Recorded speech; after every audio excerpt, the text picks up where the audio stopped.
And we're live. Aha. Hello, folks. How are you doing? Sorry about this. Just adjusting the camera a wee bit. Let's see. Do we go that way? Oh, but I'm going to take that. There we go. Just to give everybody that's better. Hello. I'm Doug Sloan. Welcome to the Science Fiction Station. Just popping on a little bit early, as usual, just to check that our sound and video is working okay, because we've had a few problems. I get that. There we go. With a few weeks by there. So it's always worth just to get in to make sure everything's not completely foobarred, if you see what I mean. So if anybody's there in the meantime, say hello. And we'll be getting started in about a minute's time. So I'll just make myself my wee rolly. And tonight we're going to hit the last chapter of Dune Messiah, plus its epilogue. And interestingly enough, because Dune has its prologue as an epilogue, we're actually going to look at the prologue, which doesn't appear in, from what I can tell, does not appear in editions of Dune outside of the US. I might be wrong about that. There's Sean Wyland saying, good to see you. Hi, Sean. How you doing? Excuse me. I've not been too well this week. I've been a bit, if you know what I mean. Pardon me.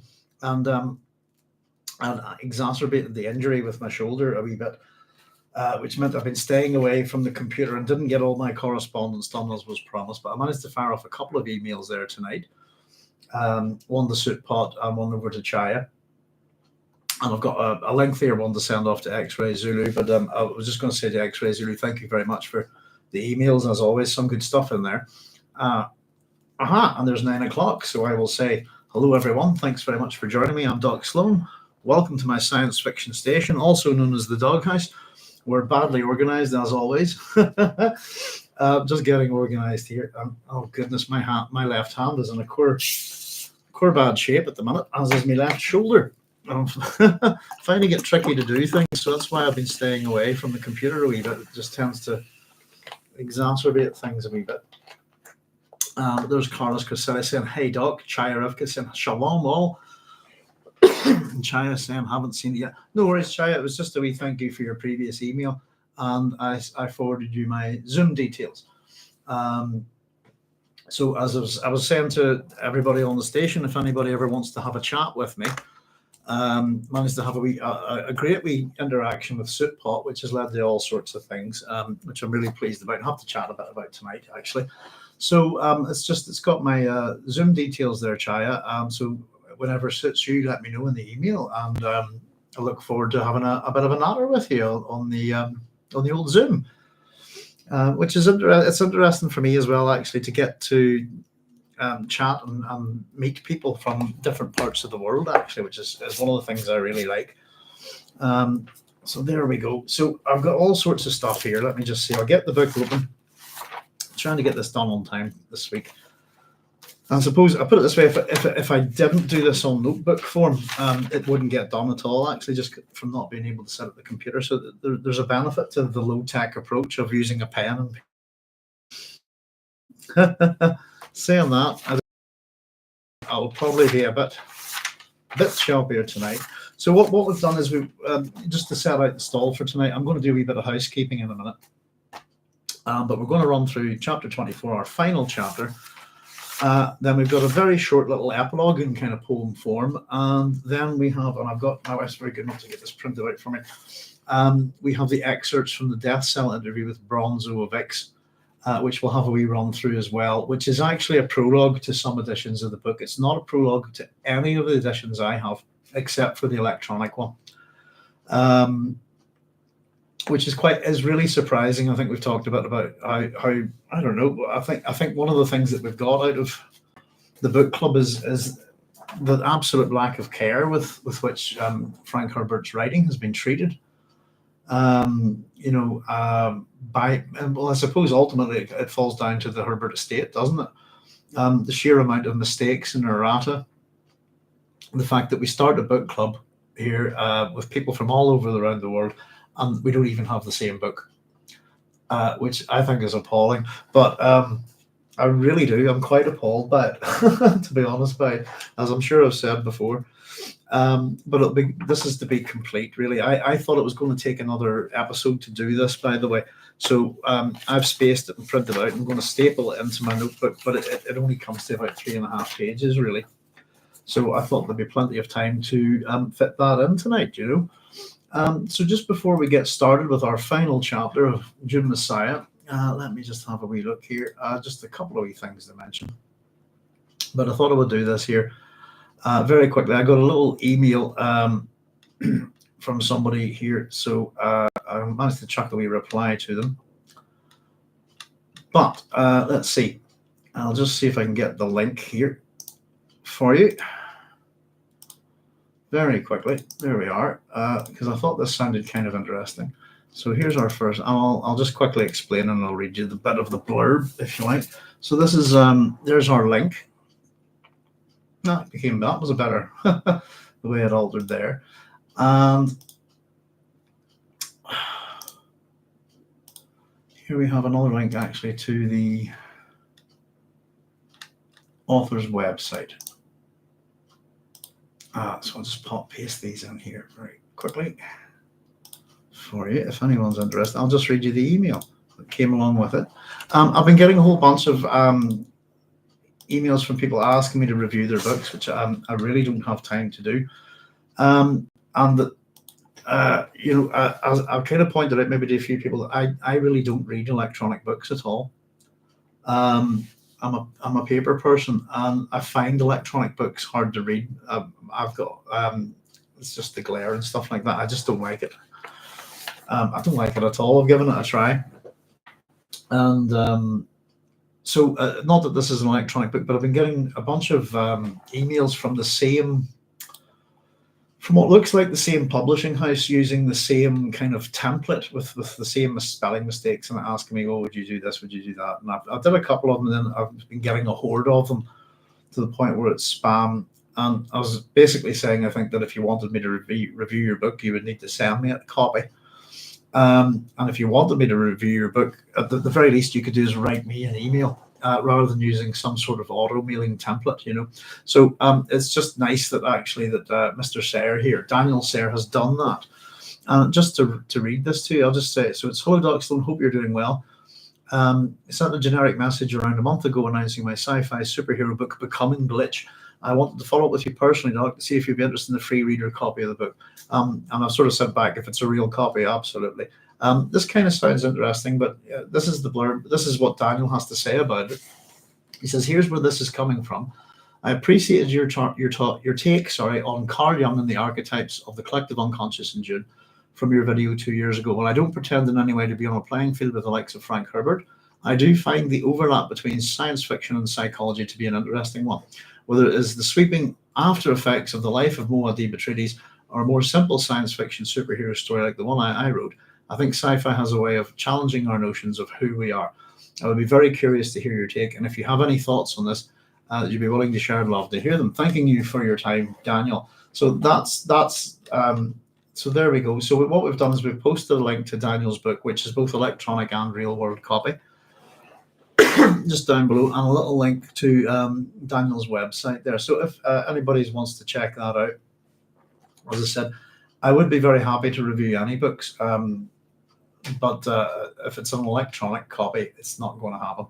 And it's very difficult for me to fit stuff in with the reading that I have to do anyway, So what I said to Daniel was I'd do my best to give him a wee plug there, because we are all things science fiction. But that's the first person that's actually taken a bit of time to write to me personally, rather than just that's just I've got a publishing house, as I said, an online public that's just firing me crap basically with every single writer they've got in it, and they can't even fix the mistakes. So the same punctuation, spelling mistakes are in every letter I get from them, which doesn't impress me too much. So there we go. Another thank you, just very briefly.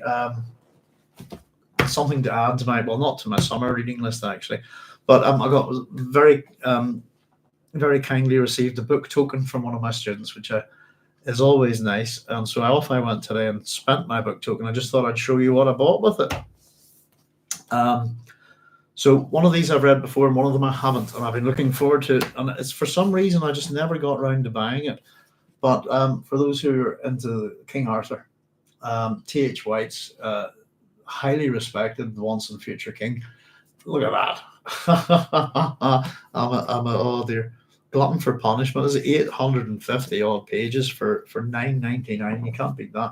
But that's going to be. I've been wanting to read this for a long time, and I know a wee bit about it, but I actually think it's quite an influential book within fantasy literature. And something that I've read before through libraries and never got around to picking up. And I keep talking about all the books that I kind of lost, etc., etc. A bunch of them would have been graphic novels, but this is one that I've never owned but read a couple of times. And I've talked to my wife about it a few times, and I finally decided to buy it, actually. So this is, I don't know if anybody knows this one. I think this is one of the more sort of famous graphic novels from the, I don't know, would it be the late 80s or early 90s? Let me quickly find out. I think I read it in the early 90s. Publishing date, first volume published 86, second volume 92. Yeah, but it is Art Spiegelman's Mouse, which is an exquisite book, winner of the Pulitzer Prize. I'm really looking forward to having a good. It's been a long time since I've read this, and I do love stuff like this. I think it's an excellent book. So it's really nice to actually own a copy. So a big thank you to Sarah, my student, for the lovely book token. And it's been well spent. Thank you. If anybody doesn't know Mouse, if you've not heard of this graphic novel, I highly recommend it. It's an education in itself. So there we go. So just a couple of things. I've got some books piling up, which is now got too many things to read, which is nice, I suppose, rather than trying to find something, But there we go. There's Christopher Crowley saying, I look forward to God Emperor most of all, as do I, Christopher. And there's Cynthia saying, hello, Doc. Hello, all. Hi, Cynthia. Thanks very much for joining us. Yeah, so this is our last chapter. Folks, what I'm going to do, before we get tearing into it tonight, is, I think I maybe said this already, I'm going to take a short break from the book club. And I'm going to use that time to do a few wee things here and try and scribble down a couple of, I'm going to try and write a few videos for the channel and do a few wee things, some of it Dune related, some of it not, but stuff that I've been meaning to get around. And particularly we're going to have I think I'm going to do a video on a kind of who's who of Dune, who the characters are, but who they're based on, if you see what I mean. And some of the characters are based on quite a lot of different people. They're composite characters. I could go on all day. I mean, to try and pick out one character that Paul Atreides is based on is an absurdity, but there are quite a lot. And oddly enough, I suppose with T.H. White's Once and Future King, one of those characters would be King Arthur. At least several members of the Atreides family. There's all sorts. So I'm looking forward to doing that. And yeah, but it's going to take us a while. I'm going to have to try and figure out some other way of working. I think just with the damage to my hands, it wasn't a problem before, but it's starting to get a wee bit of a problem. So I think I'll have to see a doctor about some sort of pain management or something. But not to worry about that. So let's just get us organized, and as I said, we'll wrapping up tonight. I've called this chapter the Apotheosis of Paul Atreides in my little blurb thing. So it's a nice short chapter. And maybe we can have a wee natter about Apotheosis as well whenever we get through it. So I'll have to be a wee bit careful because I haven't got this highlighted yet. Which is because usually when I highlight it, it actually makes it so much easier to read. So we'll not need Bronso of IX's death cell interview. That's the way of putting it, isn't it? Until just a bit later. Okay, so let's get cracking. And again, as always, folks, if you've got any questions, there's one more bit of housekeeping. It's just to say I got a wee email there again, correspondence with Sootpot, just to let me know that because we've put our PhD up on Jacurutu, which is absolutely brilliant. And I'll just quickly I couldn't be more delighted. Got a little bit of feedback, and if anybody wants a copy of my PhD, there it is, for free. No money walls, no none of that nonsense at all. You'll find it on jackarutu.com, a really good resource for all things orthodox, herbitarian, as we like to call it, all things Dune. I was just Potter's told me, I think they've got well over 100 downloads of the thesis already, and a fair bit of traffic in relation to this old piece of work on Dune. And as I was sending an email back to Sootpot just to say that, most PhDs are hardly ever seen by anybody. And I really appreciate everything the folks have done for me at Jackarutu and Sootpot indeed. And it's great to get the work out there for Dune fans, basically, because it's not much use to anybody else, is it? There we go. Right, folks, that's the housekeeping done anyway for tonight. So chapter 4, our epigraph 24. Let me just get my copy of the book. Get a paperweight on it. And so apologies, haven't been too well over the last week. Well, I've been a wee bit sick, and all the students that I teach have all got the summer colds and stuff, and they tend to, particularly the little tots, tend to just give me everything. But apart from that, I hurt my shoulder again quite badly. Well, it's just the ongoing thing. And whenever that happens, I just tend to not sit at the computer. But I've got a high desk and a low chair, which isn't helping. Anyway, enough about that. So chapter 4, our epigraph number 24, we say of Muad'Dib that he has gone on a journey into that land where we walk without footprints. And this is a preamble to the Qizarate Creed. And I suppose that's going to be interesting, because we are going to look at the interrogation of Bronso of IX by the Qizarate today. And as I said, it's interesting that it is actually a prologue. In some copies of Dune, and I'm actually kind of curious. I've been saying that it seems to be missing from the British editions. I'm pretty much certain of that, but I'm wondering, a lot of you are in different countries, etc. With what does your copy of Dune have? The Death Cell interview with Bronso of IX as its prologue. And I suppose the other point was, what therefore does your copy actually have the prologue of the Weird of Dune? So it's interesting that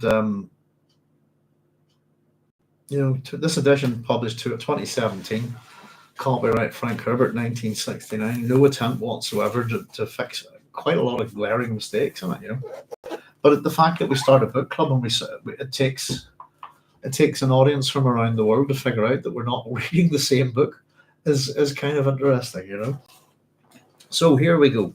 Our locus is Sietch Tabr at night.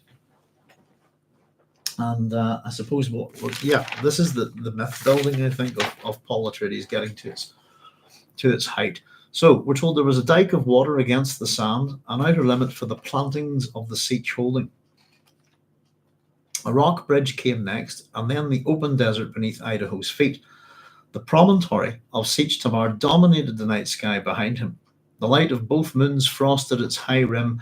An orchard had been brought right down to the water. Or right down to water. I was trying to figure out what that meant. And it almost suggested that it was I got the suggestion perhaps that it was a mobile orchard, which would kind of maybe make sense with the extreme referring to him as hate anymore. Idaho paused on the desert side and stared back at flowered branches over silent water, reflections and reality. 4 moons. The still soot felt greasy against his skin. Wet flint odors invaded his nostrils past the filters. There was a malignant simpering to the wind through the orchard. I'm just going to grab a wee highlighter here and highlight things as I go, actually. Right. He listened for night sounds. Kangaroo mice inhabited the grass at the water verge. A hawk owl bounced its droning call into the cliff shadows. The wind-broken hiss of a sandfall came from the open blade. Pardon me. Idaho turned toward the sound. He could see no movement out there on the moonlit dunes. It was Tandis who brought Paul this far. Then the man had returned to tell his account, and Paul had walked out into the desert like a blind Fremen. Just before we go any further, it was just something that made me think about what Idaho what's referred to here as reflections and reality. the 4 moons. Well, of course, there's 2 moons and they're being reflected in this water. But the 4 moons, it kind of it reminded me of the four deaths of Leto II. As Christopher's saying there, I look forward to God Emperor most of all.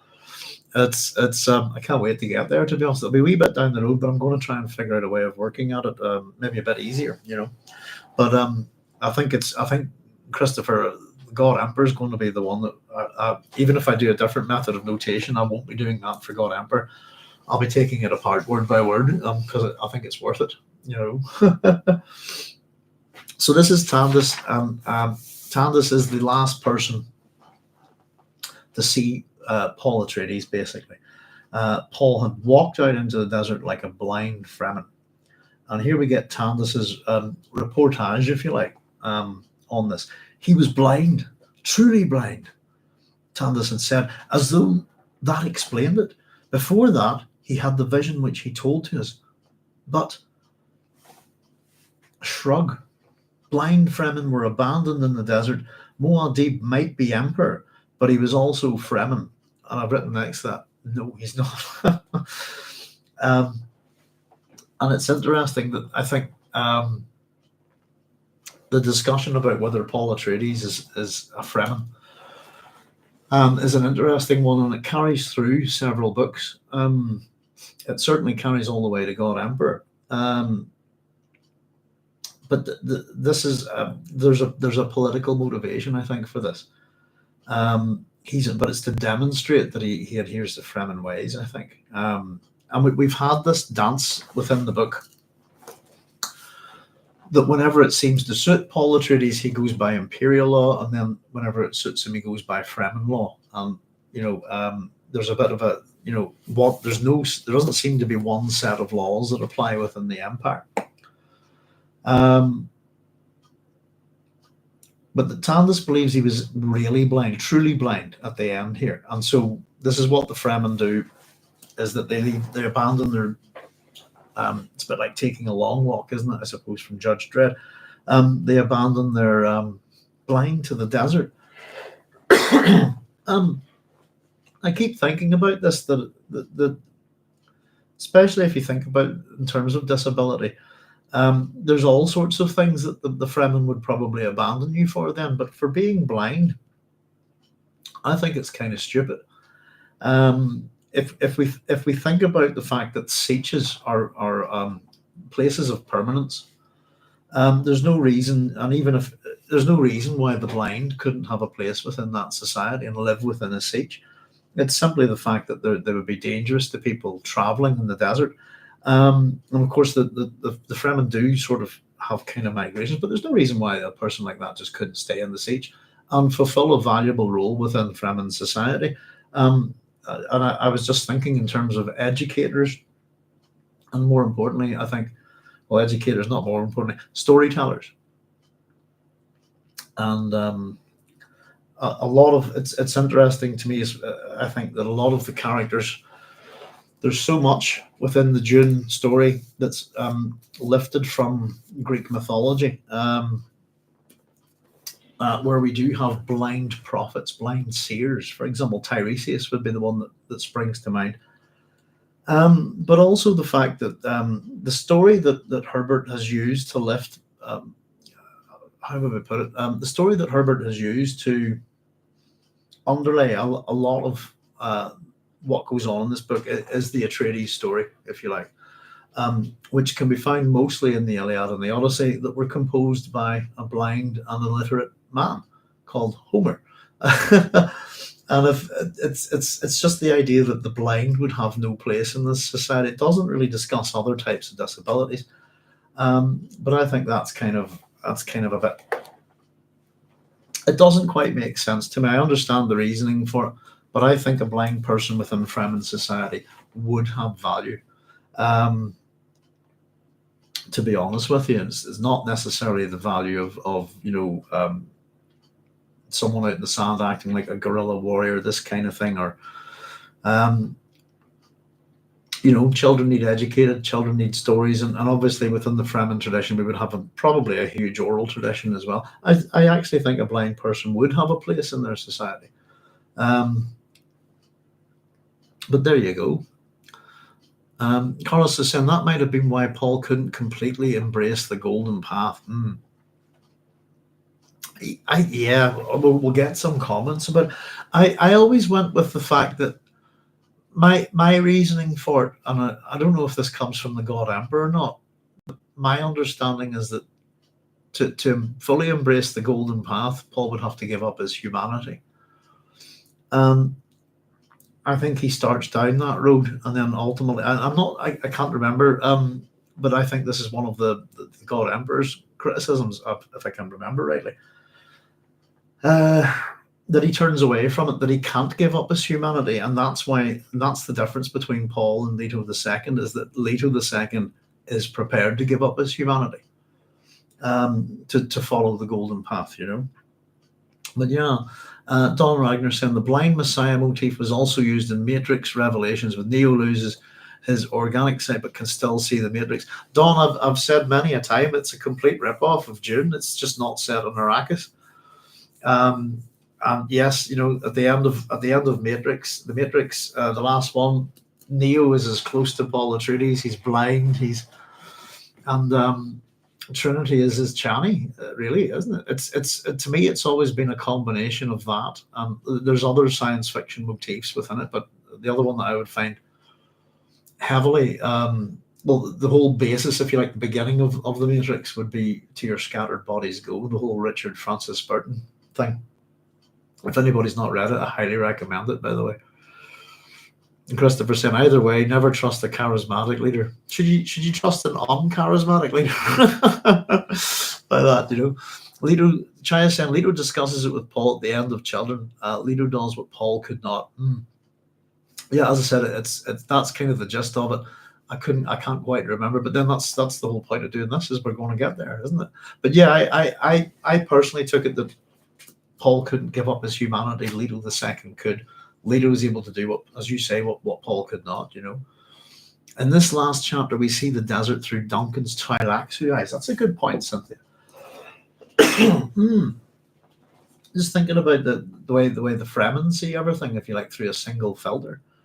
The idea of, what was it we were talking about? Somebody said this. I don't think it was myself. I'm pretty sure it wasn't. That the single nature, the blue within the blue within the blue eyes, if you like it. It meant that it was a suggestion that they look at things in a very particular way. But it's just a wee comment. I just wanted to make it there because I don't think a blind person would be of such of such risk to this tribal society, if you like, especially with the sieges and stuff like that. And I definitely think they could fulfill a role within society. If anybody's not familiar with the character of Tiresias in Greek mythology, he's almost an archetype in some ways, but he's maybe not. I don't know. He could, yeah. He's very similar to a number of characters that exist in ancient literature, and the ones that I would rattle offhand in order of their existence would be Tuan from the Irish Book of Invasions, Taliesin, the Welsh equivalent, if you like, and who's the other one? Merlin. The three are very, very similar. But if you go back a good bit further, then we do have Tiresias, who's a very interesting character, and lives both as a man and a woman, and judges competition between the gods. I think he lives as a snake as well, and is blind and not blind. He goes through quite a number of transitions, Christopher saying, well, Paul, Neo, and Daenerys from Game of Thrones make me see the ugly might be better rules. I'm trying to think. Who is a great character who is? I'll not call him a messiah, but in some ways he is. Be better rulers. No worries. Yeah, I got that, Christopher. I think we've talked a wee bit once upon a time about the three big books that came out of the 60s that hit the counterculture, really hit the universities in America, and spread out within that kind of I don't know how would we put it. The 60s, and they're Lord of the Rings, Strange in a Strange Land, and Dune. All three books have messiahs as main characters, and I've often said that Frodo is the most bland of the messianic characters. I was actually thinking about nearly buying, and I don't have a copy of the Lord of the Rings. I've got a rather naff copy of The Hobbit, but I nearly considered replacing those with my book token today. But I've got a new student who's working towards the transfer test, and she's reading The Hobbit at the minute, and seems to be enjoying it. And it kind of got me, her enthusiasm for the book kind of got me back into that thinking. But the person I was thinking of is Aragorn, Strider, if you like, Aragorn, son of Arathorn, who who seems foul and feels fair. Isn't that the line from the book? All that gold is not all that's gold does not glitter. Oh, I know. All that glitters is not gold. Sorry, all that wanders is not lost. Something like that. I'm paraphrasing, I'm sure. Maybe not doing too bad for not having a copy of it for such a long time. But I think Aragorn's an example of that, because he's meant to be quite ugly and rough, isn't he? I always think the little speech about what the hobbits say about him, that he seems foul. That's a horrible thing to say, but he feels fair. He has something about him, Let's see. So yeah, it's an interesting thing, Charismatic leaders. The other interesting thing was that somebody described politics as it show business for ugly people, which certainly would apply in this country. But it's interesting, yeah. Don Ragnar saying, I was watching Dune 2 and I felt that the actress who played Shishakli was more like Chani than Zendaya. Yeah, I've said that myself, actually. Don, I'm not quite sure about that character, but that character seems much more like Chani than Chani.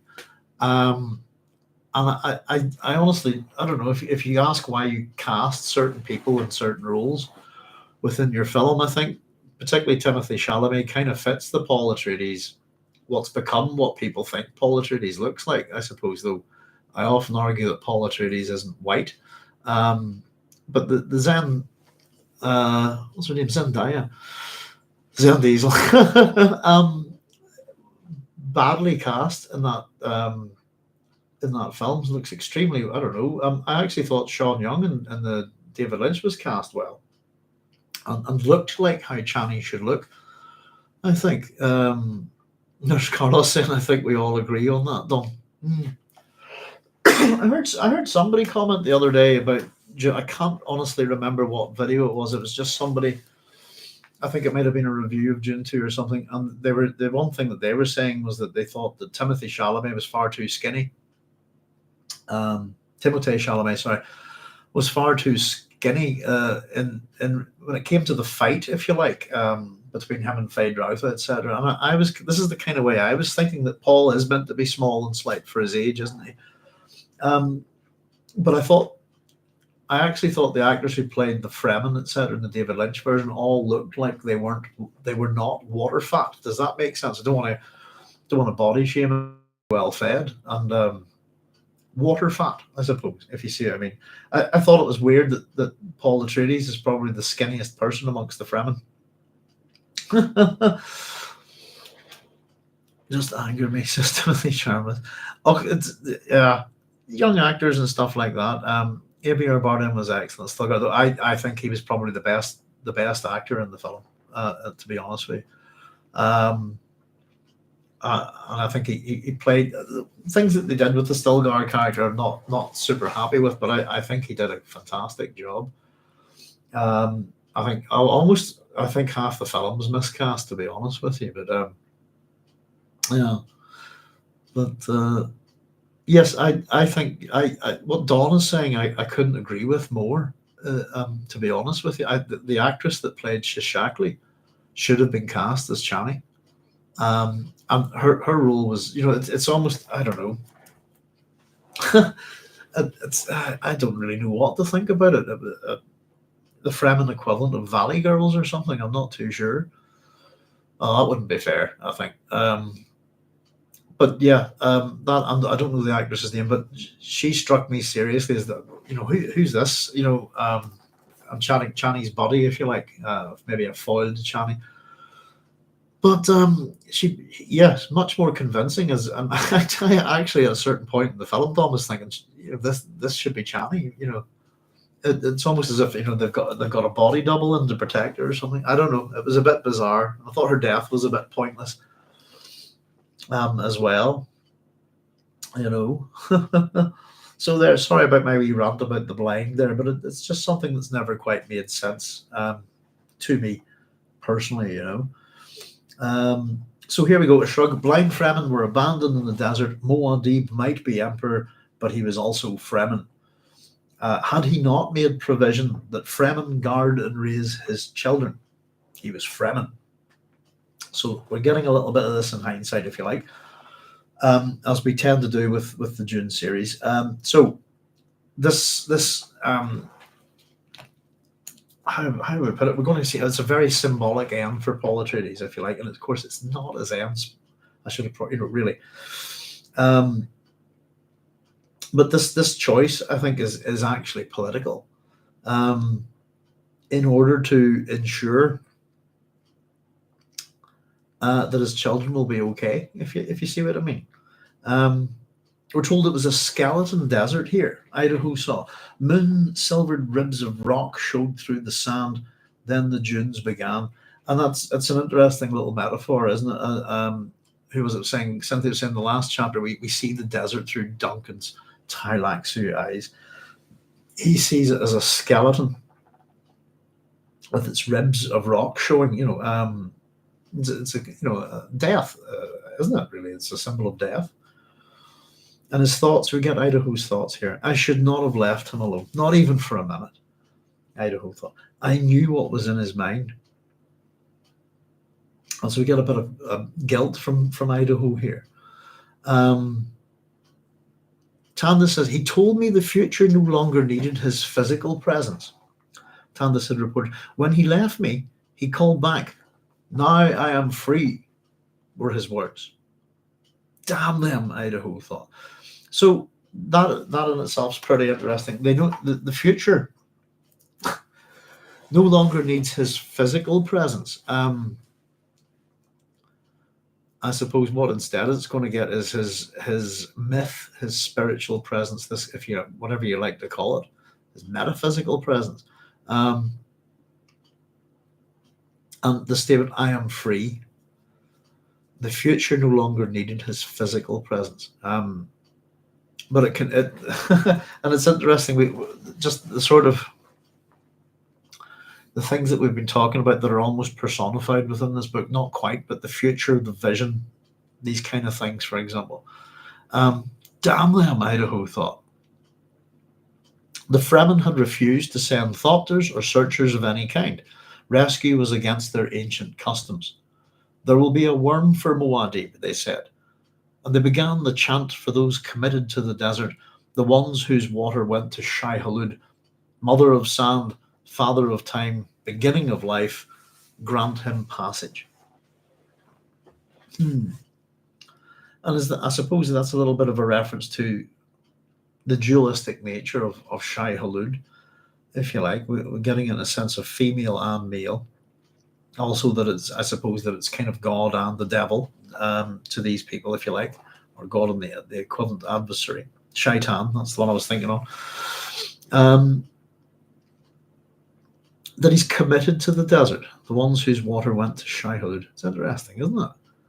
But there'll be a worm from. So I think the expectation is that the blind will just off they go, and because they can't navigate or function properly in the desert on their own, sooner or later they'll walk without rhythm or something like that, and a worm will come along and gobble them up if something else doesn't.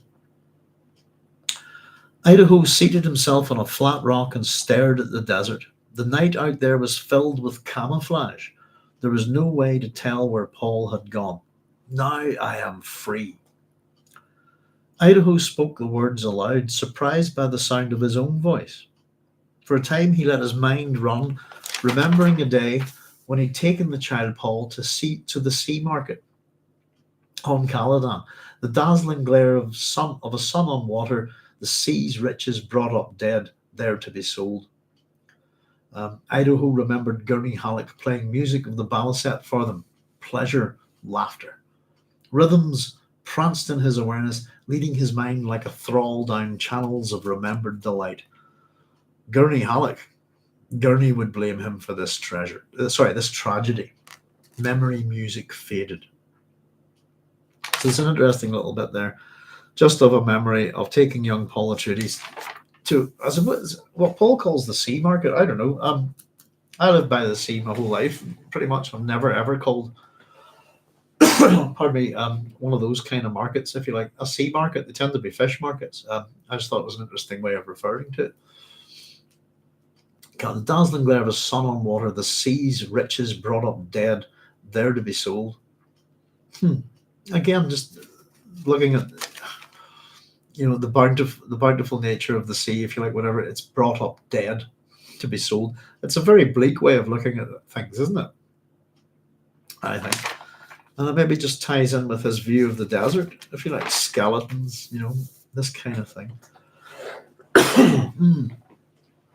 But Gurney Halleck would blame him for this tragedy. Memory music faded. It's one of the things that I've pointed out, I think, within the Atreides is, we can certainly include Idaho within that, is that they're often concerned with what they'll be blamed for. Which I think is interesting. So this music that has kind of popped into his head of remembering this day with Gurney and Paul, etc., the sea market on Cal, fades away, and he recalled Paul's words. There are problems in this universe for which there are no answers. I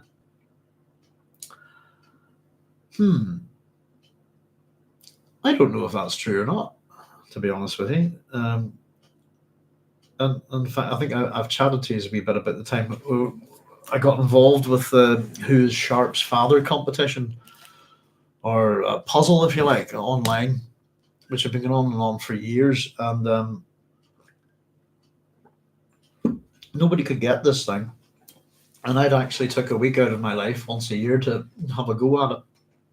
And then I was chatting with my son, and I says, nobody's getting this. And it was kind of a cryptic crossword clue. What was it? Take you out, put me in, and a small horse appears in this happy person. Which would give you the word smuggler, by the way. Somebody got it right on the first attempt, pretty much. And then the author, Bernard Cornwell, isn't it, said, no, that's not right. And he'd actually left out half the clue and had people working on this puzzle for 10 years. Egypt. Excuse my French. But I told my son, I don't think there's anything, there's no such thing as an unsolvable problem. And I told my son, by the time we're done, we're going to know the answer. And we did. But we kind of started with a process of elimination, if you like. We wanted to find out, first of all, the Sharp's father, fictional or non-fictional. So we put in an answer that we knew wasn't correct. I explained that we knew it wasn't correct, but it fitted the clue. And by that answer, we were able to eliminate 50%. And then basically the whole thing was basically, if I'm going to take a run at this problem, other people are going to come back in and run at it as well. So I simply told Matthew, we're going to get him to tell us. We're going to force the issue. And so we started sending these things in. It was quite bad of me, but the whole point was to put pressure on the author to enlighten us. But you wouldn't have got the answer based on his clue, and it was simply a little thing I think he did for publicity, and I think he was a bit of an asshole about it, to be honest with you. Quite frankly, and it's put me off him for life, to be honest with you. But if anybody wants to figure out what I'm talking about, if you go to Bernard Cornwell's website, there's a complete discourse on this throughout 10 years, and you'll find my input, and there is under my own name, Russell Sloan. But it was a fun thing to do at the time. But being an old cynic, I just thought it was a bit cheeky. I actually thought maybe he had, for a wee bit there, I started to think actually the author had dementia or something, but he didn't. As the guy that writes the sharp novels, which I've seen them on TV and quite enjoy.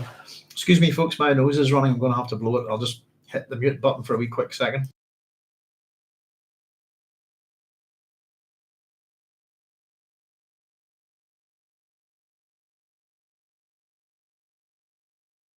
That's better. Sorry about that. Now, let's see. So you recall, there are no problems in the universe. There are problems in the universe for which there are no answers. Rather interestingly, that got me thinking about The Hitchhiker's Guide to the Galaxy, which I'm a big fan of. And that 42 is the answer to the ultimate question of life, the universe, and everything. And if we get to the end of The Hitchhiker's Guide to the Galaxy, I suppose, spoiler alert, for anybody who's not read them, mute me now, but the number that they pull out isn't 42. And it got me thinking that 42 is the answer to life, the universe, and everything, but it's an incorrect answer. As much, it's still an answer, but it's not necessarily correct. And I've never actually heard anybody consider that before, maybe, that it's the wrong answer. I don't know what anybody thinks about that. So Idaho began to wonder how Paul would die out there in the desert. It's a wee bit morbid, isn't it, I suppose, but he's gone off. In that sense, I think Idaho believes he's gone off to die. We get a couple of possible deaths here. Quickly killed by a worm, slowly in the sun. Pardon me. Some of the Fremen back there in the siege had said, pardon me, folks, had said Muad'Dib would never die, that he had entered the Ru world where all possible futures existed, that he would be present henceforth in the Alam al-Mithal, wandering there endlessly even after his flesh had ceased to be. He'll die. Idaho's thoughts here. He'll die and I'm powerless to prevent it, Idaho thought. He began to realize that there might be a certain fastidious courtesy in dying without a trace. No remains, nothing, and an entire planet for a tomb.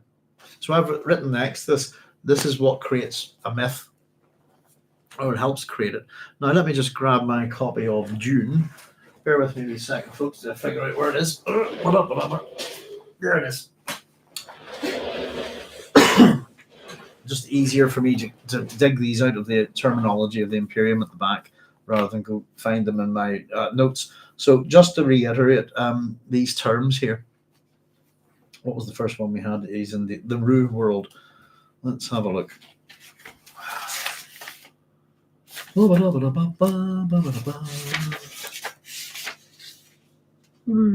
So the Ru spirit, if you like, in Fremen belief, that part of the individual which is always rooted in and capable of sensing the metaphysical world, and then see Alam al-Mithal, which is our next little reference. So let's have a wee look at this. It's just to refresh our memory, folks. The Alam al-Mithal is the mystical world of similitudes where all physical limitations are removed.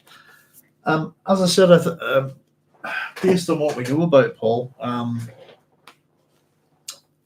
what he does here is obviously very deliberate, but the fact that he won't have a body, no remains, nothing, no tomb,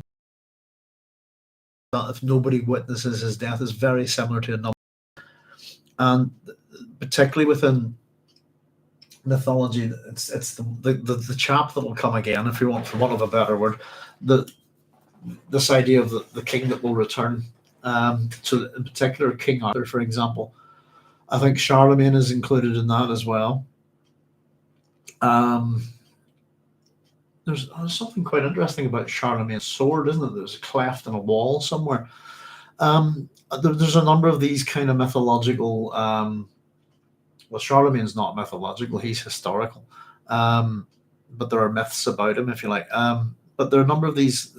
They will die, but one day, or like King Arthur's body's taken away to Avalon. This kind of thing. He's the once and future king, and that one day he will return when Britain's need is greatest, this kind of thing. It's a very common kind of myth in relation to certain kings. Get a bit of the sense of that with Paul Atreides here. That this last kind of act, as I said, I've called this as his apotheosis. and we'll have a wee chat about that. In fact, actually, just for anybody who's not familiar with it, that's very rude of me. My wife actually said this to me. Do you think people know Apotheosis? I thought everybody.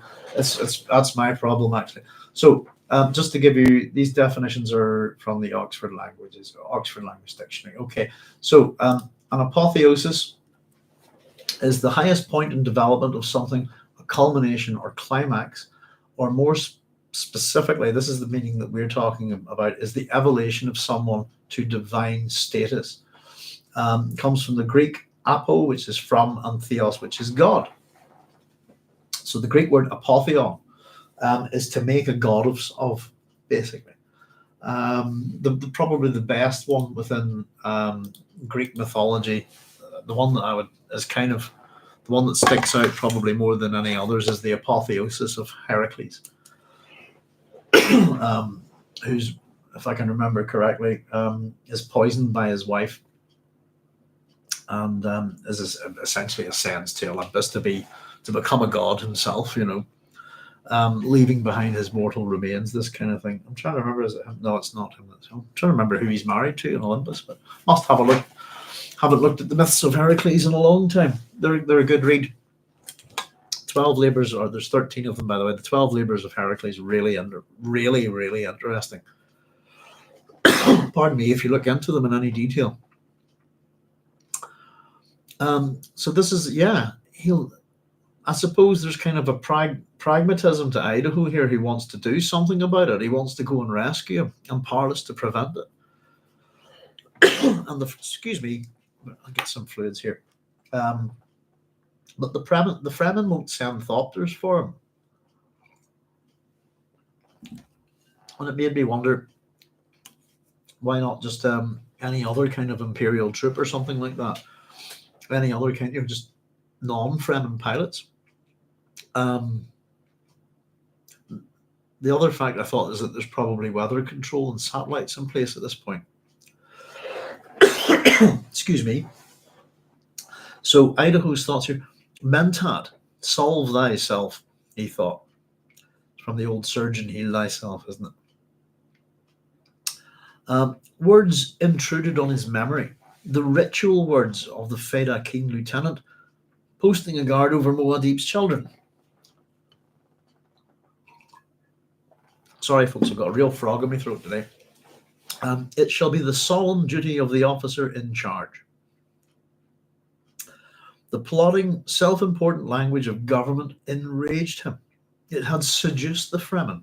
It had seduced everyone. A man, a great man, was dying out there. Pardon me. But language plodded on. And on. And on. Pardon me. I think I'm going to mute this a wee second so I can have a good cough here, folks.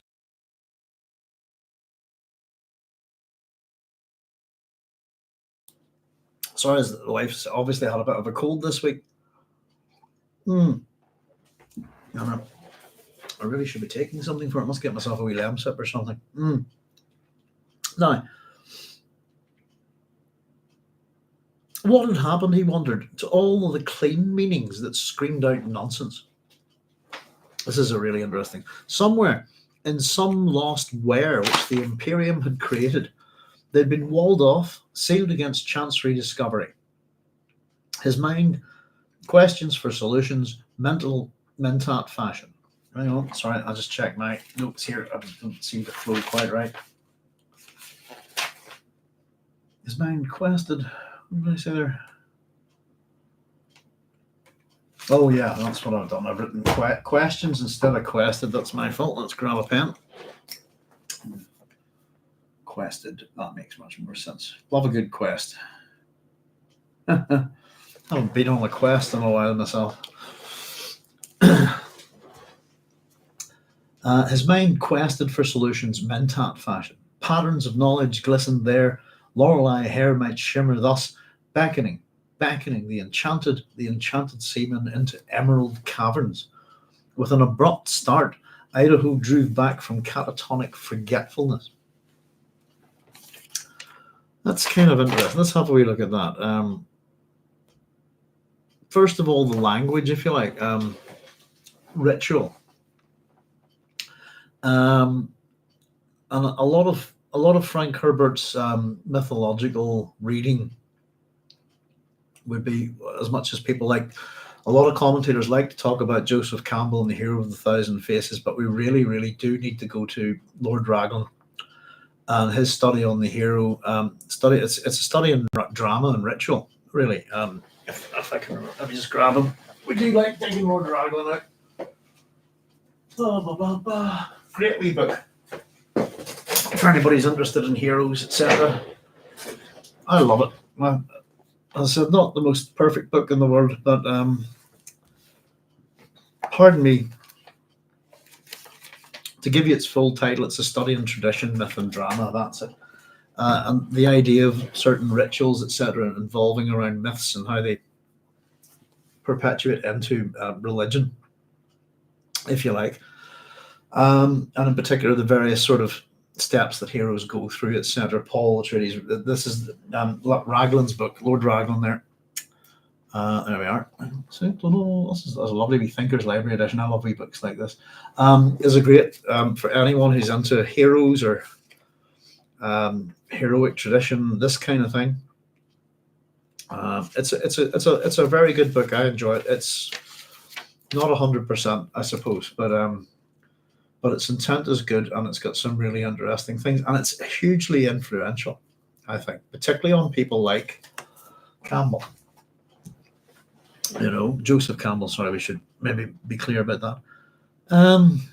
Shall be the solemn duty of the officer in charge, so that this ritual of language is forming around something as simple as posting a guard over Muad'Dib's children, and it will, rituals carry on and become habit, don't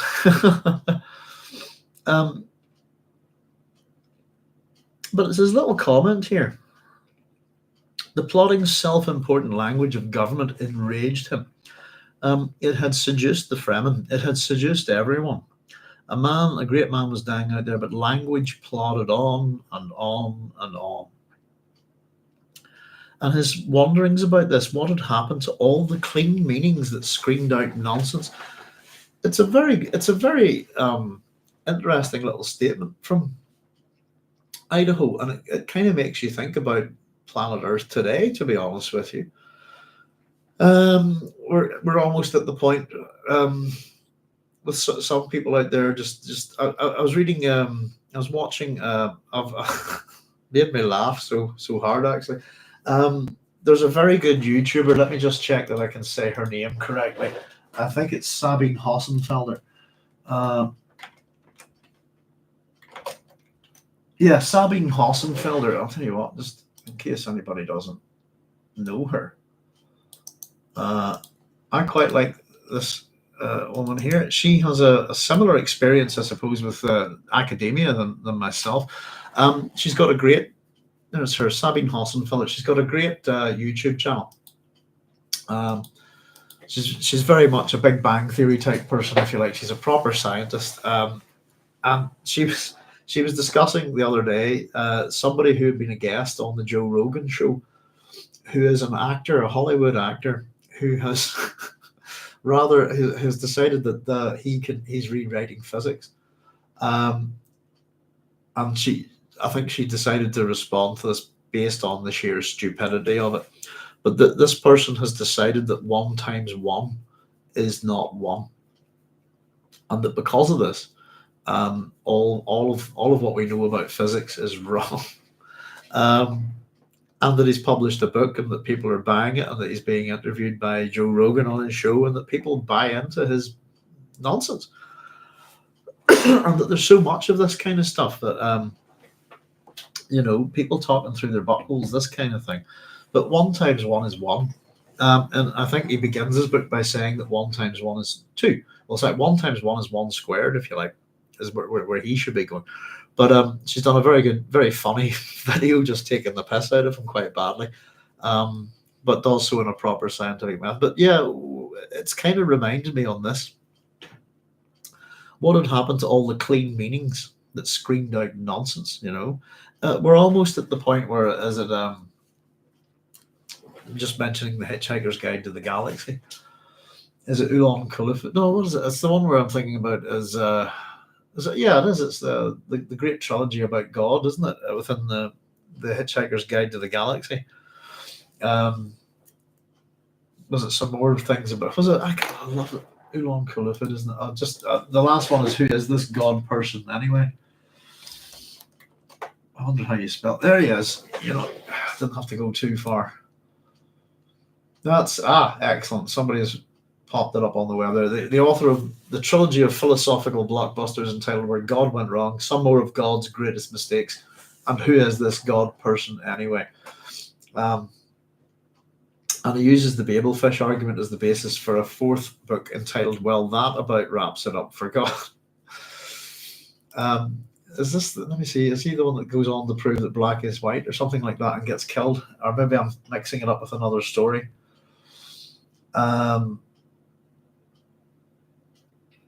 Gets killed on a zebra crossing, isn't that something like that? And it just reminded me on that, But yeah, this kind of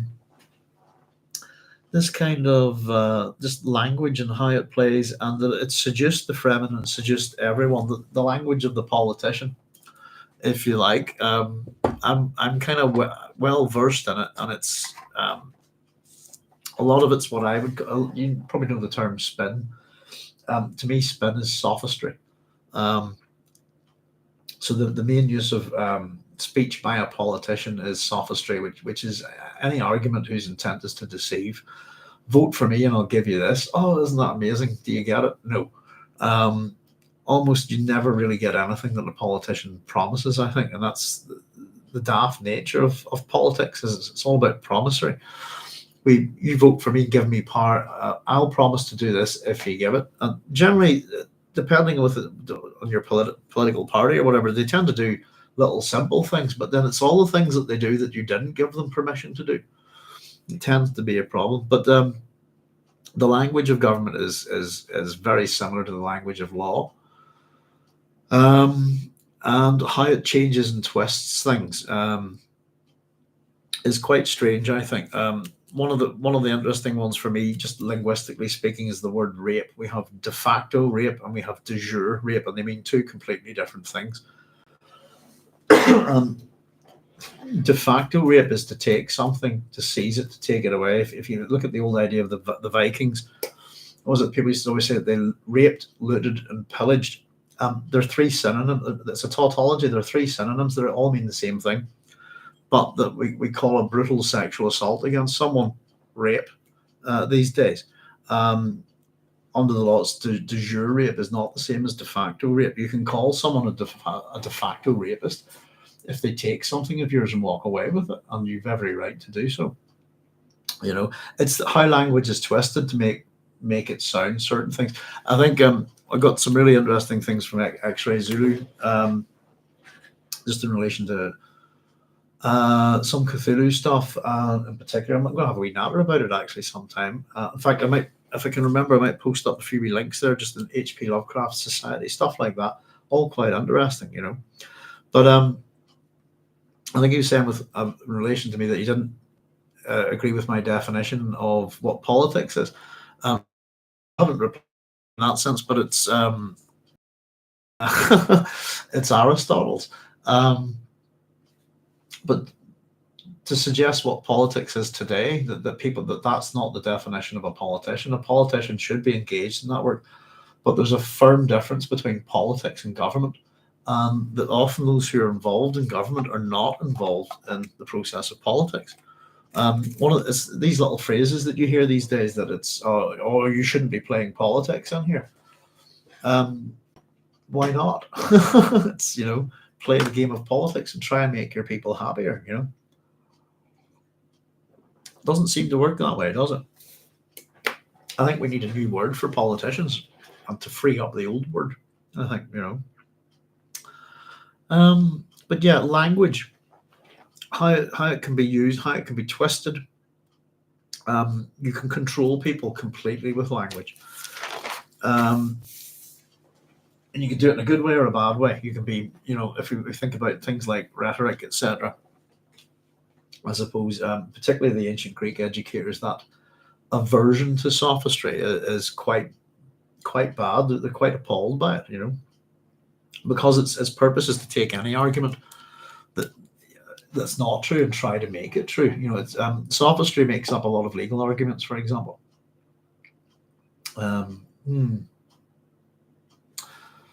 Right.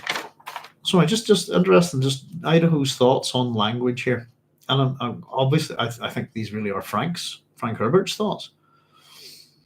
What had happened to all the clean meanings that screamed out nonsense? It's I think it's very relevant to today. Somewhere in some lost where, nowhere perhaps Erewhon, the Imperium had created. They had been walled off, sealed against chance rediscovery. And he's talking about the language, the clean meanings here, isn't he? His mind quested for solutions, mentat fashion. Patterns of knowledge glistened there. Lorelei hair might shimmer thus, becoming the enchanted seaman into emerald caverns. Something I just wanted to have a wee look up here very quickly. Bear with me.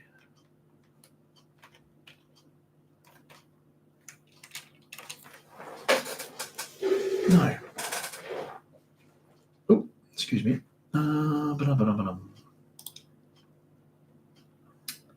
There we go. So Lorelei, and here we go. Let me see, just if I can find that. We got her. There we go. Is a feminine given name originating from the name of the rock headland in the Rhine River. Legends say that a maiden named Lorelei lived in the rock and lured fishermen to their deaths with her song. Now, citation needed. There is a character called Lorelei. Let me see if I can find a better.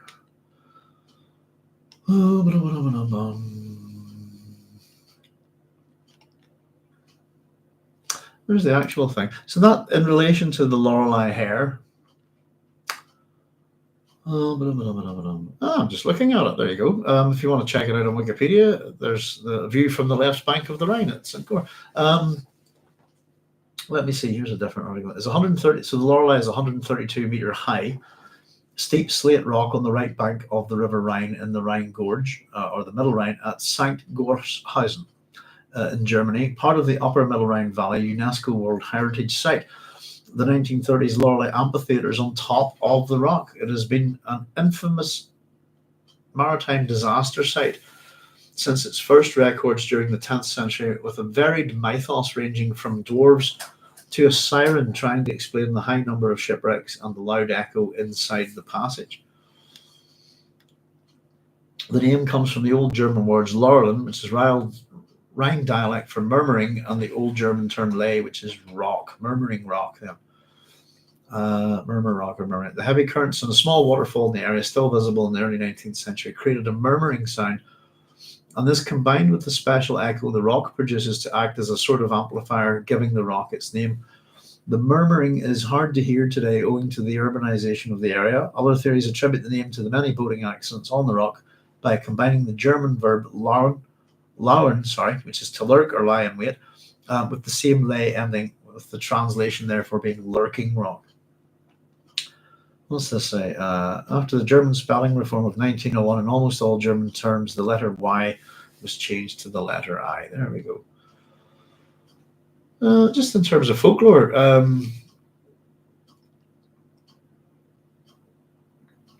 has inspired various folktales. German author, in 1801, German author Clemens Brentano composed his ballad Zubakarak am Rhein as part of a fragmentary continuation of his novel Godwey oder das Steinern, Bild der Mutter. It first told the story of an enchanting woman associated with the rock. In the poem, the beautiful Lorelei, betrayed by her sweetheart, is accused of bewitching men and causing their death. Rather than sentence her to death, the bishop consigns her to a nunnery. On the way there, accompanied by 3 knights, she comes to the Lorelei rock. She asks permission to climb it and view the Rhine once again. She's also, and thinking that she sees her love in the Rhine, falls to her death. The rock, ever afterward retaining an echo of her name, Brentano had taken inspiration from Ovid and the Echo and Narcissus myth. Pardon me. If anyone wants to check out, yeah, there's a Lorelei fountain there as well. There's a picture of it. Looks quite cool. Yeah, so that's the meaning behind this rather odd little statement. Patterns of knowledge glisten there. Lorelei hair might shimmer, thus beckoning the enchanted seaman into emerald caverns. Quested for solutions, mentat fashion. Patterns of knowledge glisten there. It's an interesting little thing, you know.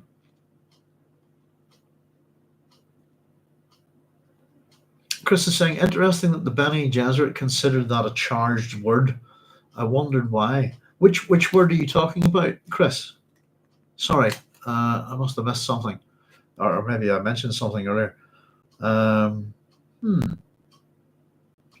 Charged word. Politics. Oh, thank you very much, Chris. Yeah, it's an interesting word, isn't it? Well, that's what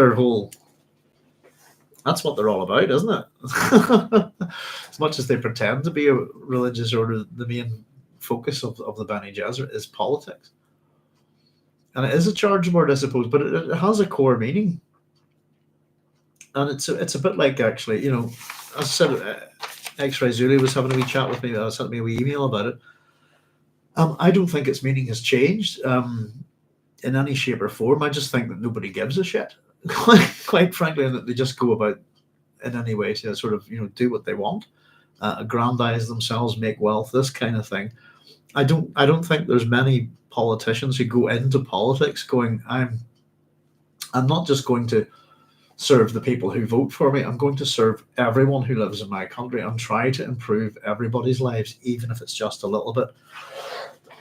There's problems with the definition by Aristotle, I think, but the main one in his Nicomachean Ethics is that, let me see, politics is the science of the happiness of man, where the happiness of the individual is subservient to the happiness of the state or the collective, if you like. It's the second part I have a bit of a problem with. But the idea, if we can make all of us just a little bit happier, elevate ourselves, through our government, if you like, through how we run our society, rather than making a handful of people much, much happier than everyone else. Does that make sense? It's about bringing us all up just a little bit. That's the way I would look at it. Any society where you have governments, you have politicians whose lives are elevated because of their positions well above that of the people, then that's the problem there. I think, you know, greed gets there eventually, doesn't it? But yeah, thanks for that, Chris. Politics is a charged word. It is indeed, but it's a good word. I think it's see. I think if you're not doing politics, if you're doing the opposite within many governments, etc., then what you are is apolitical. Excuse me. I think, you know. What's the word I'm thinking of? Morality, isn't it? You can be moral, you can be immoral, or you can be amoral. Moral is where you know the difference between right and wrong and choose to do right. Immoral is is the difference between right and wrong and you choose to do wrong. Amoral is is where you know the difference between right and wrong and don't care. Irrelevant. Which I thought was a good way of putting it there with those prefixes.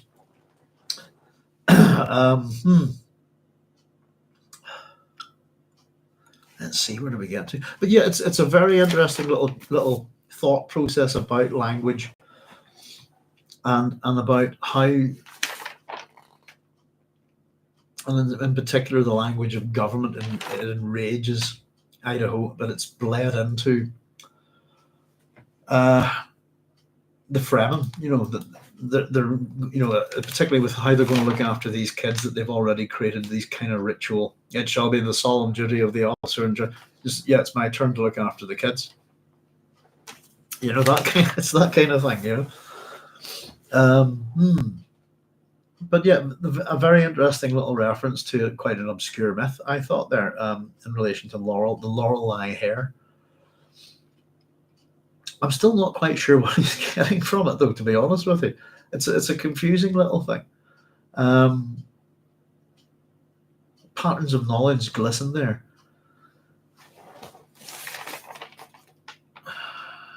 It's the clean meanings that screamed out nonsense. They've been walled off, sealed against chance rediscovery, hiding the truth, if you like. It's one of these kind of things that I as much as I go on about the classical world, I'm not a professional classicist unless I'm teaching it as literature. I have been, and so I've been paid to do it basically. But my classics period is a long time ago. It's from the 90s, and but I am a classicist and I'm a Hellenist, if you like. I love the classical world, and I love the Hellenistic world in particular. And it's our society, Western culture, is entirely based on those two civilizations, the Romans and the Greeks. And it's how we change things down. It's one of the things I hate about certain people will say, "Oh, that's an archaic word and it doesn't mean that anymore." And I would disagree almost entirely with. Depends on who you're talking to, but words mean what they mean. And just because you've changed the meaning doesn't mean that the original meaning isn't still there. And it's about how a classicist would go about their business, but first principles, definitions, understanding what's at the beginning. And to see how all of this stuff carries forward down into our society. If you live in a democracy, if you're lucky enough to live in a democracy, and it depends on what kind of democracy we could talk about, or republics and stuff, but a lot of them are perverted, if you see what I mean, or corrupted from the original idea. Particularly, I like the one that, as a lot of people are told, the Greeks had. The Athenians were talking about, rather than the Greeks, had democracy. That's a word for it, but it's not exactly what they had. The term is isonomia, which is equal law. It worked well for the Athenians until they got a bit imperialistic, But a lot of people don't realize, maybe aren't too aware, that they tried to form a little empire, the Athenian Empire. In fact, they did for a wee while, but it didn't last too long. It's the same thing actually with the Romans, believe it or not. As much as they started off as a set of kingdoms, Rome is a republic until pretty much Julius Caesar. That's when it becomes an empire, and he's a dictator, though he's not an empire. Julius Caesar's not the first Roman emperor. He doesn't ever take that title. He is pretty much the emperor, though. He's a dictator in perpetuity, isn't he? But it's Julius Caesar's nephew is adopted, but through his will. Octavian's what you call him. He's the first Roman emperor, and his known as Augustus. It's interesting, even though you talk about. Was one of my students was chatting to me about Caesar, and I kind of went, which one? And I was explaining that the name Caesar is kind of a nickname. And as to what it actually means, there's a bit of debate. It's quite a fun word to look up in relation to Gaius Julius, if you like. Gaius Julius Kaiser is how you would pronounce it. I always be a bit bad with those J. I tend to go the U kind of sound, Let's see. Idaho's Idaho catatonic forgetfulness. So he thought, rather than face my failure, I would disappear within myself. The instant of that almost plunge remained in his memory. Examining it, he felt his life stretch out as long as the existence of the universe. Real flesh lay condensed, finite in its emerald cavern of awareness, but infinite life had shared his being. We've got that emerald cavern again there. Is it in Chattanooga? Yeah, Emerald Caverns. I wonder what that's. Is that? I thought that was in relation to the Lorelei myth. Emerald. Let's just see. As I live on the Emerald Isle, the Emerald Cavern. Oh.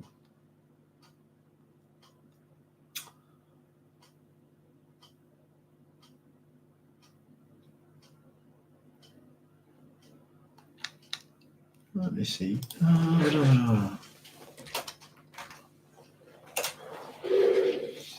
Caves Green Mystery.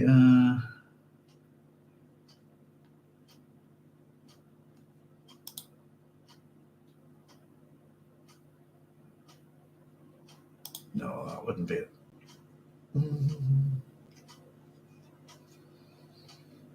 No, I'm just wondering. There's a few things there on Emerald Coves and Emerald Caverns and stuff, but I can't think of any. Cave of Origin. Hang on.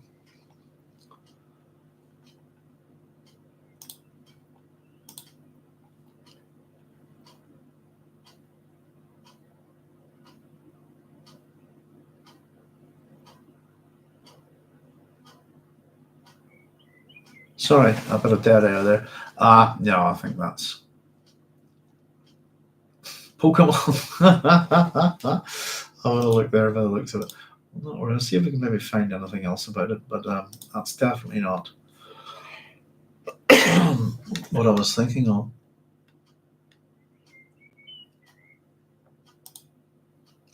History of Emerald Cove.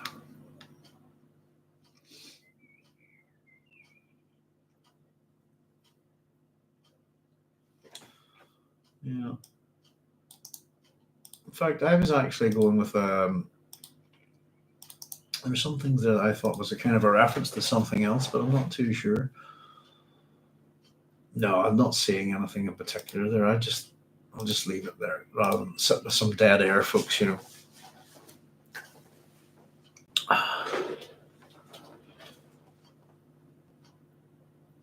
Oh, let's see. There's Rolando Sada saying, hi, you're doing, Rolando. And there's Julian Thompson. I wrote my master's dissertation on Dune for Queen's University Belfast. I focused on Greek influences in Herbert Dock, Sloan's PhD.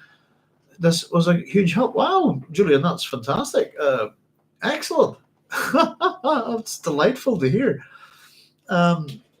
Very good. Julian, if we've said this to a couple of people who've been doing some work on Dune, if you ever want, I would really appreciate it if you could send me a copy. I'd love to read it. But if you're ever looking, as I said, if you don't want to see we were talking about how work like that can get buried within academia and nobody can see it or read it or this kind of thing. If you're ever anything like that, if you want to send, I would happily read it out loud and put it into a video for you if you like, and add it to our collection of Dune work that we have here. And excellent, very good. Well, I wonder how long ago that was, Julian, because I'm wondering how you found my PhD, my thesis. That's really good. I'm delighted to hear that, actually. That's really good. Thank you. And yeah. Are you still at Queen's at the minute? Julian, I'm wondering.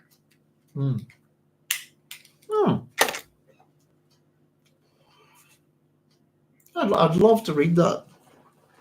There's so much Greek mythology within it. I think you could write a massive book on it, quite frankly, what you could pull out of this. But I find that little particular myth, the little kind of one of the Rhine myths, if you like. I don't know if anyone's familiar with the ring cycle, etc., that kind of thing. The Rheingold and all of that stuff, and the Valkyrie and blah blah blah blah. But all the Wagner stuff. And what have I got? But I don't know. The Lorelei thing kind of seemed familiar, but I've read that many of these things. I've read some of the Germanic myths, which were pretty good, actually. Just in relation to that one we were looking at. What have we got? But I'm one of those people that I'm very happy to separate the person from the art, if you see what I mean. So I like the music of Wagner. Don't like Wagner particularly that much myself, but not talking about it. Let's see. Germanic myth. Where would you be? There it is. I don't think we've talked about this one too much, actually. I've only read this once, and I found it really interesting, but I found it a tricky read. This is the Nibelungenlied. There we go. Very, very influential. Written about AD 1200 by an anonymous poet, probably a professional entertainer for performance at court in Austria, somewhere between Vienna and Passau. Let me see. This is the Penguin Classics edition. But just in terms of things like the introduction here would say that the Nibelungenlied is the heroic epic surpassed only by the Iliad of Homer. Oh, I don't know about that. In fact, I would happily argue not. It's an excellent epic, but to say it's only surpassed by the Iliad is no. I'd say there's much better stuff out there in terms of epics. And is obviously one of the main influences on the Ring to Nibelungen. Wagner's music, etc.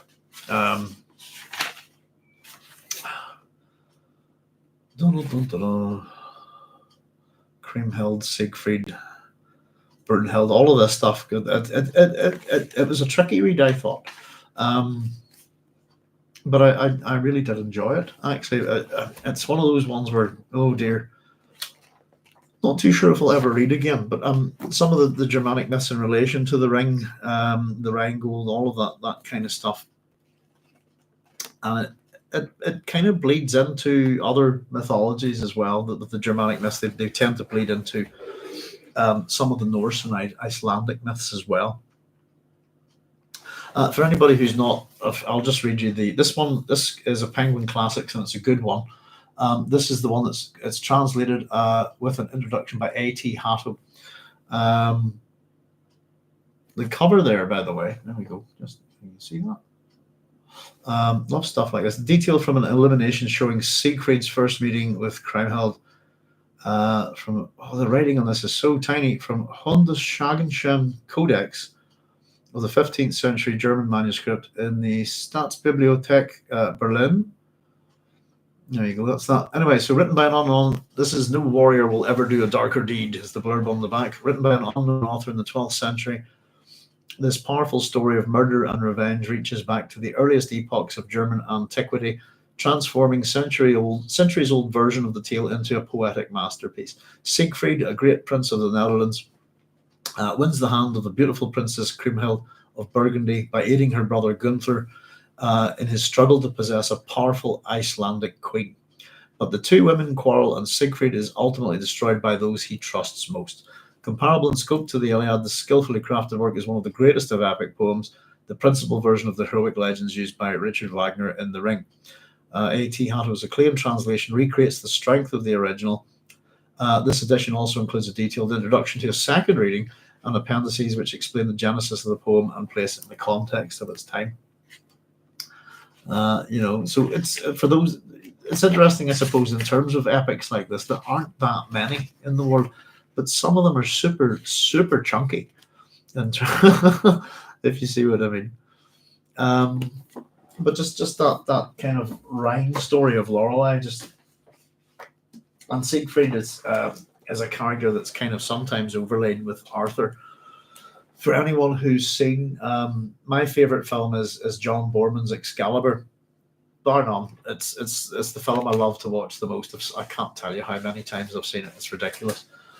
But a lot of the Arthurian stuff within that has music, the Wagner music, but that great moment in the, where they break the fourth wall and he tells Parsifal to go throw the sword, and the music builds and swells. That piece of music, I think Excalibur is also probably my favorite piece of music ever, and it's the funeral march of Siegfried. Just for anyone who's into their mythology and stuff, of course, the Nibelungenlied highly influential on the Lord of the Rings. Something I discovered the other day on YouTube. God, I wondered please tell me I bookmarked this. I didn't get a chance to watch it, and I thought, I've got to watch this. Let me just see. What's his name?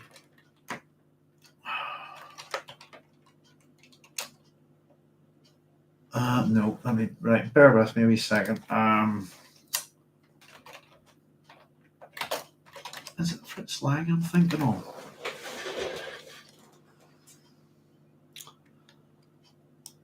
Let me just grab Fritz Lang's. Metropolis is incredible. Yeah, it is.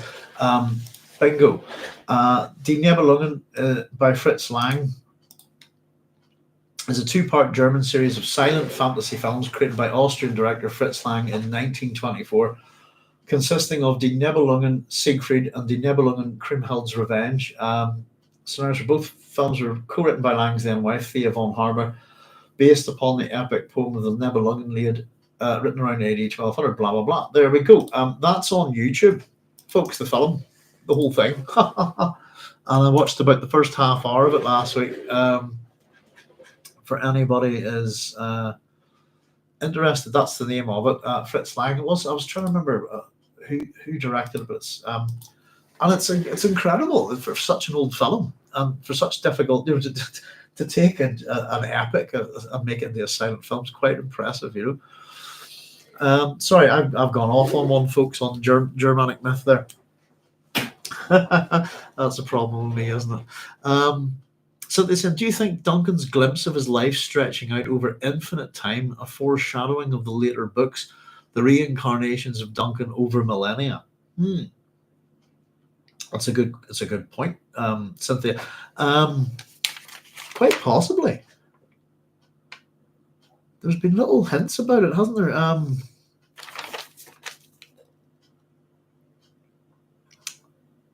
Let me just see. It's kind of, I think we were saying the other week there that I was kind of getting to the point of wondering, especially we're going to get to the end of this, we'll have a wee look at the interrogation of the historian,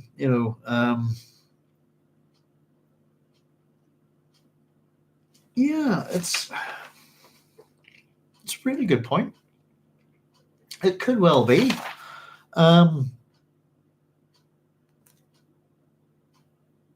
Let me just see if I can find that wee bit again.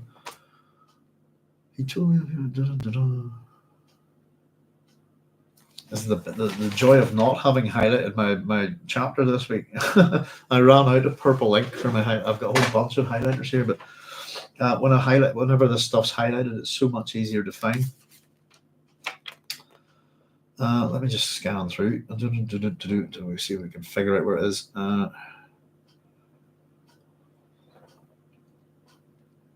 Yeah, mother of son, father of time.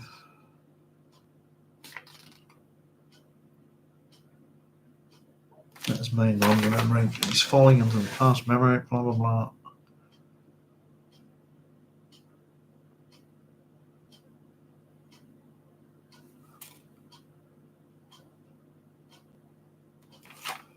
Sorry, I'm just having a wee scan here because I didn't quite get all my work done tonight. I just didn't get it highlighted, and that makes things just difficult to find.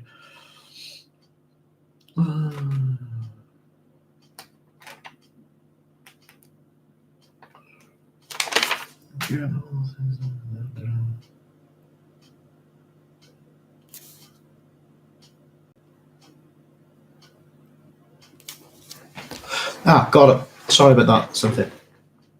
Let me just see. Do I think Duncan's glimpse of his life stretching out over infinite time a foreshadowing of the later books, the reincarnations of Duncan over millennia? The instant of that almost plunge remained in the memory.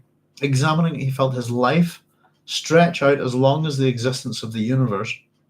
Real flesh lay condensed, finite in its emerald cavern of awareness, but infinite life had shared his beauty. Yeah, I was trying to figure out what that's tying into that, the connection to the Lorelei myth.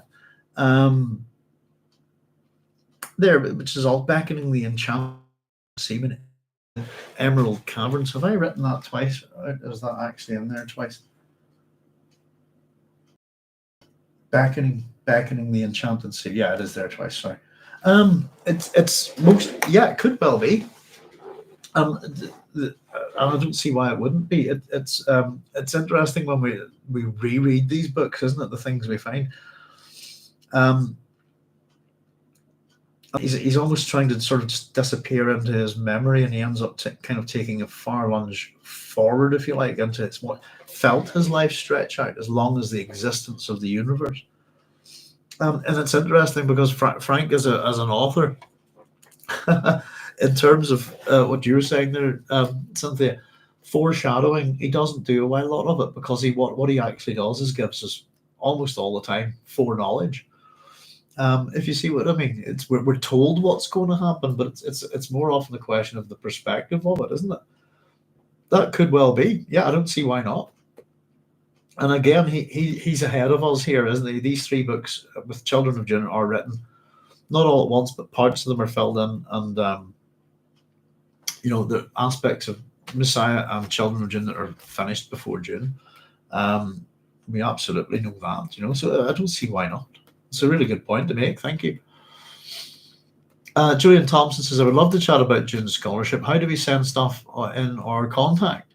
I did my master's in 2023, recently graduate. Excellent. Congratulations, Julian. I'm here on Doc Sloan Science Fiction Station, Julian. So if you look at our front page, if you like, on YouTube, the email address is on the banner. But I'll type it in for you now. Anybody else who wants to fire away with any correspondence, it's sciencefictionstation@gmail.com.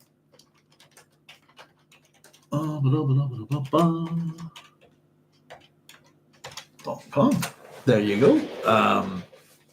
Fire me a wee email, Julian. I'd be delighted to have it. And I said, Julian, something that I do for people, I only started doing it recently. I had a wee chat with Sootpot. I think I'm going to have a wee chat with Chaya as well. But I've got a wee Zoom office for anybody who's interested, or ever wants to have a one-to-one or chat with me about any science fiction, this stuff, or the Greek mythology. You take your pick. Any of the things that I'm kind of into. I suppose where my knowledge is more rubbish now, I think, is my computer skills are badly out of date, I think, But apart from that, I try to do a lot of this from memory, actually, just to keep the old brain going right, But no, that's excellent. Let's see. Julian said, I used Aeschylus to read First Dune trilogy as a performative cathartic tragedy. Plato is helpful for the second trilogy and the dialectic. For my PhD, I want to do Dune, Van Gogh, and aesthetics. That sounds fascinating. We what did we do there with I did a wee video on a wee set of 3 videos just on the Peloponnese, because there's a certain amount of misinformation about what I suppose what people call the curse of the House of Atreides. Let me see. Very quickly. So the curse, if you get Brian Herbert's book on Dune, you'll see that he clearly doesn't understand it at all and has provided some misinformation. But he,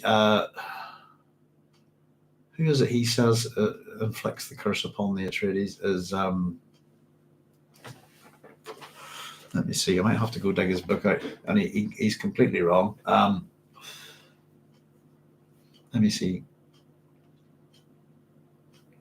I'll tell you in a wee second. Just looking some stuff up. Get the old.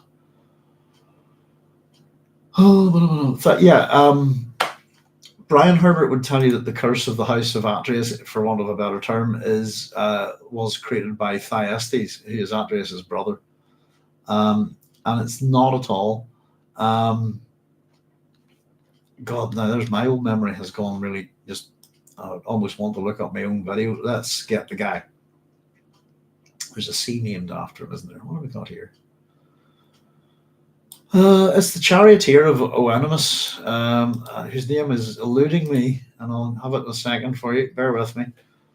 And he's the father of Hippodamia. What's his charioteer called? I'm actually looking at a Greek picture. Hang on, I can maybe get his name off the picture. Myrtilus. That's it. I can read Greek a lot better than I can speak it. It's Myrtilus is the person that inflicts the curse.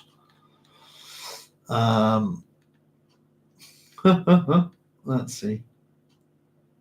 There he is. Just to be clear,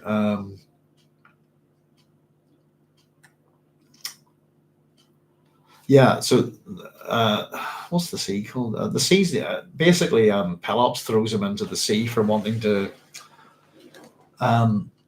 sleep with his wife on the wedding night, if you like, this kind of thing. It's to do with a pact that they made. So as he falls into the sea, it's Myrtilus that curses the Atreides, the Pelops, and all of his descendants. But that sounds really interesting. Yeah, I did some readings from Aeschylus just on those videos, Julian. But that's really interesting. Yeah, well, certainly check me an email, and we'll have to have a natter. And as I said, even if you're up for it, we'll see if we can present your work to the audience here. We've got a good wee crowd here. But that sounds fascinating.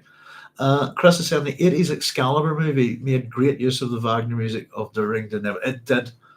And I'll be completely honest with you. It's probably the thing, apart from maybe the odd. No, it's the thing that introduced me to Wagner. But it's that particular piece of music, the Funeral March of Siegfried.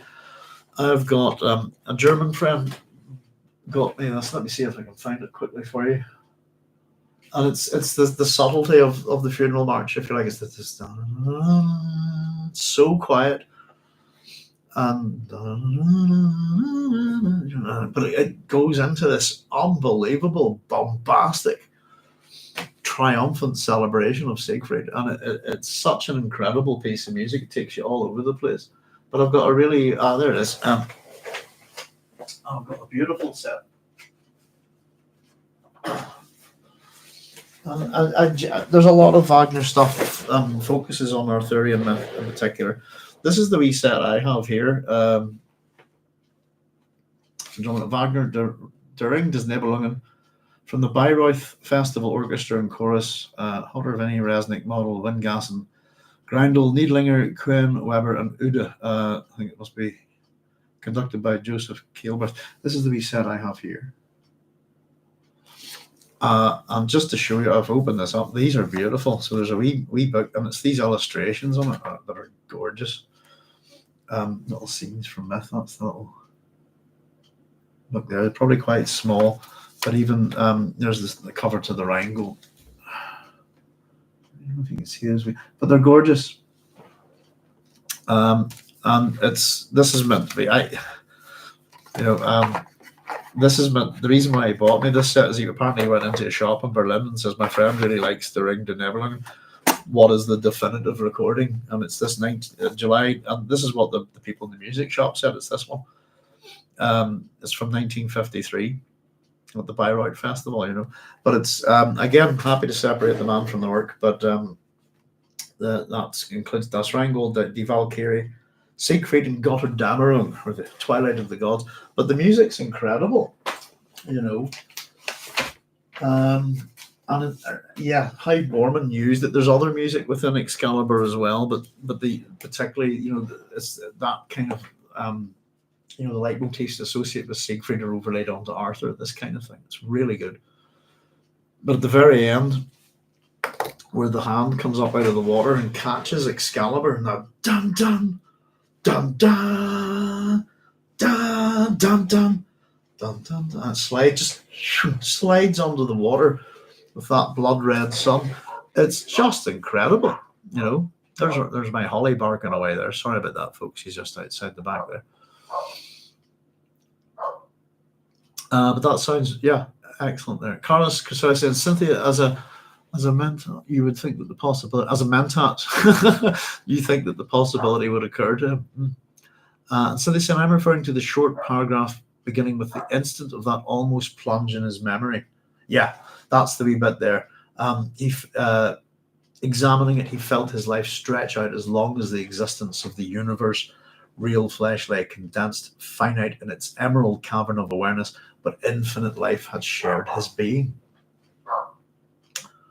Oh, ladies, behave.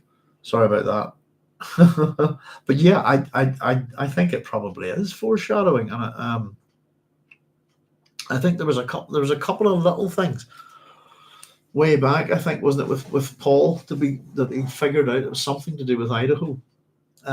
But certainly that's what's going to happen, isn't it? And it could well be. And it is. The one thing I always say, something is that I'm not too sure where he said it, but Herbert really didn't want people to have a second read, a third read, a fourth read at these books, and that you would be rewarded by finding things. I don't know how many goddamn times I've read these books, but I've found all sorts of stuff after all of these years, all of this work. In fact, doing this stuff with you guys, I've found as much interesting things to write about and talk about as I did when I did the PhD, probably more so. You know, it's a fascinating book, set of books, and I'm regardless of what you think of Frank Herbert, I'm always impressed by. I'm really impressed by him and the sheer amount of work that he put into this. I know that he borrowed heavily, and as it, what we were saying, that bad writers borrow, good writers steal. That you can see so much of other people's work here. It's a lot of other people's ideas. Mm.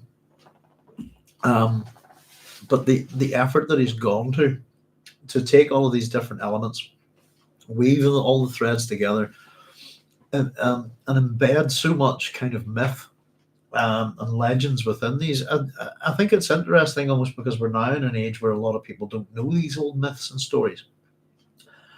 And prior to TV and radio, these stories were told and told and told and told over and over again. The importance of stories in human history was incredible.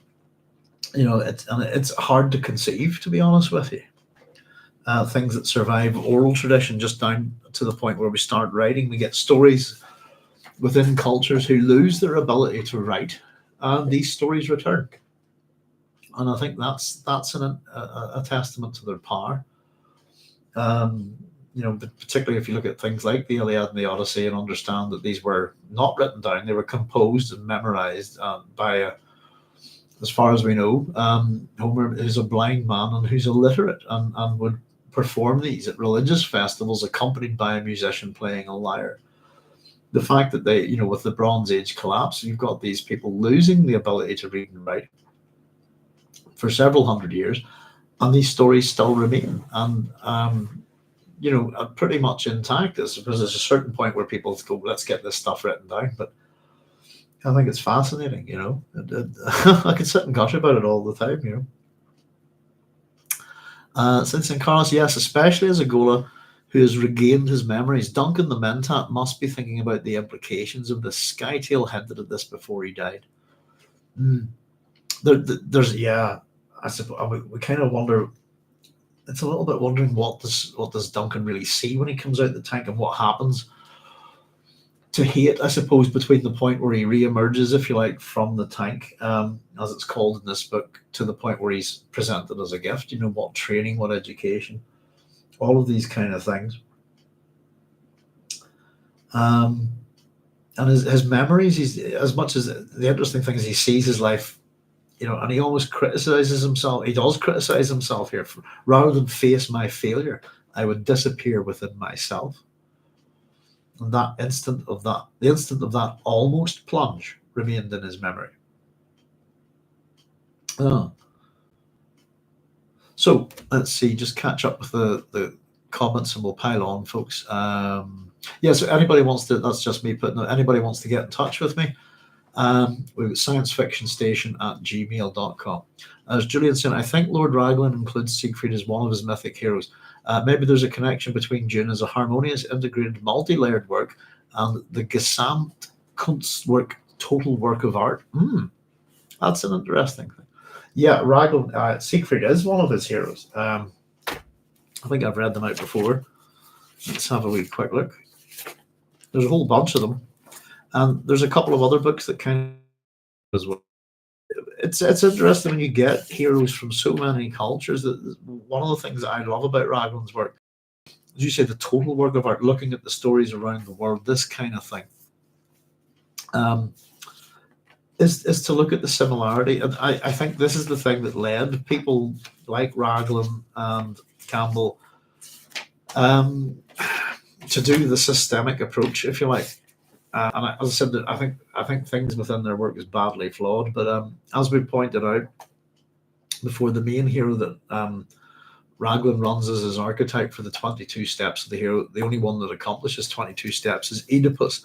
And Paul Atreides within the Dune series over Dune Messiah and Children of Dune covers 19 of those. So the ones we've got in Raglan's the hero are Theseus, Romulus.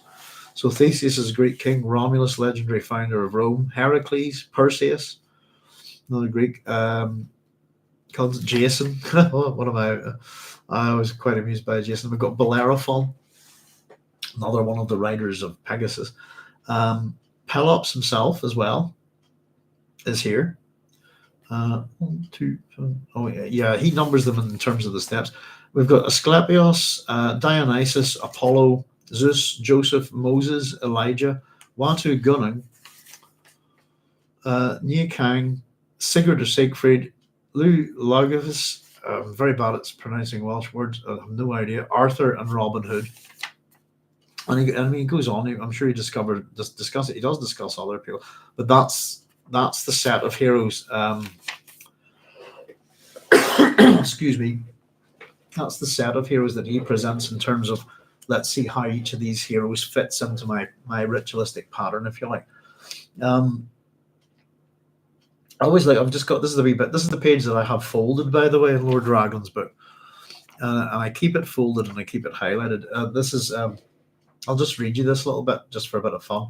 To assume that these hero stories were earlier than the rest of their attributes is purely gratuitous, as to assume that the non-miraculous is always earlier than the miraculous, or that the gods in the Homeric poems are late interpolations. Such assumptions arise from obsession by euhemeristic theories and not from a study of the facts. Euhemeristic, sorry. I'm a euhemerist, by the way, but I don't... euhemeristic theories, not from a study of the fact. That's where I'd give him a good slap for that one. Just because you're a euhemerist doesn't mean you don't work without evidence.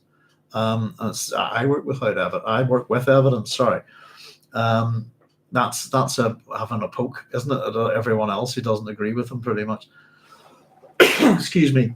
Since the facts both of the myths and of cult afford no grounds for supposing that any of the tributes is older than the rest, the conclusion that suggests itself is that the god is the hero as he appears in ritual, and the hero is the god as he appears in myth.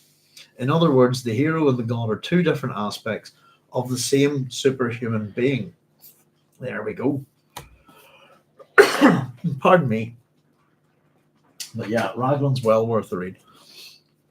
It's interesting, actually. The book that I probably recommend this book more than any other. And it's a book that, if you were going to study the nature of heroes, etc., and you just read this, you'd be badly misinformed. Tradition, myth, and drama. Raglan's problem is he ignores, I'll use the word, shitloads of evidence that are outside of literary things, if you like. And if anyone wants to check out the video that I did on the Pelopids, and it's just really to inform people what the Pelopid myth is and how it relates to Dune, and then just give one wee example at the end of it, 3 episodes. It's packed full of evidence. And I'll just to show you something very quickly, and we'll pile on. E.B. Rude, where are you? Let's see. Sorry, I'll get up from that chair before I hurt myself. There we go. This is one of my favorite books. E.V. Rue. E.V. Rue, for anybody who doesn't know him, is the kind of originator, the man that created the Penguin Classics. And we've got a lot to thank him for. This is my personal favorite copy. This is one of several copies I have of the Odyssey, and you can see it's translated from Homer by E.V. Rue, just down here at the bottom. It has an introduction by Jaquita Hawkes. This book basically contains the Odyssey, and it's loaded with photographs of the real places, evidence, pots, pots and sepulchres and all sorts of things, and depending on how old they are. But if you wanted to get a sense of the world of Odysseus, as you read his story, I couldn't recommend. This is a fantastic copy of the Odyssey. and the things, there's a, for example, I've got one of Odysseus's companions escaping from the Cyclops' cave by hanging from a sheep, small bronze ornament of the 6th century up there. Isn't that amazing? It's an absolute delight. But there we go. We've got an inlaid bronze dagger from a woman's burial in the domed tomb at Rutsi near Pylos. Look at that. Oh, sorry. Look at that. Isn't that incredible? So this is my favorite copy of the Odyssey because it's loaded with evidence. I mean, we're always learning new stuff as time passes. Some artificial intelligence work has been done on some documents there, which is attempting to locate Plato's burial place, if I'm correct. Just published there within the last week or two. There's always stuff going on. We're always finding new things because the past is they're buried for us to find, if you like. At the same time, you have this kind of thing where certain individuals and certain cultures and religions are out to destroy evidence of the ancient world so that they can make their truth the only one, if you see what I mean, which is a horrible thing.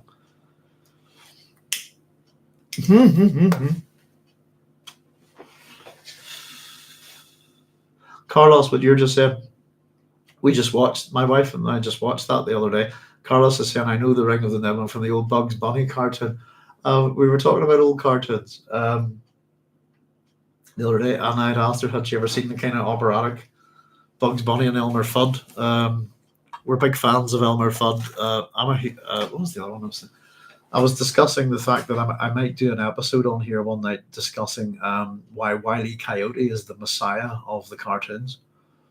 I really want to have a little chat about one of the best comic books I've ever read. Is I think it might be Animal Man #7, but it's the one with Wile E. Coyote as a messiah, and it's an incredible. We'll have to have a wee chat about it. But yes, we were watching those just the other day, and I was explaining that Wile E. Coyote is a trinity in one person. I'll have to get my thoughts down on this, but he is, of course, he's the silent coyote from the Wile E. Coyote cartoons. He's also Wile E. Coyote, super genius, who engages with Bugs Bunny now and then, and he's also I'm not sure if he's Ralph or Sam, I can't remember, but more than Sam. I think is it Ralph in those rather good kind of sheepdog cartoons, but he's got 3 different aspects to him.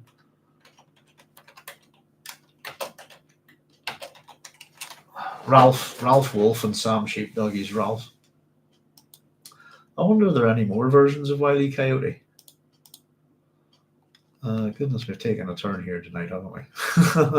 But I absolutely adore Wile E. Coyote. I always rooted for the Coyote. If anybody doesn't know the Animal Man comic about Wile E. Coyote, it's real hard hitting. It's brilliant. It's quite sad. That Wile E. Coyote revolts against his creator, the animator, because he's always starving. He is a creature in perpetual hunger. It's this kind of thing. I'll not spoil it for anybody, but yeah, well, I really would like to have a natter about it one night and get some stuff up on the screen and stuff, Let's get back to the story, shall we, folks? I'm enjoying the crack mighty tonight. Idaho stood up feeling cleansed by the desert. Sand was beginning to chatter in the wind, pecking at the surfaces of leaves in the orchard behind him. There was the dry and abrasive smell of dust in the night air. His robe whipped to the pulse of a sudden gust. Somewhere, far out in the bled, Idaho realized a mother storm raged, lifting vortices of winding dust and hissing violence, a giant worm of sand powerful enough to cut flesh from bones. He will become one with the desert, Idaho thought. The desert will fulfill him. So again, we often have these associations of anything big with the Atreides, the mother of all storms, this kind of thing. We've got another mother storm here. I think we had a bit of a joke about it, that the storm in the original Dune book goes from the mother of all storms to the grandmother of all storms to the it just keeps building in terms of how people describe it. I always thought that was quite funny. But he will become one with the desert will fulfill him. Not quite as such a morbid thought there. And of course, yeah, it was a Zen Sunni thought washing through his mind like clear water. Paul would go on marching out there, he knew, and Atreides would not give himself up completely to destiny, not even in the full awareness of the inevitable. So as much as rather than that, he's going to die, he'll die in Paris. Maybe this is his mentat computation, if you like, but with the Zen Sunni thing, thought process coming into it, he will become one with the desert and it will fulfill him. Washing through his mind like clear water. Cleansing, isn't it? This kind of thing. Paul would go on marching out there, he knew. He's going to go on. And Atreides would not give himself up completely to destiny, not even in the full awareness of the inevitable. A touch of prescience came over Idaho then. And he saw that the people of the future would speak of Paul in terms of seas. That's interesting. Despite a life soaked in dust, water would follow him. His flesh foundered, they would say, but he swam on. It's starting to see a hint of the myth, if you like, that what people will say of Paul.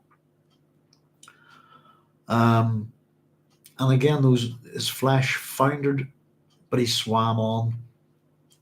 And again, the association of water, people will talk about him in terms of seas. But he keeps going on. It's whether he's dead or not doesn't matter. I think at this point that's the idea. Spoiler alert to anybody who hasn't read Children of Dune or gone any further with the Dune series. Mute me for about 5 seconds. We all know he's not dead, don't we?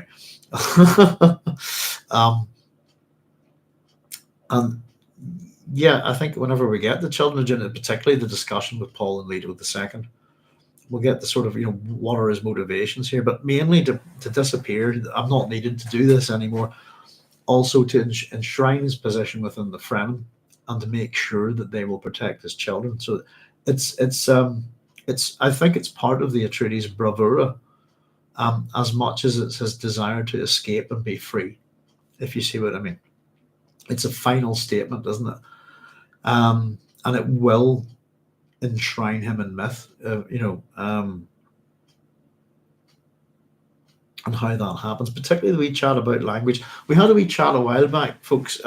I've often talked about, I've talked a few times on here about Rosa Parks, for example, and in particular as an example.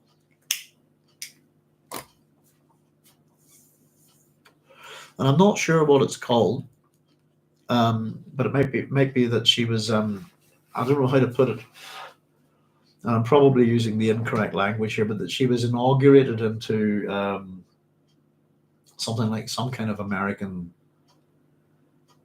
is it Library of Congress or something like that, enshrined in a literary way, if you see what I mean. And I read the passage about Rosa Parks, and it was not the truth. And what it did was mythologized her, if you see what I mean. And I talked about how I'd first heard about Rosa Parks when I was a little kid, and how the story had changed already. That to me, Rosa Parks was a little old lady who was told to move, and and said no, and that story to me made her so much more powerful. Discovered the truth over the years about Rosa Parks, and that she's quite a woman. The thing on the bus was deliberate. It was part of a political movement protest, and well organized and orchestrated to have the press there. This kind of thing.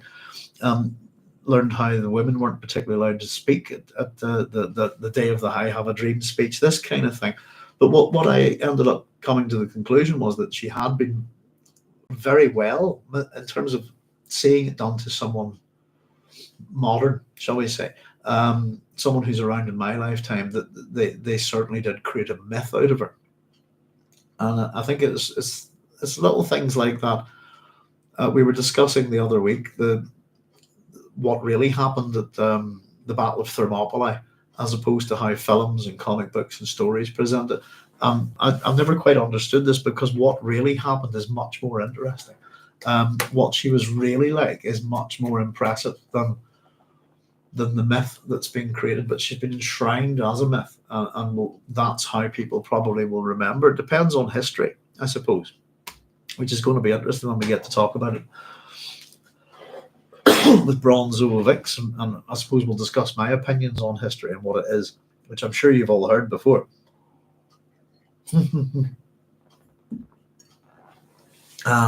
He's at one with the desert. The desert will fulfill him. He's one with Arrakis in that sense as well. And his flesh foundered, but he swam on, as if this mother of all storms would strip the flesh from his body, but his spirit carries on. That kind of thing, if you see what I mean. Behind Idaho, a man cleared his throat. Idaho turned to discern the figure of Stilgar standing on the bridge over the Quannet. He will not be found, Stilgar said, yet all men will find him.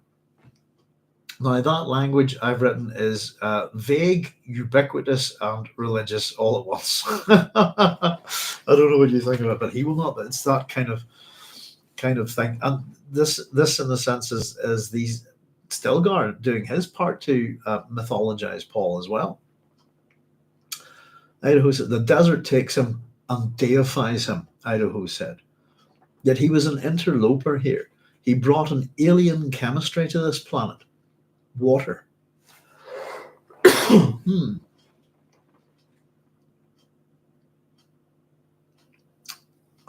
He didn't. First of all, the desert takes him and deifies him. No, the desert might take him, but it's not the desert that deifies him. The desert will lend itself to his myth, be a part and parcel of the trappings of the Paul Atreides myth, but it's the people that are deifying him. And particularly Stilgar doing it here. Excuse me. Give me 1 wee second, folks. I need to blow my nose. I'll just hit the mute button.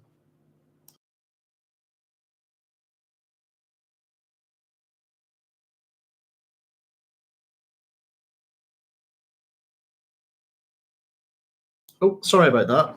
Still not. I've got a touch of a summer cold at the minute. Pardon me. Oh dear. As my wife would tell you, I'm very bad at realizing that I'm sick. I just keep going. Excuse me while I just get some fluids here, folks. Oh, but yes, this is the deification of Paul Atreides, and Stilgar's just had a wee part in it here, and Idaho's admitting to it. Deifies him, makes him a god. Yet he was an interloper here. He's not from here. He brought an alien chemistry to this planet, water.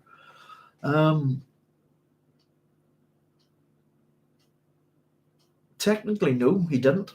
He just brought, I suppose the way you could look at it is he brought a lot more water to it than it had. And technically, if we'll get there, but we understand the history of Dune, Arrakis as a planet, then it once did have, lots of water on it. Pardon me, the implication is that the worms are transplanted there. The implication that I got is that the worms are created in a lab somewhere and brought to Arrakis, and then it's them that turns the planet, they insist the water, etc., and turn the planet into a desert world. I think there was, I don't know if anybody caught the wee thing I did about Tiger. But if you go to the very last pages of that book, you'll find that Gully Foyle goes to Arrakis, and that there's some it discusses the sand and this kind of monster there, and I thought that was fascinating. And what's that about? And that's a good few years before Dune, Now,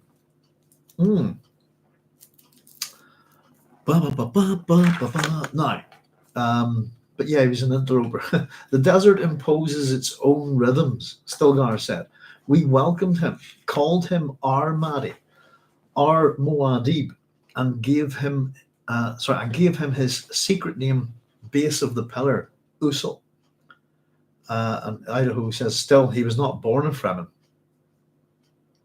And that does not change the fact that we claimed him. and have claimed him finally.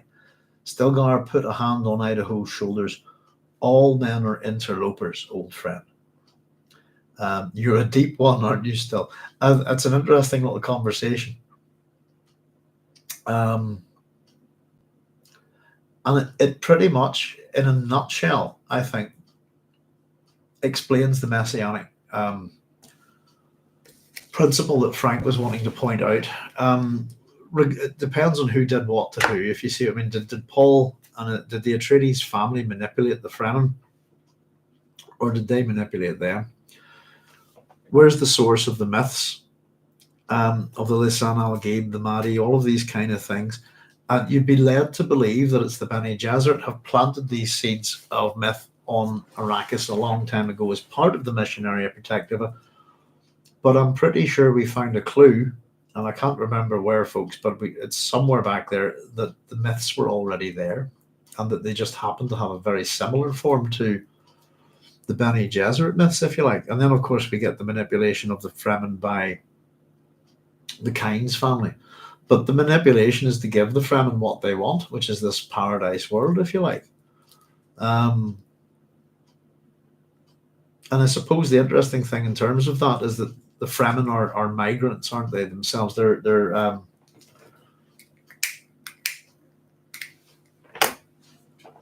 they've been forced to move from planet to planet for a number of reasons, but mainly religious persecution.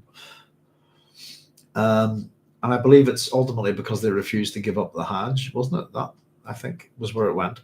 But they've ended up on a planet that they cannot really leave because of the drug melange. So the only thing that they really can do is make it more habitable, if you like. But these are possessive pronouns. He's our Mahdi, our Muad'Dib. We gave him his name. You know, this kind of thing does not change the fact that we claimed him and have claimed him finally. He belongs to us now. It's interesting that there's a few people in throughout history have been a bit like that. One of them, obviously, I think, is Lawrence of Arabia. I'll tell you who's an interesting person to look at for that is Lord Byron. The Greeks love Lord Byron, don't they? Let me just... I quite like Lord Byron myself. Let's have a look. There he is. Mad, bad, and dangerous to know. One of the few people who was considered to be the devil when he was alive. But he joined in on the Greek War of Independence and fought the Ottomans. As just looking at Wikipedia here, for which the Greeks revere him as a folk hero. He died leading a campaign in 1824 at the age of 36 from a fever contracted after the first and second sieges of Missolonghi.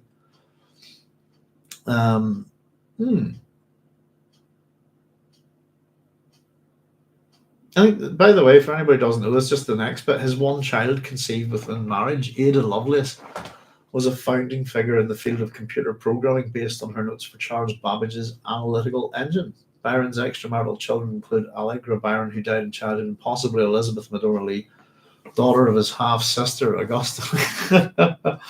But it's in particular, yeah, the Greeks love Byron in a similar way, if you see what I mean. I don't know if anybody knows that about him. Orwell, I think, went over to fight in the Spanish Civil War as well, I think. I'm not too sure about that. Maybe I'm mixing him up. But that he belongs to them. It's interesting. The question always about people being tools within this, man is a tool for geomorphic change, if you like. The Fremen are already about that within the book, thanks to the Kynes family. But it's one of those interesting things, again, about the people, the power systems that build up around someone like Paul Atreides. But one of the interesting questions within Dune is the Dune series is who is actually using who, particularly within the first 3 books, I think, Cynthia's saying, this scene with Duncan and Stilgar shows how completely Stilgar has accepted that the goal is now something else, is now a remembered friend. Yes, indeed. Old friend.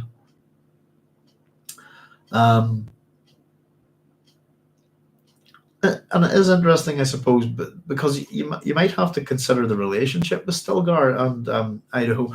Is that I suppose Idaho became a part of Siege Tabar, didn't he, all the way back? But he wouldn't have known Stilgar that long. I think old friends, just in terms of, I didn't think that he would know Stilgar that well, but I think probably what they've been through, etc., this kind of thing. Yeah, this is not hate anymore. I said within my notes, he's Idaho now. We're not calling him hate. But I like the response that you're a deep one, aren't you? Still deep enough. I can see how we clutter the universe with our migrations. Muad'Dib gave us something uncluttered. Men will remember his jihad for that, at least. I dare say that people aren't likely to forget something like a jihad, but I wouldn't say it's for the reasons that they thought it was uncluttered. Suppose maybe it's straightforward, simple, He won't give up to the desert, Idaho said. He's blind, but he won't give up. He's a man of honor and principle. He was Atreides trained. And his water will be poured on the sand, Stilgar said. Come. He pulled gently at Idaho's arm. Alia is back and asking for you. And his water will be poured on the sand. So his water will not be taken to for the tribe, unlike Chani's. It will belong to the planet, assuming that he dies out there somewhere, this kind of thing. So Ali is back and asking for you. So again, we get a little bit of this here. This is quite an interesting little part here now. She was with you at Siege Macabre? Yes, she helped whip those soft naibs into line. They take her orders now, as I do. What orders? She commanded the execution of the traitors. Oh, Idaho suppressed a feeling of vertigo as he looked up at the promontory. Which traitors? Now, the guildsmen, the Reverend Mother Mohim, Corba, and a few others. And I've got my little, just for the last little bit, just as we always do this, there's our little rack of skulls. We've got Edric, Gas, Helmore Team, Corba, plus others. Trying to give each skull a little bit of character, ever so slightly different. Oh, whimsy's great, isn't it? So, you slew a Reverend Mother. I did. This is Stilgar. Muad'Dib left word that it would not be done. He shrugged. Oh, that's one of those little mistakes, by the way, folks. I'll just read that again and I'll just point it out. I've got a typographical error here. I did. Muad'Dib left word that it would not be done. He shrugged. But I disobeyed him, as Alia knew I would. Now, just for anybody who's been paying attention, we've been doing basically the job of an editor on these books, haven't we? Yeah, I've got no. I did. Muad'Dib left word that it would not be done, and then I don't have a quotation mark after the full stop. He shrugged, and then quotation mark comes on. So I've got a wee missing quotation mark there. There we go. Just always wondering if anybody else's books have got. God, I'm a pedant.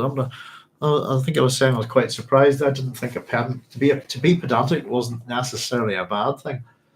I just thought it was a bit anal or something like that. But it's seen as a derogatory term. I was quite surprised by that.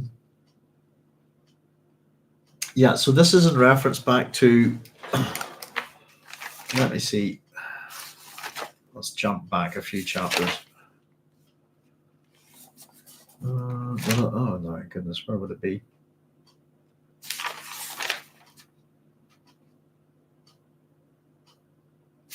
Isn't it the trial, isn't it?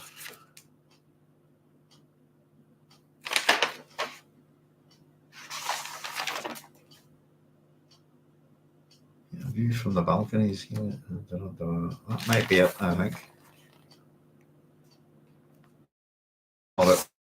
Folks, just let me see if we can get this.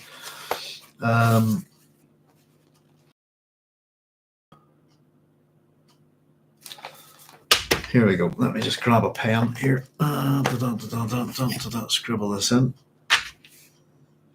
Sorry about this, folks. Just wanted to make a wee note here to do with this.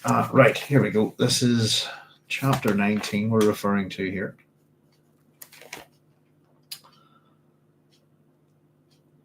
Oh, Note 89 in my notebooks. There we go. So we can look back and jump back. So I did. Muad'Dib left word that would not be done, but I disobeyed him, as Alia knew I would. Pardon me. So this is a reference to chapter 19, pretty much the very last page on it. And it's Stilgar chatting with Alia, sort of chatting about, their behavior. Just to read you this wee bit, just to refresh our memories. Stilgar says, "You're being perverse. Do you distrust me?" And Alia's, the distress in his voice softened her expression, but not her tone.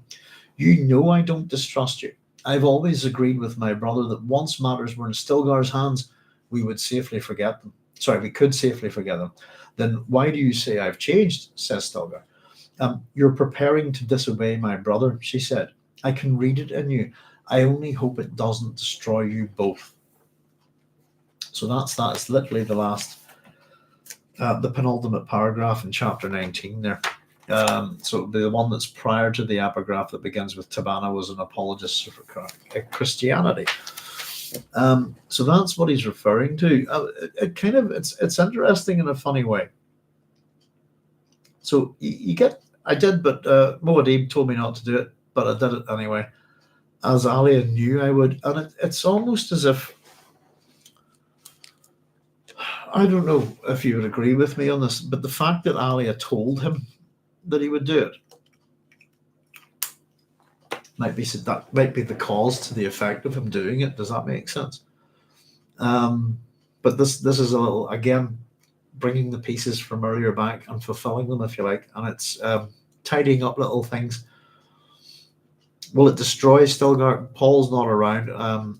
Maybe not. I doubt it. That was what Alia feared. So he's killed Gaius, Helen, Mohiam.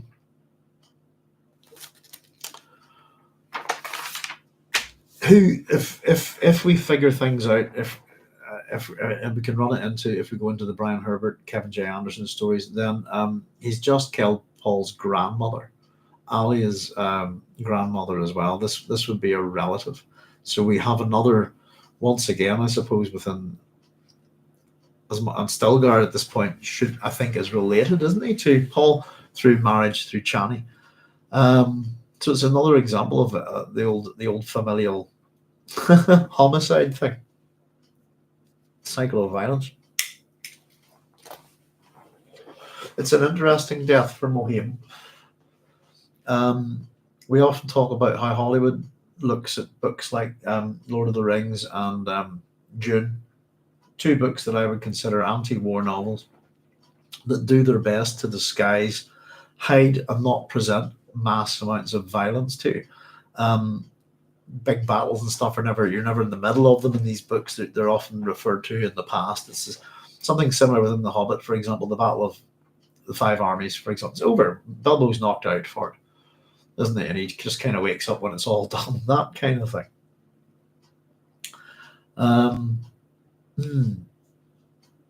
It's a bit of a. I think Gaius Helen Mohiam is a very, very impressive character, and it's a bit of a. It's just a bit of a off-stage ending, if you see what I mean. And it's. I don't know. It feels a little bit sad in some ways, and it's interesting that we've got that I suppose we'll go on with it in a minute, but we have that juxtaposed with someone that Alia would really like to see dead, but has been told to not to kill. Is so that we get Irulan being spared, but Gaius Helen Mohiam not, if you like. I think Dune the miniseries is a Children of Dune TV series just has. I'm not sure. I think, is it Gurney that kills her in that? It might have been a wee bit of a change. I must have a look at it again,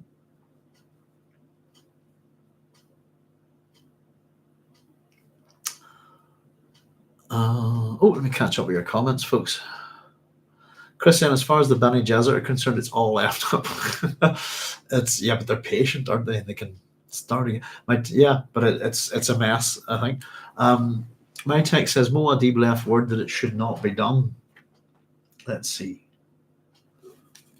Where did I jump to? Oh, I wish I had highlighted this. Nope, I've gone back a page. Muad'Dib, I did. Muad'Dib left word that it would not be done. And then you have your quotation marks after it, don't you, Cynthia? Yeah, I'm just missing the quote after done, because then it goes, he shrugged. So it's a full stop. The quotation marks don't end. Then I've got a capital letter, he shrugged, and then a full stop, and then the quotation continues with quote marks. So it's a minor little thing. But if you've got the quotes in it, is yours, Cynthia? Is yours is it the Berkeley edition? Is that Berkeley Press that published the edition you have? I'm starting to be very curious about these different editions of Dune, and I don't really want to disappear down that rabbit hole just to wonder how many of them are different. But it is curious. For a book that's been around, this 1969, it's been around a long time. It's particularly a book that sells so well. The Dune series is still selling well. I don't see why anybody wouldn't fix these, or where the problems actually stem from. Carlos is saying, I've always thought of the worms as a biological doomsday device. Yeah, but it's a good way of putting it. Biological and chemical. Almost like was it the ABC Warriors? They're nothing short of a nuclear weapon, is it? Or something like that would stop them.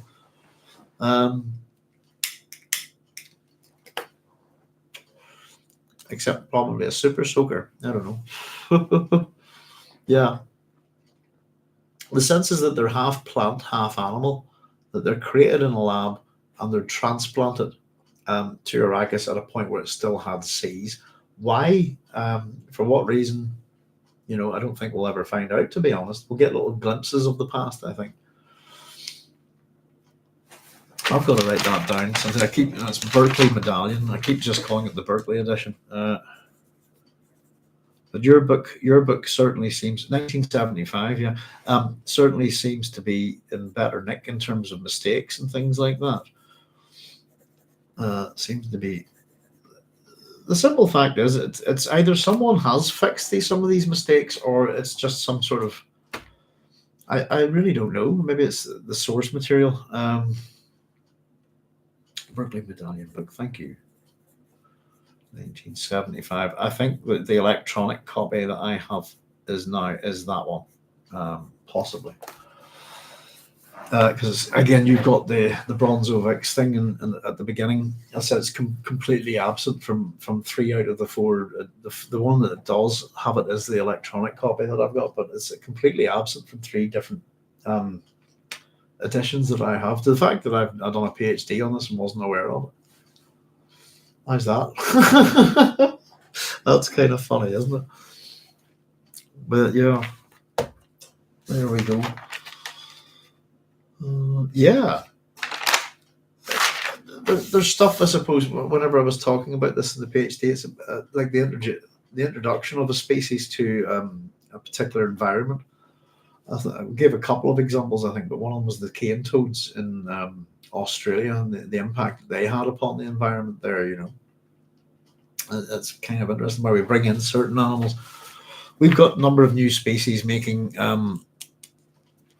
living in the north of Ireland here at the minute. Some environmentalists are going out and going, oh no, they're let's destroy these because they shouldn't be here, and they're taking over indigenous species, this kind of thing. And it's the most appalling thinking. That animals and birds and plants all kind of migrate and stuff like this. And it's part and parcel of not just human history, but animals' history, if you like, development on this planet, even plants. We're talking about love growing seeds and anything, but the things that grow in our garden that randomly appear, and they're generally either they've appeared because of seed dispersal in the wind, or through animals, bird droppings, this kind of thing.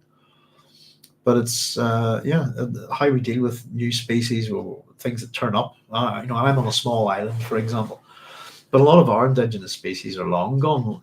Ireland's been deforested by such a huge amount because of the plantations that much as we call it the Emerald Isle, there's not a lot of forestry left here at all. I think we've got about 5% of our original forests.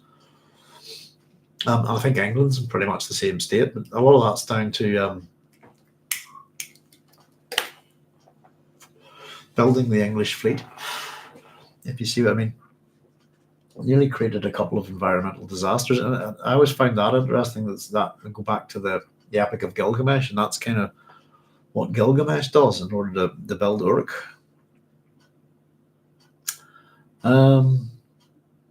Idaho, yeah. So that's the little bit where Stilgar basically says, "I've killed Mohiam," and I disobeyed him. And the other thing is, I suppose, in terms of the reiteration of patterns within patterns within patterns within the Dune series, Fremen disobey Paul at the end of Dune as well. And he's the leader, he's the Messiah. Nah, we're not going to do that. It's just prior to the big battle, isn't it? I think. Judgment. Oh, right, sorry. Idaho stared again into the desert, feeling himself become whole. One person capable of seeing the pattern of what Paul had created. Judgment strategy, the Atreides called it in their training manuals. People are subordinate to government, but the ruled influence the rulers. Did the ruled have any concept, he wondered, of what they helped create here? People are not. I don't know whether you believe that or not. Depends on what country you live in, what sort of government you have, but people are not subordinate to their government. The word subject, for example, living in the UK, we have a monarch who's not a monarch. The word doesn't apply. We do not have a single ruler. The royal family do not rule, but they have immense power because of money and wealth that they've taken from pretty much everyone else. The character of royalty is often the character of theft, I think. Go all the way back. If you look at King Arthur and stuff, robber barons and stuff like that. But it's an interesting little thing. This is what the Atreides think anyway. Judgment strategy in their training manuals, in their propaganda, in other words, as well. People are subordinate to government, but the ruled influence the rulers. Now, we have to remember that this is a feudal universe with an empire, with an imperator, what's the word I'm looking for? An emperor, sorry. Did the ruled have any concept, he wondered, of what they helped create here? The ruled influence the rulers. It is true though, in that sense, but I wouldn't say that people are subordinate to the government. Anytime a government tries to crush its people, it can find that out the hard way. But it is to a degree true, and it's an example there's a really bad example within the UK, for example, of the royal family. Their main job is to turn up at places and speak.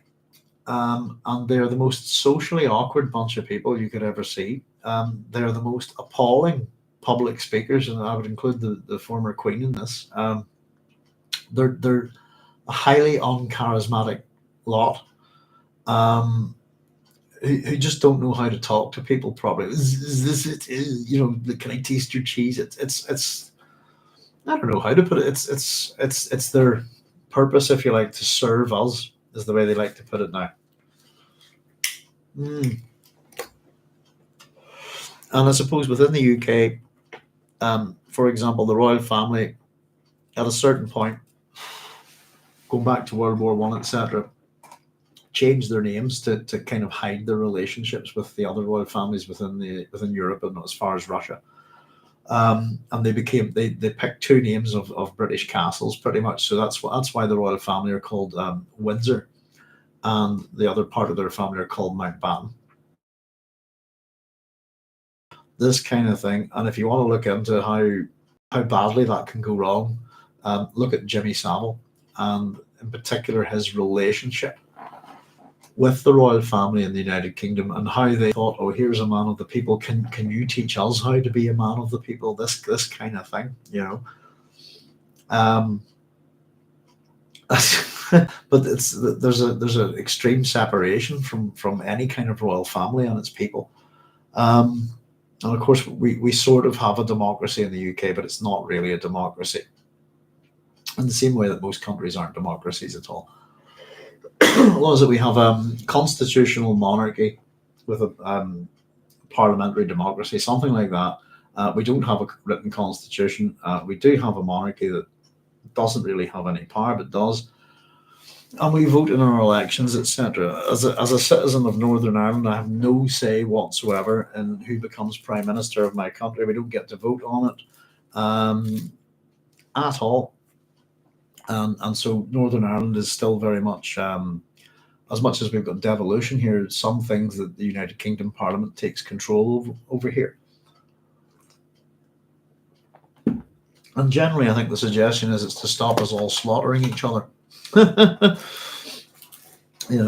it's a good example that the ruled influence the rulers. They're always behind the times, if you like. And the fact that they're isolated from their people, from culture, all sorts of things. Royalty basically courts people whose fame has brought them status, if you like.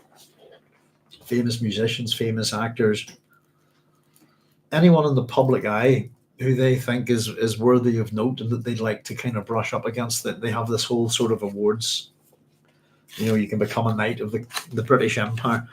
The fact that those titles still exist say a lot. The United Kingdom, particularly Britain, mainland Britain, still considers itself an empire in many ways, or that we had an empire, but it still has many overseas territories, about 14, I think, and still likes to cause trouble. But little comments about the government here. Did the ruled have any concept, he wondered, of what they helped create here? So it's a flip of that, really. How much do are the people aware of their influence on those that rule them? Judgment strategy. It's an odd way of putting it, isn't it? It sounds like sophistry to me. This is Stilgar. Alia, Stilgar said, clearing his throat. He sounded embarrassed.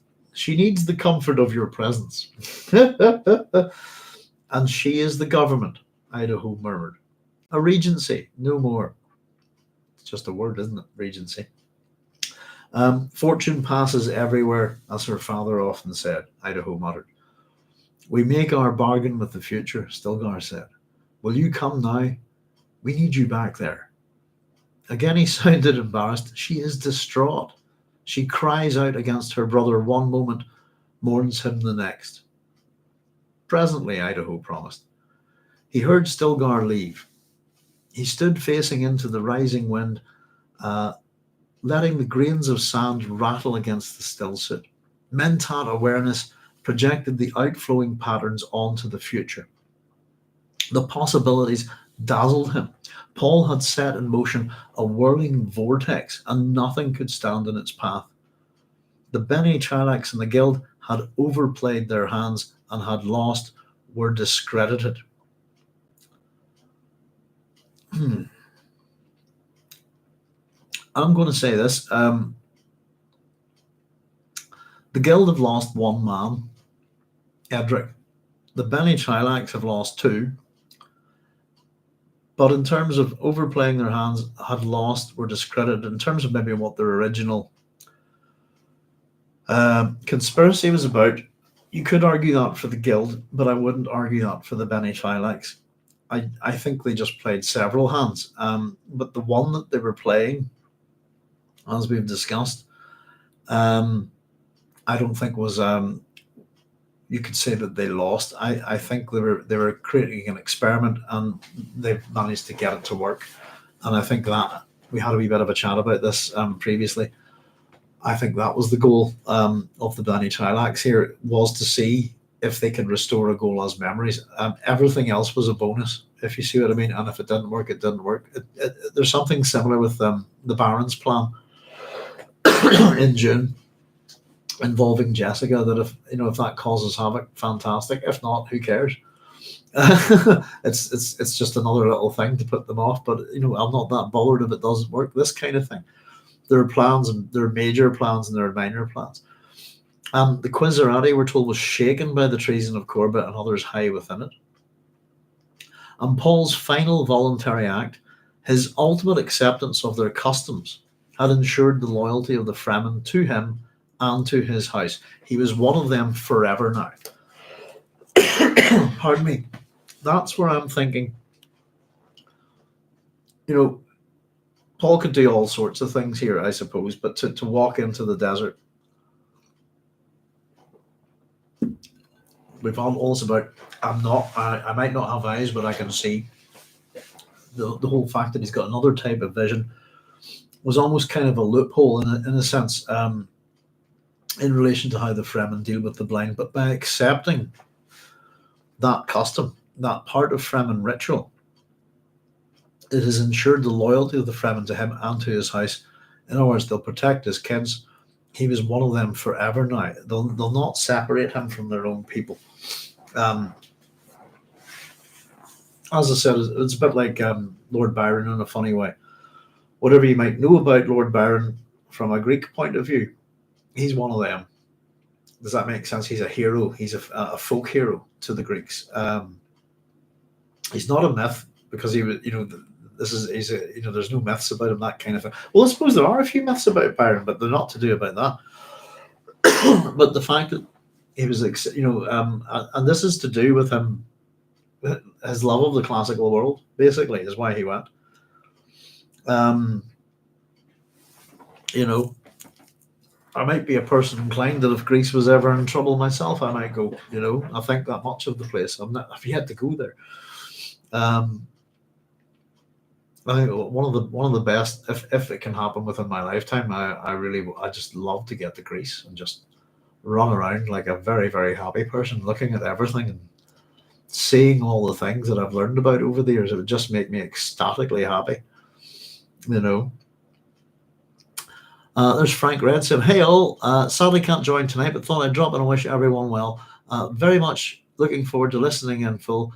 Can't believe we're at the final chapter already." Thank you very much, Frank. It's good to see you. No worries at all.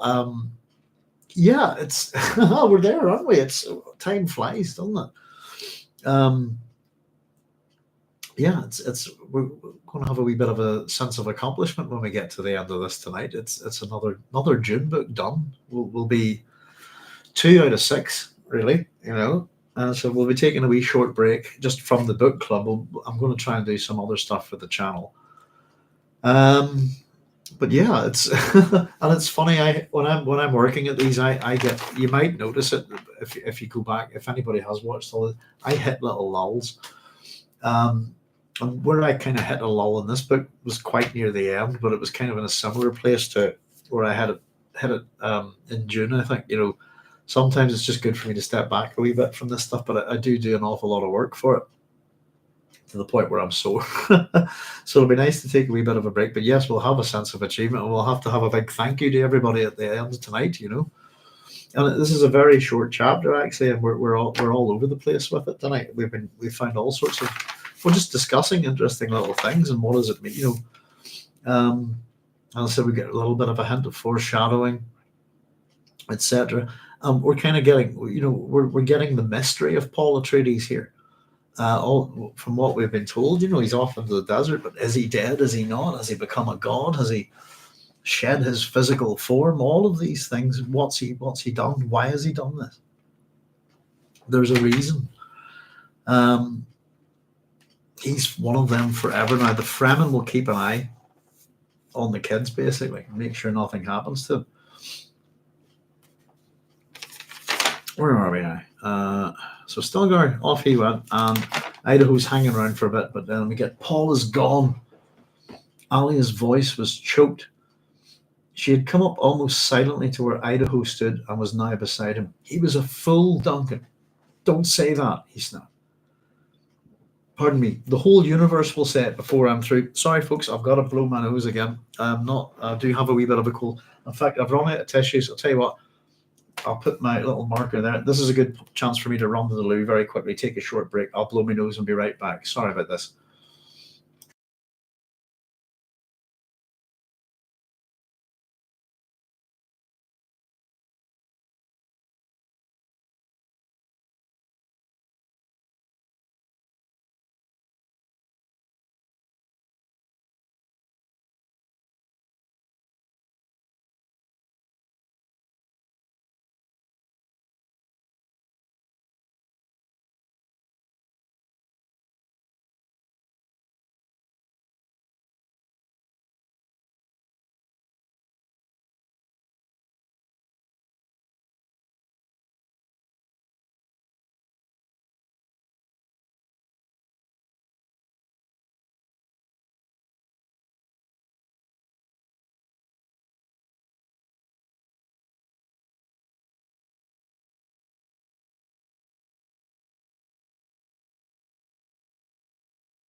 There we are. Sorry about that, folks. Just this cold. I've got such a runny nose tonight. It's not been too bad, but I ran out of tissues there. But yes, indeed, Frank, I can't believe we're here tonight. And we're going to be completist about it because we didn't have a look at the prologue that's in the Berkeley. What is it we call it again? I wrote it down here. Hang on, the Berkeley Medallion book from 1975 edition. That Cynthia has seems to be a pretty good edition of this book. But here we go. He's gone. He was a fool, Duncan. Don't say that. The whole universe will say it before I'm through. Why? For the love of heaven. For the love of my brother, not of heaven. Zen Sunni insight dilated his awareness. He could sense that there was no vision in her. Had been none since Chani's death. Now, the description of Paul as a fool, the fool saint, this kind of thing, is an interesting one. What makes him? The whole universe will say he was a fool. He was foolish. Why? For the love of it, not for the love of my brother, not of heaven. And it's interesting that I would often go with fools tend to be very wise in some way, but you have to become very wise. Hello, Holly. Oh, I'm getting barked at. To be very wise, one must first be a complete fool. I think. I like to think I've got a level of wisdom about me, but I can tell you that I've certainly been extremely foolish in my youth. But it's kind of how you learn in a funny way, isn't it? I can't remember whoever said this, but someone once said that it's we all make fools of ourselves. And I live by this. Sooner or later, I'm going to say or do something that will sound foolish or stupid or whatever. And it's just inevitable. And I've done plenty of these things in the past. But the trick is not to mind too much. It's a trait of humanity in many ways, if you like. Don't beat yourself up too much over it. As long as you can learn from your foolishness, if you see what I mean, then you will become truly wise. But it's not for the love. It's not of because no vision in her. He had been none since Chani's death. So again, the vision. You would want what's been guiding the Atreides all this time, particularly with Paul, has almost been a character in this book, as we've been saying. The vision, eternity, these things, time itself. and nothing since Channy's death. The suggestion, I think, is that we'll see how this affects Alia in Children of Dune, if you see what I mean, and that she's been having problems with her vision in this book to the point where she has actually overdosed on melange in an attempt to see. But it's possible that grief has removed that from her here. You practice an odd love, he said. Love? Duncan, he had but to step off the track.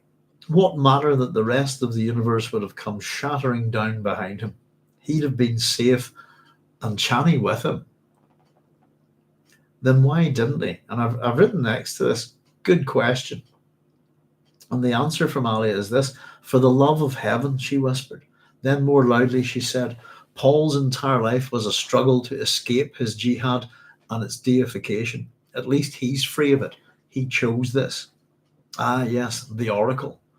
Idaho shook his head in wonder. Even Channy's death, his moon fell. He was a fool, wasn't he, Duncan?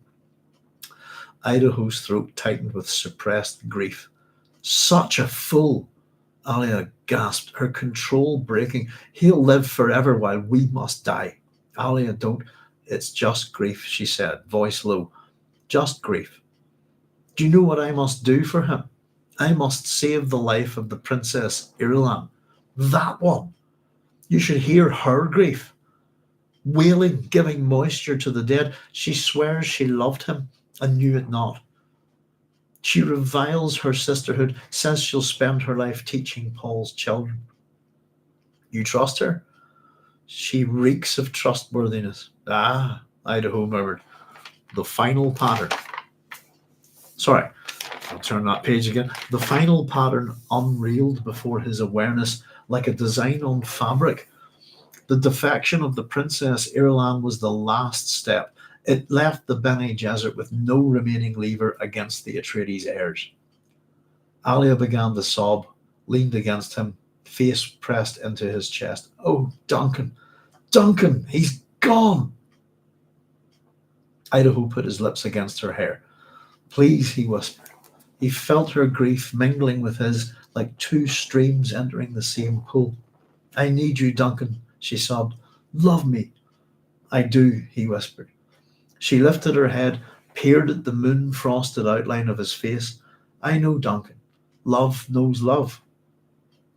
Her words sent a shudder through him, a feeling of estrangement from his old self. He had come out here looking for one thing and had found another.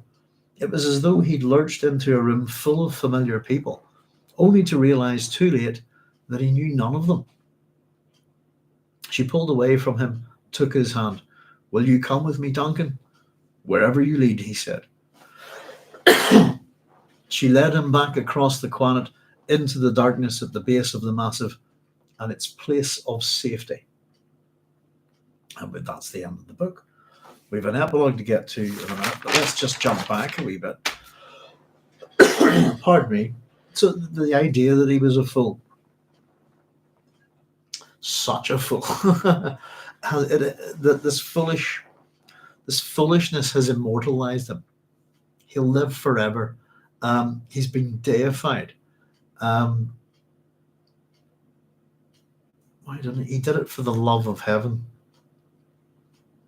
Paul's entire life was a struggle to escape his jihad and its deification. At least he's free of it. He chose this. It is a choice. Ah, yes, the oracle. Even Channy's death, his moon fell. How much of it did he see? Did he know that this is what he needed to do? Right, as much as Paul has been almost fulfilling a role because of his future memory, if you like, is this part of it? How far down the future did his vision go? That it seems that this is an act of defiance by Paul. It's an attempt to break free. His entire life has been a struggle to escape his jihad. He failed, didn't he, in that? And it's called his jihad, by the way, not the jihad or anything like that. And it's deification. At least he's free of it. He chose this. So what people choose to do with his story, with what happened, all of these kind of things, pardon me, it's out of his hands now. And the Oracle, even Chani's death, his moon fell. Pardon me. And we really do have that, and we get that last little thing, but that we have that where we can compare the two, that as much as Paul has left word with Stilgar not to kill Mohiam, he does it. He's also left word with Alia to spare the life of Irulan. She does do what he wishes. And of course, Irulan's a pretty important character within the Dune series as well. And that his last act of the final thing that falls into place, if you like, in ensuring that Irulan is alive, it's turned her against the Bene Gesserit. And that means that they have no lever, as it's put here, to work against the Atreides heir. She's been a double agent, well, not, yeah, pretty much a spy within the house. And it's her that actively, pretty much, her poisoning that brought about Chani's death in the end, with the use of the contraceptive. But the Reverend Mother Mohiam has just kind of probably organized, I'd say, the conspiracy a bit, and introduced the Dune Tarot to muddy the future. And you kind of have to wonder, it's just a deck of cards, isn't it, that anybody can use. You got all these little people out trying to predict the future with prescience, with these cards, etc. You kind of do wonder why Stilgar felt the need to kill her. You know, but and I don't. The interesting thing is, I don't think Stilgar does have a good reason to kill her, except maybe that she must be the one who caused all this, if you want to do that with the conspiracy. But I, as Alia knew I would, having that conversation way back in chapter 19, it's possibly just put that this is what I'm going to do, so I might as well just do it. It's a little bit tricky. So we end here with Alia leading him back across the quiet into the darkness at the base of the massive and its place of safety. And here we have our epilogue in poem form. This is the Gola's hymn. And I think a lot of this gives a sense of, we talk about Paul being the fool here. The fool's an archetype, isn't it? Let's just have a read through the poem. This is one of Herbert's better ones, I think. No bitter stench of funeral still for Muad'Dib. No knell nor solemn rite to free the mind from avaricious shadows. He is the full saint, the golden stranger living forever on the edge of reason. Let your guard fall and he is there. His crimson peace and sovereign pallor stride into our universe as prophetic webs to the verge of a quiet glance. There, out of bristling star jungles, mysterious, lethal, an oracle without eyes, cat's paw of prophecy whose voice never dies. Shai Hulud, he awaits thee upon a strand where couples walk and fix, eye to eye, the delicious ennui of love. He strides through the lone cavern of time, scattering the full self of his dream. The Gola's hymn. That's our wee epilogue. I think it's kind of interesting. No bitter stench of the funeral still, no knell, no solemn rite to free the mind from avaricious shadows. He is the full saint, golden stranger, living forever. So you could argue, the term I would use again is that this is the apotheosis of Paul Atreides. And we can see that's going on through his own actions and words, but also through those who are closest to him here, that they kind of have a sense of understanding. And it's quite interesting that Idaho's kind of projecting, isn't he, some of this stuff almost into the future. Seeing through the, as much as we talk about the judgment strategy of the Atreides, this is the strategy of Paul here. And again, how much of it is down to the vision, if you like, Cynthia saying, is Alia reacting to Chani's death or to her own mistake in listening to Lickna's offer of a Gola Chani that had endangered the children? Does she feel guilt or grief over that? Good question, Cynthia. I think it's both. To be honest with you, it's grief of loss of Paul. But she was blaming herself in the previous chapter, wasn't she? Guilt and grief. I think it's both. Let me just see. Jumping back. Babies. This one is highlighted, so it's a lot easier to find. Where are we? Alia's in yellow.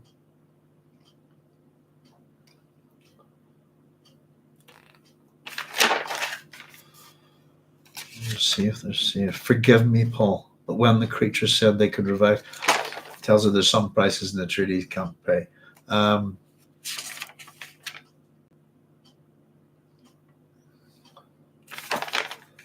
Yeah, it's. I suppose Skytail uses the pressure of time, really, doesn't he, on her? Yeah. Paul, someone said that's far enough. Alia Skytails. It's my fault, Alia Groom. My fault. And my notes from the previous chapter, Cynthia, I wrote next to it. No, it's not. It's not her fault. But yeah, I didn't believe it was her fault. And again, Paul has probably foreknowledge. But yeah, there's definitely guilt from the Skytail thing, and she tells us herself here, grief. She's lost her brother, and that they are kind of two faces of the same coin, aren't they? They're very similar. I think they're in many ways they're very close. If you get the sense that I get the beginning of Dune Messiah is in a kind of way where they start to diverge, if you see what I mean, in terms of their visions and things like that. Get the sense that they're very much on the same page prior to that, But their insight here is good. I think it's for the love of heaven. He has immortalized himself. Regardless of what happens, this 12-year event will echo down through the centuries, the millennia, possibly, and we think of all the different things that Paul is. A hero amongst heroes, a fool, an emperor, a guerrilla leader, a religious icon.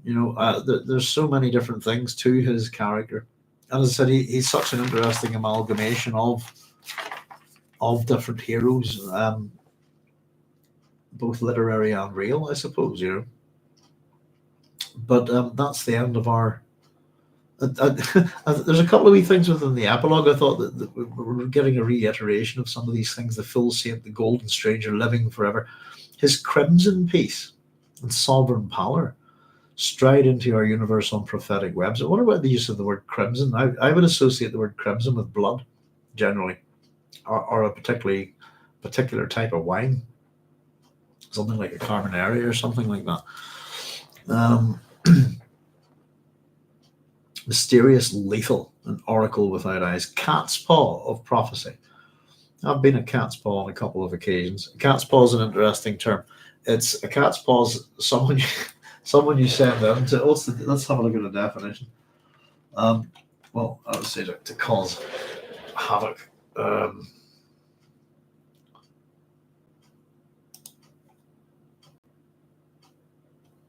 no, maybe that's. Hang on, let's have a look.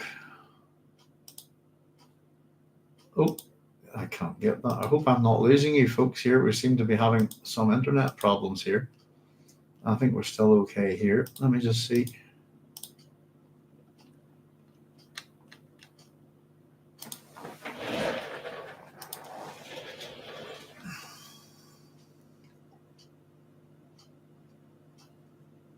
One used by another as a tool, a dupe. That's not quite the case. It's also a light air that ruffles the surface of water in irregular patches during a camp. Yeah, I used as a tool in the sense of maybe I've deliberately gone in and done something for someone else, if you see what I mean, to to get to the heart of a matter, but I was the thing that you shouldn't have let in the door. Does that make sense? And then I go and let people think that what they've done is one thing, and then out I come and have all the information that I needed, that kind of thing, you know. So much as a tool, I wasn't a dupe. I would say a cat's paw is a person you could send in to do something for you, almost as a surrogate in a sense, if you like. So they said in the epilogue, I love the phrase, yes, I caught that one too, bristling star jungles. That's a great one, isn't it? Cosmic Paul, that's a great way of putting it. I'm thinking of the incredible nebulae from our deep space telescopes. Yeah, we get to see some really interesting stuff off the James Webb telescope, haven't we? I love that kind of thing. Planetary nebula. Yeah, very good. I like the way you put that, Cynthia. Cosmic Paul. He's transcended everything, hasn't he? Yeah, it's I suppose the apotheosis of a character ascending to, you know, he did it for heaven, this, for the love of heaven, whatever you want to call heaven, your divine, you know, this kind of thing. As I said, that for anybody who's interested, I'd say that the main story that to look at in terms of apotheosis, and again, it's the end of the story really. Heracles is a particularly good one. Heracles is in a sense divine, set apart from most of the other heroes, who are almost all semi-divine themselves, if you see what I mean. But Heracles is a particularly different story. I think most of the Greek heroes, as we said, don't end well. Heracles doesn't end well, particularly himself, but he goes through Apotheosis and he ascends to Olympus, you know, to be an Olympian. He's deified. Heracles was worshipped as a god. Hero cults and stuff like this, you know. Which I mean, I love. By the way, if anybody's never read the 12 labors of Heracles, the whole Heracles myth, Hercules to some people. Sorry, check it out again. Robert Graves or Apollodorus won't take you long to read. Absolutely brilliant stuff. In particular, the labors of Heracles, something worth picking apart and having a look at. Where did we get the comment about euhemerists there earlier? That was from Lord Raglan. A euhemerist, by the way, just to let anyone know, is a person who believes that myths have some basis in reality. Some basis in reality. It's not that they're true in that sense, but that there's an original story, if that makes sense. And I would be a person who would be like that. As I read stuff, and particularly in the ancient world, if you start reading myths from different cultures, then you go, oh, here, hang on, I've got the same story over here, and it's 300 years older. You know, a good one to do this with would be the Ark, if you like, the flood in the Ark. You've got different cultures within the ancient world, all within not too far of each other, if you see what I mean. But most of us know the story of Noah and his Ark. If you understand Greek mythology a wee bit, you'll know that it's Deucalion and his Ark, and then we can go all the way back to the Sumerians, the Mesopotamians, all of those guys, and we have Umptmatishum and his Ark. Some of the stories are similar, some quite different, if you see what I mean. But there's aspects to these tales, and particularly what Raglan's talking about is that some of our heroes within Raglan's the hero are not historical at all, as best as I could tell, anyway. Some, quite a few are, but it's when you start noticing that, you know, oh, so and so was stuck in a basket and pushed out to sea. Oh, so was he. So was he. So was this hero. You know, there's aspects of these character stories that overlap and are often overlaid onto each other. And an interesting example within Greek society, I suppose, is if you think about how you worship people, etc., is that there's a quite a prominent cult towards Heracles within Athenian society, for example. But then we get a different type of hero. Heracles is all, you know, super strong. He's, you know, strongest man in the world. This kind of thing. We get a different kind of hero. You can see this kind of in statues and stuff. Well, the artwork. We get a different kind of hero in Theseus. And in terms of, for example, what the Athenians admire at a certain point, who's a good hero to admire, that's the whole point, I suppose, of some heroes, isn't it? There's a shift between admiring Heracles for his brute strength and his power, to admiring Theseus for the ability of his mind, if you see what I mean. And arguably, if I don't know what you would think about this, we have a couple of people in here tonight. Julian there was chatting about his work. Julian Thompson there, just about his work with looking at Dune, etc. And that'll be really interesting. I hope we can find out a little bit more from Julian about his work. Oh God, I've lost my train of thought there. Hang on a second. No, oh, for God's sake, I'll be watching this back and kicking myself. Sorry, I did lose my train of thought. It's just in terms of how people look at myths, I think, was where I was going, and what aspects of the myths that they accept, and then as their culture changes, what aspects they discard or choose to admire, as someone else, this kind of thing. Heroes can fall out of fashion. And I'll apologize for whatever track I had going on in my head there, but I lost it. But it's just interesting to have a look at some of this stuff. Sorry, I've totally lost the thread there in my head. But I was just reading that. It's one of the really nicer pieces of writing, isn't it? With Cynthia, it's bristling star jungle, mysterious, lethal, and oracle without eyes, cat's paw of prophecy, where voice never dies. It's one of Herbert's more actually poetic bits of writing. I'm a wee bit critical of Frank Herbert when it comes to his poems and songs, as I'm sure you know. Not to an outrageous extent. I just think, but it's a good wee. It's the goal is him again. So it's kind of, depending on who wrote this, that's simply its title, but it seems to echo some of Duncan Idaho's opinions here on Paul.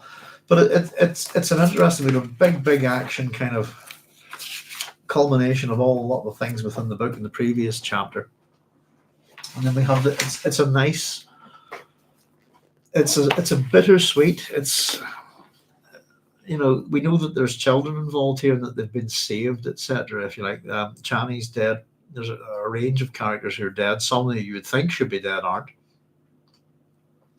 But it's a bittersweet ending, and I suppose you kind of wonder all the way back to 1969, etc. Let me just see.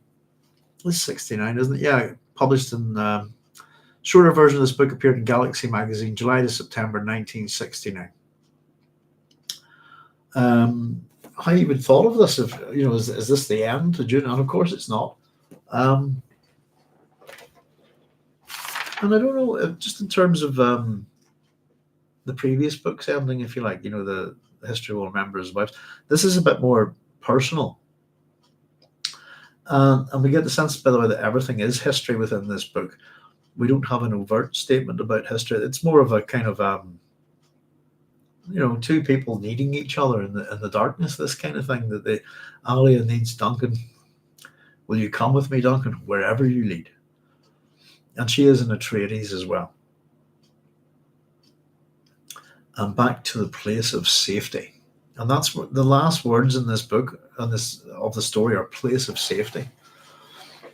I don't think there's any such thing, is there? Now, let's have a wee look. Just this, it's always interesting that the short chapters take longer to do, isn't it, than the big ones? Here we have, this is the prologue. We'll just run through it here.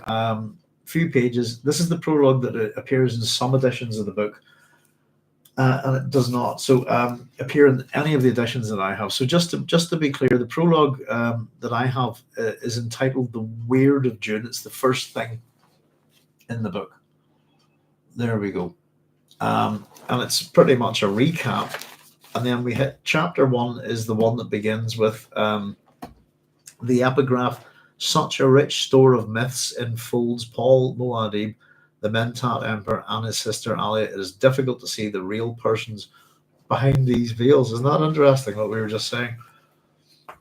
So that's probably what I'm going to do a video on it. Let's pick out all the people that every one of these books are based on, and just bring it to the fore and just show you, But yeah, I said I was having a wee flick through Brian Herbert's book on his father the other day, just looking at some references, just doing a wee bit of index reading, and I was having a look at what he said about the Atreides myth, etc.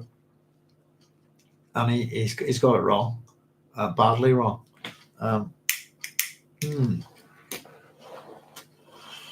So how would I put it? The curse of the House of Atreides, as it's known, is the curse of the House of Pelops. Really, these people would be the Pelopids, and it's a particular curse. It's help me kill this king, Oenomaus. I'll help you, but I get to sleep with his daughter. You know, the woman that you're going to marry will be his daughter. I get to sleep with her on the first night. That's what Myrtilus says to him. And so I think basically after ritualistically purifying themselves, etc., Pelops and Hippodamia get married, and then Myrtilus basically comes over and goes, right, I want my time to have the sex with your wife, basically. At which point Pelops picks him up and wings him off the cliff into the Myrtlean Sea? Is that what it's called? It's named after him. Myrtilus. How do you spell Myrtilus? Oh, I don't know. I'll go with that. No, that's not right. That's right. The easiest thing to do would be to look up Pelops, wouldn't it? That's pretty bad of me. Usually my spelling of Greek character names isn't too bad at all.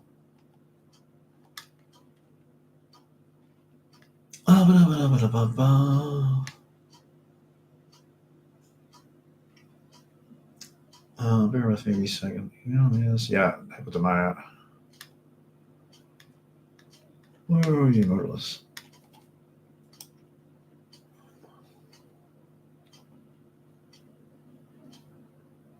Sorry, folks, bear with me. I know dead air is never a good thing on these things. There he is, Myrtilus, the son of Hermes. Myrtoan Sea, there you go. I was trying to get the right name for the sea. I didn't think it was called the Myrtlean Sea. It's the Myrtoan Sea is named after him. I'll just read you what it has in mythology, but if anybody wants a good look at it, check out my videos on the Pelopids in June. Myrtilus, who loved Hippodamia himself, was too afraid to ask her hand of her father, agreed and sabotaged the king's chariot by replacing the bronze linchpins with fake ones made of beeswax. Thus, in the ensuing accident, Oenomaus lost his life, cursing Myrtilus as he died. Shortly thereafter, Myrtilus tried to seduce Hippodamia, who ran crying to Pelops. Excuse me. Although Myrtilus said this was the bargain, which it was. Enraged, Pelops murdered Myrtilus by casting him into the sea off the east coast of the Peloponnesus, which was later named the Myrtoan Sea in honor of the hero. His body was later recovered and brought into the temple of Hermes, where it was honored with annual sacrifices. Some say Myrtilus was transformed into the constellation of Auriga, which we can see. Which we can see in the sky here. As Myrtilus died, he cursed Pelops. There we go. The curse would haunt future generations of Pelops' family, including Atreus, Thyestes, Agamemnon, Aegisthus, Menelaus, Orestes, Chrysippus. What's that there? Oh, that's an interesting one. The burial place of Myrtilus was Ataraxippus in Olympia. Ataraxippus is, how would you put it? Haunted. That's the better word. That's what I'm looking for.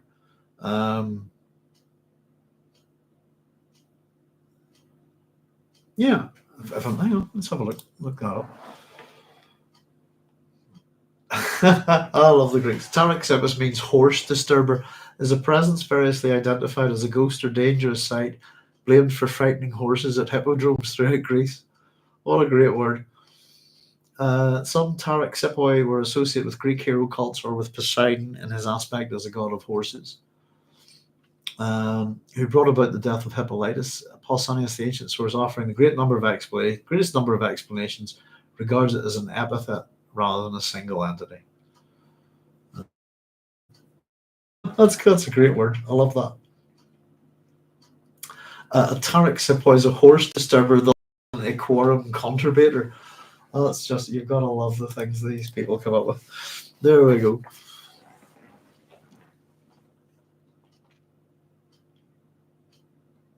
There are many hints, says Cynthia, in his last chapter that Duncan had a capacity to sense Paul's vision presence of his greater power than just the human Duncan. I've never seen this in earlier readings. Thanks. Yeah, there's the other thing there, Cynthia, as well. That what is it he says about Alia? That he can't sense the vision in her. Yeah, he could sense that there was no vision in her. Had been none since Chani's death. You know, that doesn't, yeah, as you say, it doesn't seem to be an ability of the older Duncan Idaho. And of course, he has got new abilities, doesn't he? But yeah, an ability to sense Paul's vision presence is greater power than just the human Duncan. I've never seen this in earlier readings. Oh, ladies! Oh, it's the doggies barking. It's after midnight. I better bring it on. Bear with me 1 wee second, folks.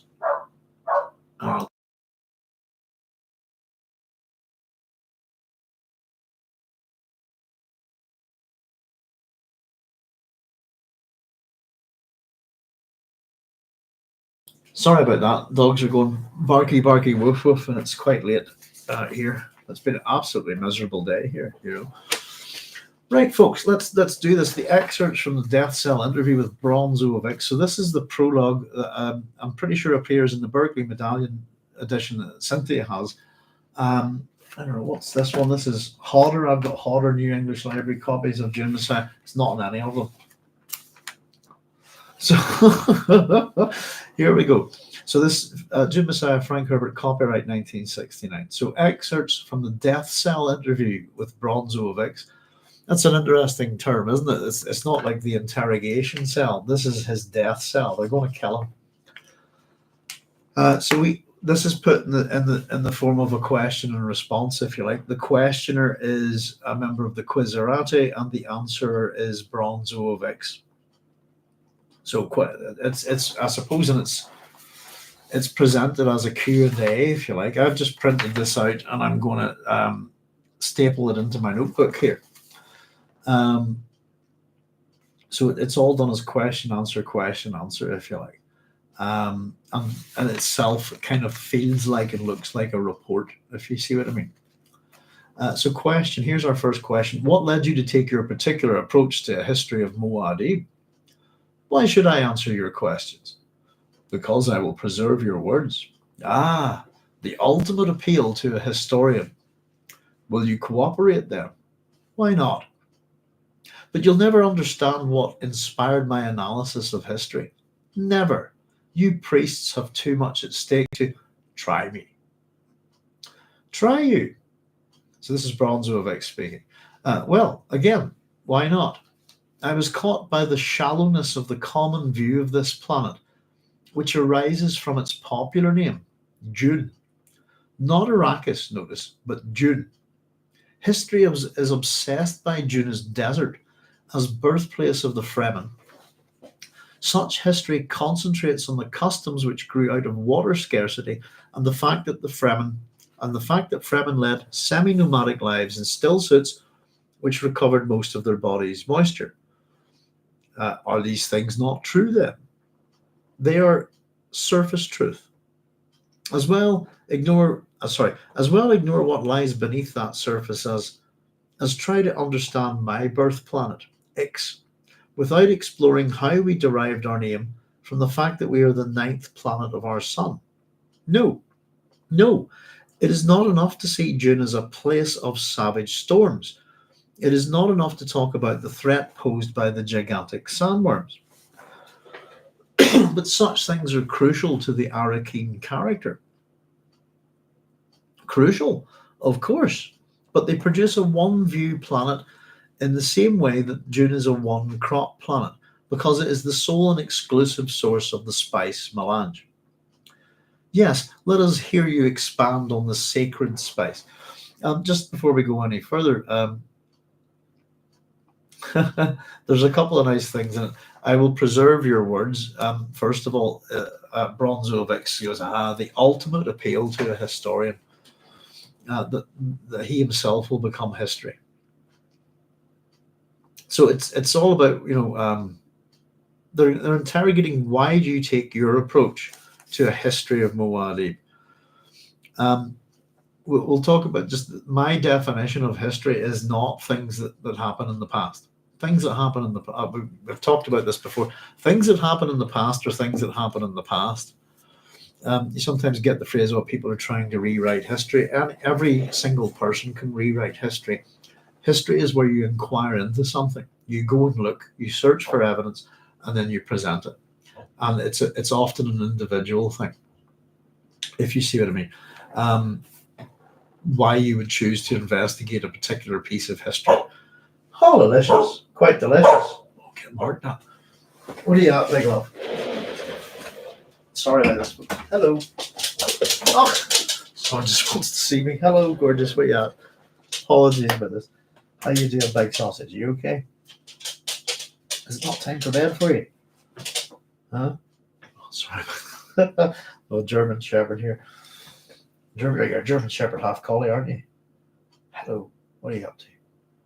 I'm sorry about this, folks. I'm just getting a lot of. I'll see if I can continue here. Why not? Just petting a dog. It'll lower both our blood pressure. Oh, you're off. Go on. Go see Wendy. Excuse me. Sorry about this, folks. We are a dog place here. Go on.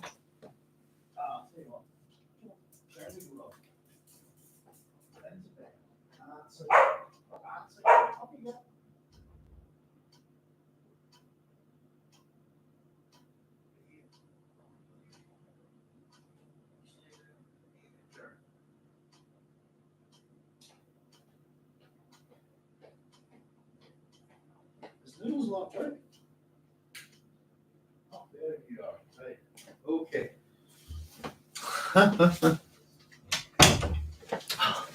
Sorry about that, folks. Wife's just away to bed. The dogs are looking a bit of attention there. Holly likes me to tuck her in, basically. Oh, and she, no, go to bed. I'll see you soon. You okay? Here's hoping she'll give us a bit of peace. Where were we? Yes. So, yeah, history. History is obsessed by Dune as a death. It's interesting. I wouldn't say history is obsessed, but historians, perhaps. Anyway, let us hear you expand on the sacred spice. So, this is Bronso of IX's response. Sacred? As with all things sacred, it gives with one hand and takes with the other. It extends life and allows the adept to foresee his future. But it ties him to a cruel addiction and marks his eyes as yours are marked. Total blue without any white. Your eyes, your organs of sight, become one thing without contrast, a single view. Such heresy brought you to this cell. I think that's something we were commenting about the fact that the blue within blue within blue, the level of addiction, the physiological change to the Fremen, and anybody who takes melange, or anyone who is unfortunate enough that it's part of their diet, and if you're on Arrakis, it's in the air, it's in the water, it's in the food, it's in everything, is that it changes you. But the little comment there about the eyes, your organs of sight become one thing without a contrast, a single view. Such heresy brought you to this cell. I was brought to this cell by your priests. As with all priests, you learned early to call the truth heresy. You're here because you dared to say that Paul Atreides lost something essential to his humanity before he could become Muad'Dib. Now, this is an interesting little thing here, I suppose. All priests, you early learned to call the truth heresy. It's I would almost go with that. I would almost say that all writers are liars, as someone once said. So are all priests. And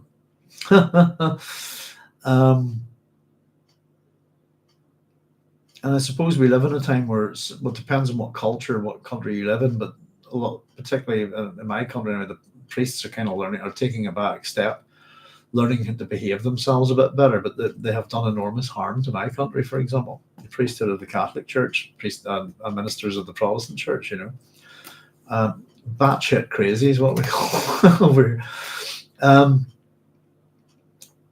So you're here because you dared to say that Paul Atreides lost something essential to his humanity before he could become Muad'Dib. This is a bit like what we were talking about the difference between Paul and Leto, is that Paul couldn't give up his humanity, whereas Leto could. But here we have an argument presented by a historian that's saying that he did lose something essential to his humanity.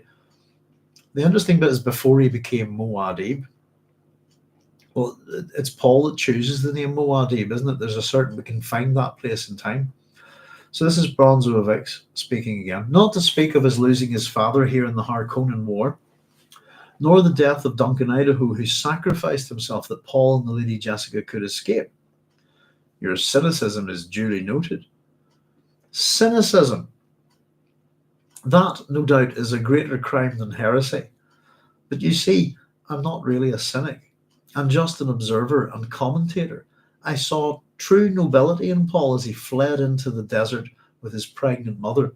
Of course, she was a great asset as well as a burden. Give with one hand, take with the other. We get that juxtaposition going along with that. His mother is an asset and a burden. And this is Bronso's opinion. This is the interrogator, the Qizarate again. The flaw in your historians is that you'll never leave well enough alone. You see true nobility in the holy Muad'Dib, but you must append a cynical footnote. It's no wonder that the Bene Gesserit also denounce you.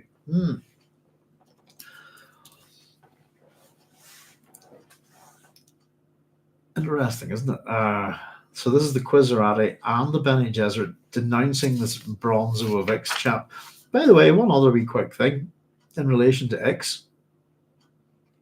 I thought it was interesting. It's something we know about from the books, I suppose, but it's just worth pointing out. Where is X? If you want to understand my birth planet X, without exploring how we derived our name from the fact that we are the 9th planet of our sun, X is IX in Roman numerals is 9. Its name literally is the number 9 in numerals, and I always got the idea that X is Pluto.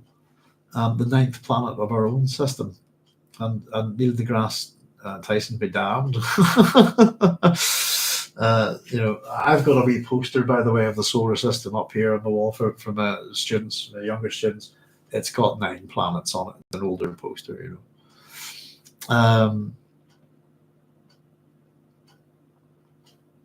So they said, according to Farrokh in chapter 4, Fremen distrusted eyes that were not the total blue of the Abad.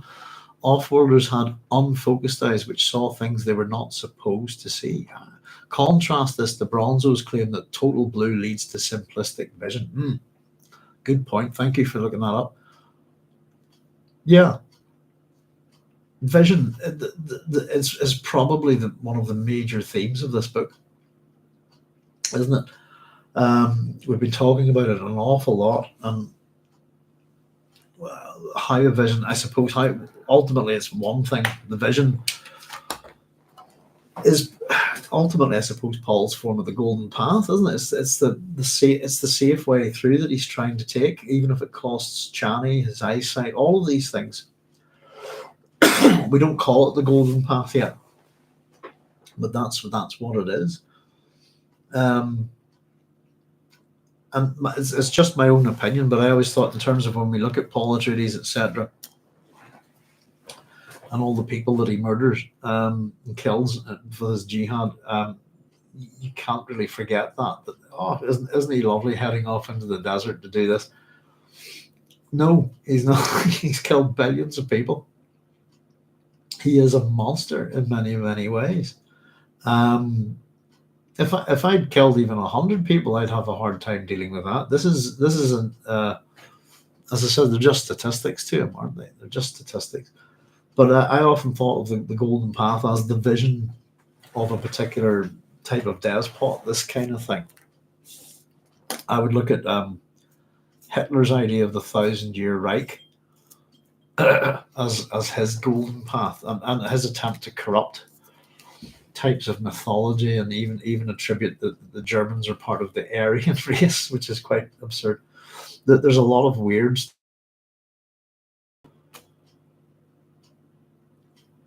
I like the fact that Bronso's been described as a cynic as well. I have a lot of time for a cynic. But he says he's not really a cynic. I'm just an observer and a commentator. The Qizarate's response is quite childish in a sense, isn't it? You just won't leave well enough alone. You saw the true nobility in the holy Muad'Dib, but you had to append a cynical footnote. You had to kind of make him human, in a funny way. It's no wonder that Bene Gesserit also denies you. So Bronso of IX's reply here: you priests do well to make common cause with the Bene Gesserit sisterhood. They, too, survive by concealing what they do. But they cannot conceal the fact that the Lady Jessica was a Bene Gesserit trained adept. You know she trained her son in the sisterhood's ways. My crime was to discuss this as a phenomenon, to expound upon their mental arts and their genetic program. You don't want attention called to the fact that Muad'Dib was the sisterhood's hoped-for captive messiah, that he was their Kwisatz Haderach before he was your prophet. That's a great description there, by the way. It's probably the first time we've ever heard this phrase. And I'm going to highlight it. Here we go. The sisterhood's hoped for captive. That's the word. I talk about Paul Atreides in a number of ways. I would the catastrophic hero, the destructive hero, etc. Same with the messianic hero, the catastrophic. All of these kind of things. What they hoped for was captive, that they would have controlled him. I think that's the first time we've heard of that description within the Bene Gesserit's intent of what the Kwisatz Haderach will be. And again, it seems really that what Bronso of IX is doing that so offends the Qizarate here is pointing out the real life aspects of Paul Atreides' character that have probably become mythical to the Qizarate. It's the fact that he's trained. Ladies, behave. Oh, sorry, some sort of weird noise out there. I thought it was like a firework or something. Set the doggies up. It's been a funny old night here tonight. It's very bad weather. It's very misty. Very cold actually for June as well. Sorry about that. Off we go. So yeah, Qizarate interrogator says, if I had any doubts about your death sentence, you have dispelled them. And Bronso of IX's response is, I can only die once. Yeah, sorry, somebody's setting off fireworks up the hill there. That's what's upsetting my doggies. I just heard it there. He's setting off fireworks at 1:20 in the morning on a Thursday night. Is it silly season yet? No, it's not. Sorry, just but yeah, this response from the interrogator, you like to conceal, you too survive by concealing what you do. But they cannot conceal the fact that Lady Jessica was a Bene Gesserit trained adept, that she trained her son. My crime was to discuss this as a phenomenon, to expound upon their mental arts and their genetic program, to give it a real world setting. In other words, not that these are supernatural powers, I think, is Bronso of IX's crime here. If I had any doubts about your death sentence, you have dispelled them. I can only die once. I like his defiance here. Yeah, sorry about this. I have no idea why anybody would be setting off fireworks at this time of year. There are deaths and there are deaths is the response there. Yeah, let's get to the next page. Beware lest you make a martyr of me. I do not think Muad'Dib. Tell me, does Muad'Dib know what you do in these dungeons? We do not trouble the Holy Family with trivia. And for this, Paul Atreides fought his way to a niche amongst the Fremen. For this, he learned to control and ride the sandworm. It was a mistake to answer your questions, but I will keep my promise to preserve your words. So this is a time when Paul, it's interesting that we're taking this prologue as an epilogue, actually. The comments about historians throughout this book, the different epigraphs, etc., etc. So this is stuff that goes on. He's in a dungeon. He's probably been tortured. He's been interrogated, and they're going to execute him. all in the name of Muad'Dib. Does Muad'Dib know any of this? Does we don't trouble the Holy Family? This is the priesthood taking on airs and graces and acting on behalf of the Atreides without any authority whatsoever, and they're going to murder a man in his name because he wrote a book on him. It'd be interesting to wonder, has Paul Atreides read this book by Bronso of IX? But yeah, this is what Paul did all this for. It was a mistake to answer your questions, to put you in this kind of part. But I will keep my promise to preserve your words. Will you really? Then listen to me carefully, you Fremen degenerate, you priest with no god except yourself. You have much to answer for. It was a Fremen ritual which gave Paul his first massive dose of melange, thereby opening him to visions of his futures. It was a Fremen ritual by which that same melange awakened the unborn Alia in the Lady Jessica's womb. Have you considered what it meant for Alia to be born into this universe fully cognitive? Pardon me. Possessed of all her mother's memories and knowledge? No rape could be more terrifying. Without the sacred melange, Muad'Dib would not have become leader of all Fremen. Without her holy experience, Alia would not be Alia. Without your blind Fremen cruelty, you would not be a priest. Ah, I know you Fremen. You think Muad'Dib is yours because he mated with Chani, because he adopted Fremen customs. But he was an Atreides first, and he was trained by a Bene Gesserit adept. He possessed disciplines totally unknown to you. You thought he brought your new organization on a new mission. He promised to transform your desert planet into a water-rich paradise, and while he dazzled you with such visions, he took your virginity. I like Bronso of IX. Such heresy does not change the fact that the ecological transformation of Dune proceeds apace. Excuse me. And here's Bronso about his work, I suppose. It keeps describing it as heresy. And I committed the heresy of tracing the roots of that transformation, of exploring the consequences. That battle out there on the plains of Arrakeen may have taught the universe that Fremen could defeat Imperial Sardaukar, but what else did it teach? When the stellar empire of the Carino family became a Fremen empire under Muad'Dib, what else did the empire become? Your jihad only took 12 years, but what a lesson it taught. Now the empire understands the sham of Muad'Dib's marriage to the Princess Irulan. You dare accuse Muad'Dib of sham? Though you kill me for it, it's not heresy. The princess became his consort, not his mate. Chani, his little Fremen darling, she's his mate. Everyone knows this. Irulan was the key to a throne, nothing more. It's easy to see why those who conspire against Muad'Dib use your analysis of history as their rallying argument. I'll not persuade you. I know that. But the argument of the conspiracy came before my analysis. 12 years of Muad'Dib's jihad created the argument.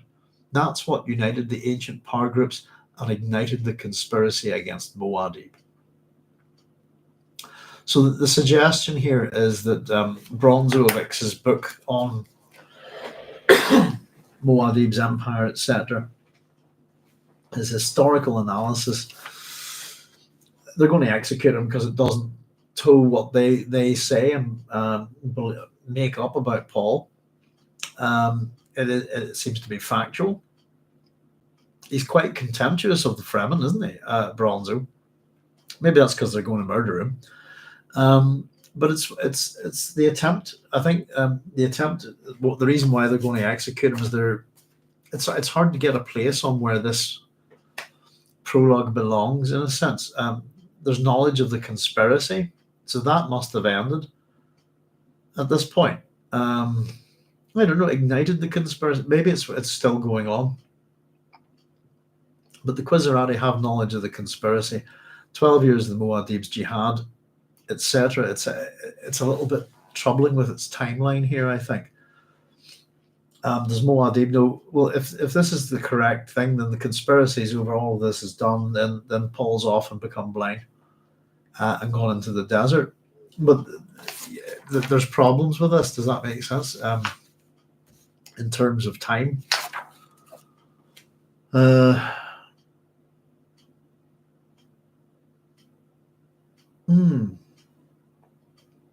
It's an excellent little prologue, and I actually think it kind of fits really well with as I said, Dune's prologue is at the end of the book.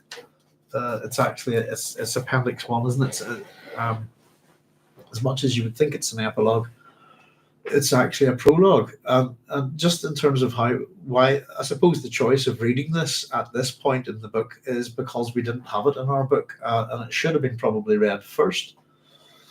But I think it's a much more interesting little piece of writing. I actually quite like bits of writing like this that go back and forth between two individuals.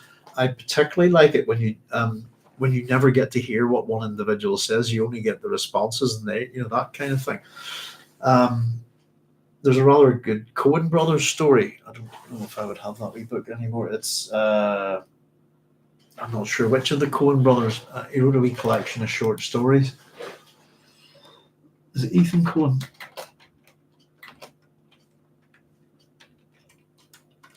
Let me just see. Is that it? Gates of Eden? It looks like it. Anyway, I think it's the same cover as the one I've got. Let me just see. If it's the right book I'm thinking on it, it's. I really enjoyed it actually. Let's see.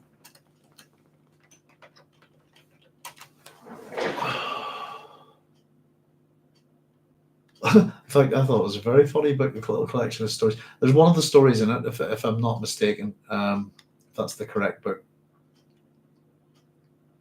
where you've got a dialogue going on, but you only get one person's responses. What's that you say? Oh yeah, I did. Like that. I did it for this reason. Huh? Oh well, sure. Like that. So you only ever get the responses, and on all the questions are kind of implied or explained for you. But it's a Q&A, isn't it? It's an interrogation prior to an execution. So I quite like the character of Bronso, that he's being a bit, well, you want to kill me? Fuck you, this kind of thing. So sure, why not? Let's play. Let's see if you do preserve all my words. And if it's to be believed, then if this document exists as part of the Dune universe, then his words have actually been preserved. I would actually think that they wouldn't. I don't think they would preserve them at all. I think they would tidy up what they wanted, etc., etc. But this is a good example of the power groups that form up around a highly charismatic leader like Paul Atreides, a messiah, if you like, a priesthood who acts on his behalf, does what they think he would do, this, and basically act as if they were him, which is Corba's crime, isn't it, really? But there you go, folks. That's I'll take any wee comments and questions. But there we go. We've done it all. Every word covered from two different editions of Dune Messiah. And I'm going to just fold this here now and staple that into my notebook. Just to give you a wee. Cynthia's got a couple of comments there. I'll just check them in a wee second. Oh, no, I'll check them now. Sorry, hang on. There we go. Let me just grab this. Pardon me. So contrast. Let's see. So this in contrast is the Bronso's clear. Oh yeah, that was to do with the vision. So this in the idea of a political marriage can hardly be surprising. No, it's as old as the hills, isn't it? But Bronso is saying that the marriage concubine arrangement has shaped the character of the whole empire. This is history calling Chani way. Oh, very good, Cynthia. You have a very good way of putting things. Excellent. Yeah, she's his real mate. And it's a sham, etc. Yeah. I like the way you put that. Yeah, this is in relation to the ending of Dune. History will call us wives, The princess became his consort, not his mate. His little friend is his mate. Everyone knows this. Irulan was the key to the throne, nothing more. And for example, as royals in this country, as soon as they're married, it's you need to have kids. You've got to produce an heir. We have to continue doing this so that we can perpetuate our familial bullshit for eternity, if you like.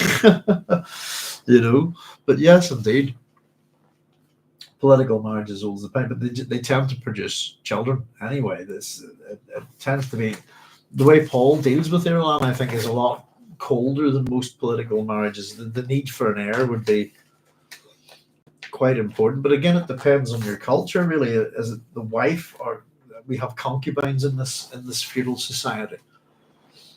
So there's no reason why an emperor might not have many children by many different wives. Concubines. And it gives you a little bit of sense of love. By the way, it's the thing I think about Frank. He's dropped a couple of little things in about love. Paul being quite badly wrong about love, I think. People aren't interested in love. We talked about what a load of nonsense that is. In some ways, that maybe that's that Paul is blind to things, But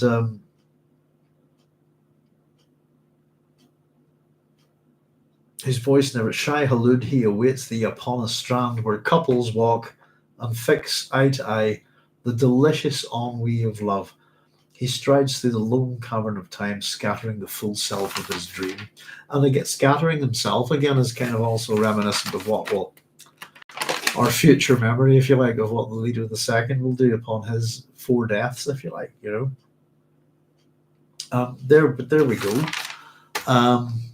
We've done it, folks. Just to show you what we've done this time, I'll have to get the stapler wherever it is to staple this into the notebook. I'll just set it aside. But we've got my Tipp-Ex is coming off this. There we go. As we've done all this stuff, folks, we've been scribbling it all down, word for word, going through this book with a fine tooth comb.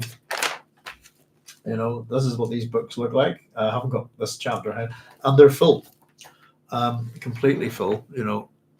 So these acts as scripts and notes, just the same as we've got the 4 Dune ones. So we've now got 6. These are 300-page notebooks. We've now got 6 of these notebooks for two Dune novels. And I really enjoy doing this. Actually, in some ways, it's maybe a bit above and beyond what we need to do.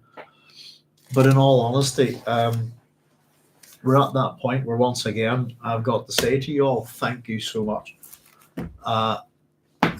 This is as much your work as it is mine. There you go. We get a sense of that. We've got two more to join the bookcase next. Hopefully, I'll get them maybe tidied up. It's all about arts and crafts here, if you see what I mean. But that's what we've got. Mostly written in ink with a fountain pen. I kind of had to ditch my ink pen for the last couple of chapters. Genuinely, everybody who sticks with this, our regulars, all of you, thank you so much for help. Your contributions, your questions, your comments, your humor. I really wouldn't have the as I said with the Dune Book Club, I wouldn't do this if it wasn't for you guys. And I really do enjoy doing it. And I think it's helping us. It's helping me as well, by the way. I get probably as much out of this as you do. It's giving me a new and broader understanding of Frank Herbert's Dune series. The fact that we're not looking at any particular theme or particular attitude to the book, the way I've approached it, the same as just we're going to just pick apart Frank's writing and see what he's doing without any particular interest in it. Let's just analyze the shit out of it, read the hell out of it. Anytime we hit a word that comes from an interesting culture or a reference to a myth, we go hunting. I think, and I'm pretty sure there's nothing in this book that has escaped us. And again, we get all sorts of things. We've been all over the place. God, just within the last chapter, we jumped into Germanic myths involving the Rhine. It really does make you think, what's this man up to when he was writing these books? What's he reading? Where is he getting all this stuff? And this is pre-internet, by a long time. At the very least, if you hated Frank Herbert, you would have to give him severe kudos for his research. You know, I've got stuff here, even like Temek Fox and Meskwaki Fox. Occasionally we go down a path that's a red herring, and we find out stuff anyway. But there's a good example. Just I don't know if you can see that. There's a couple of pages. I sort of tell you I do wee things with eyes, by the way, how characters' eyes. It's just like this. I'll draw in the eyes in the chapter. And the way that we are working is that we're able to go see this in chapter 2, for example. We can backtrack with these notes. And I think it's been interesting that as long as I get my highlighting done, there's our wee tree, there of Arrakis and stuff. We've got all sorts in here. There's not an aspect of these books, I think, that we haven't hit. And I think it's greatly improved our understanding of Frank's magnum opus, the Dune series, the weird of Dune. It's become our weird, hasn't it? But that's two more full notebooks. Pretty much. We're almost to the end of the second one there. Let me see. So not quite full, but it's a much shorter novel. Oh goodness, which means that Children of Dune's probably going to take 4 notebooks. They're all probably going to take 4. So I might leave those pages for something, for any other little things that we might find. I'll put that in there. I'll have to go through this and highlight it before I put it on the shelf. But yeah, there we go, folks. Dune Messiah completed. Thank you so much, everyone. All of you for your contributions, for the crack, as we would say in Ireland. And it's been good fun. And there we go. I need a sip of this. I wish I drank alcohol. Still, but I haven't drank in a while. Good wine. Good few years now. But I'll just have having some Dr. P, as they say. But yeah, it's been great. Thank you very much. It's as I said, I've been learning stuff about little things that you miss. The Dune series, I'll make an absolute statement here. The Dune series, if you enjoy it, is definitely, without doubt in my mind, a set of books, and I've said this before, that rewards the reader when you come back to them. And they can reward you again and again and again. I think I've read Dune now about 14, 15 times, I think, in total. And as I said, I'll not be going back to it. I think I've no need to. Not with my notebooks over there. But the rest of them I haven't read quite as much. I'd say probably Messiah would be the closest in terms of the number of rereads, and probably the one that I've read most after that's God Emperor. The rest I would have read the same number of times, if you see what I mean, just for research and stuff. But when I was doing my work on this, obviously I'm going into the books and finding certain things, looking for evidence of certain things to back up my thesis, this kind of thing. Here we don't have any such limitations. We have none of the limitations that academia provide. We've got none of the limitations that doing a PhD provide. In fact, stepping outside of the academic world and onto something like this on YouTube with folks like yourselves from all over the world greatly amplifies our ability to produce a set of work. And essentially what we have is 24 videos, some of which are like 5 or 6 hours long. I think God knows how many we've got, 54 or something like that for Dune. And that if anybody ever want to study these books in any kind of detail, the work that we're doing here, I hope will stay up here as long as YouTube exists. From a bit of a Bronso of IX approach, this is all of our work together, all of the chat stuff. I think we've lost the chat on a couple of episodes, but I read all the things anyway, all your comments, so they're not completely lost, if you see what I mean. Everything that's said in each episode is intact, I think, put it that way. But it's been interesting to take this book apart, and as I said, just thank you all of you. It's been great, and we're still going here. We've just had our 4th year anniversary, and essentially we spent a couple of years of that time doing this book club, So they said, unpacking Dune Messiah has been enormous fun. I've learned a lot from you and the group. Thanks. Likewise, Cynthia. Bojack Harkinson, an absolute pleasure. Thank you for your time as well. No worries at all. I've got nothing better to do. Carlos Casais says, finishing a book as you love is always a bittersweet experience. It is.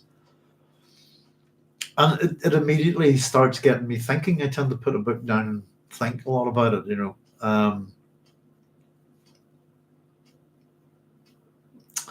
Bojack saying, completely unrelated, but over the weekend I saw the Lord of the Rings Extended Edition 4K at the theatre. Excellent. Oh, very good.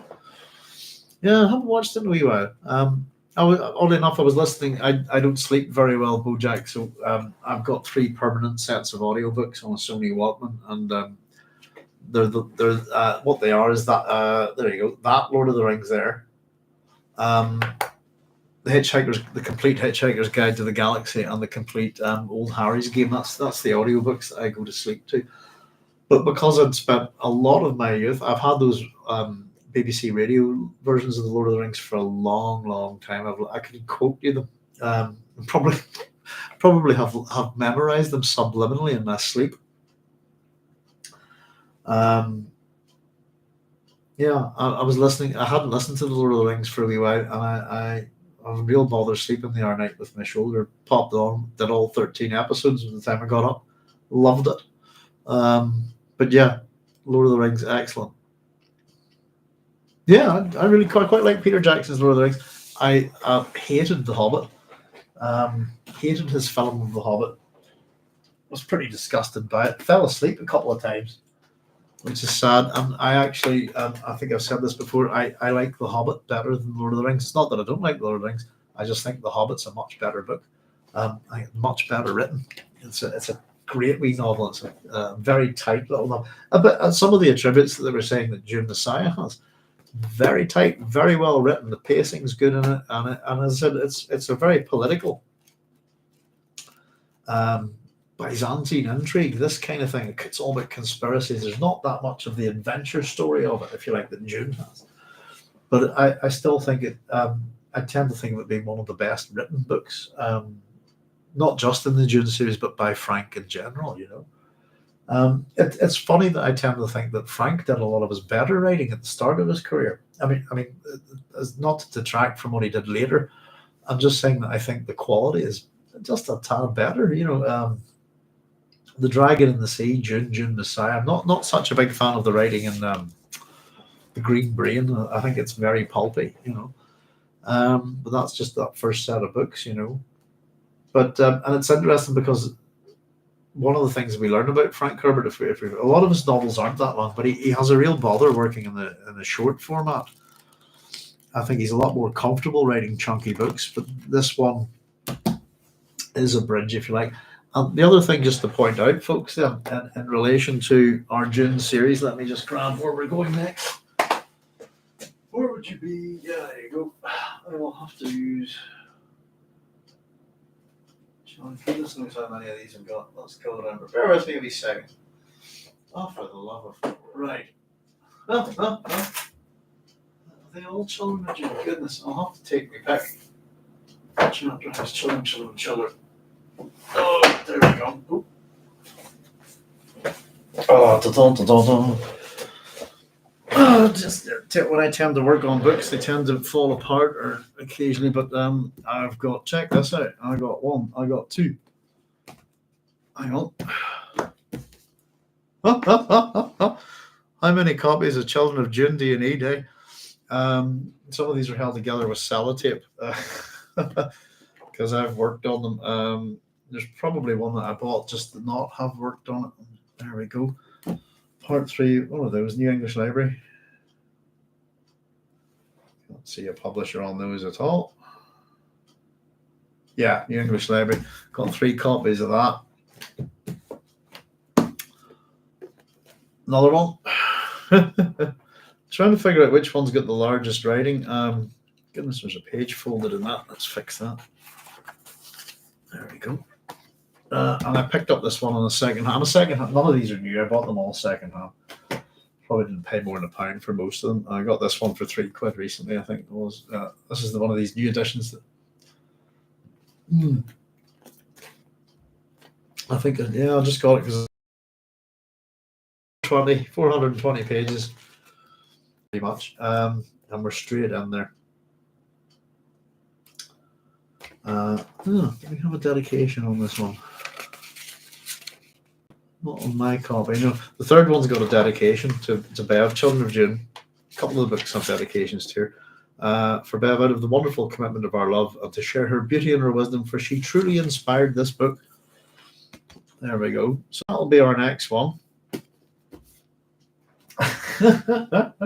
Lots of work ahead, and who knows what we'll discover. But the point I was going to make is, simply put, we do have to consider the first 3 Dune books as a trilogy, because they are a trilogy, but with the overlappings.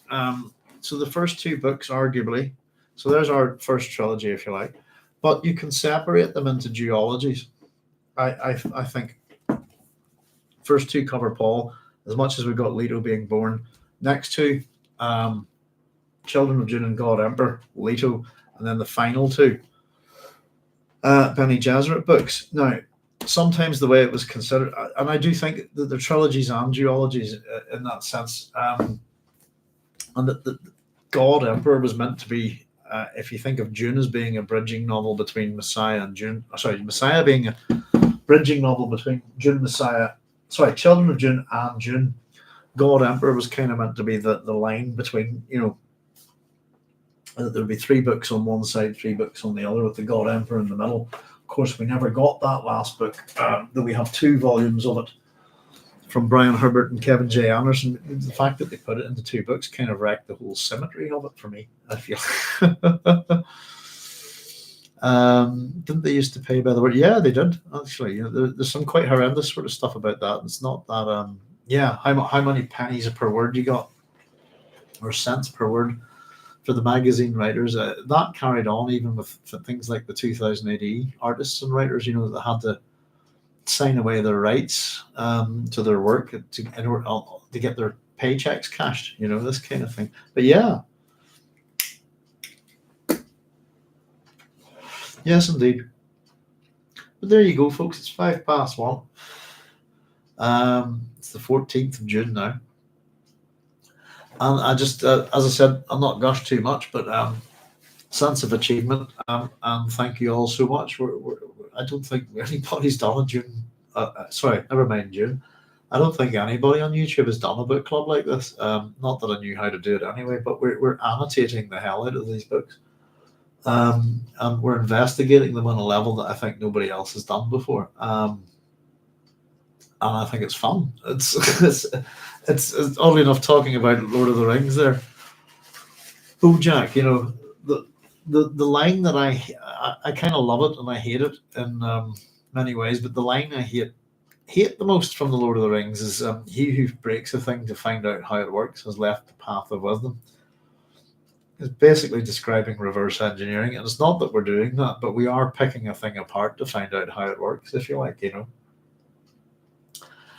But yeah, I've been considering reading The Lord of the Rings again. But not that I own a copy, but I very nearly used my book tokens to replace my lost books, But they can go on the shelf. I'll try and tidy them up, and I'll pick up a new notebook for Children of Dune. But we've produced 6 volumes of notes. I said, I'm pretty sure these are 300-page notebooks. The first notebook that we have is thicker, actually. So we've got 2 volumes of notes. And as I said, if anybody ever needs to know anything, I need to know anything, you come and tell me what chapter it's in, and we'll dig these notebooks out. And everything is kind of, highlighted color. Well, sometimes my color codes kind of change between chapters, etc. But for example, dominant character in the chapter will speak in yellow. Things like this. Red tends to represent danger, that kind of thing.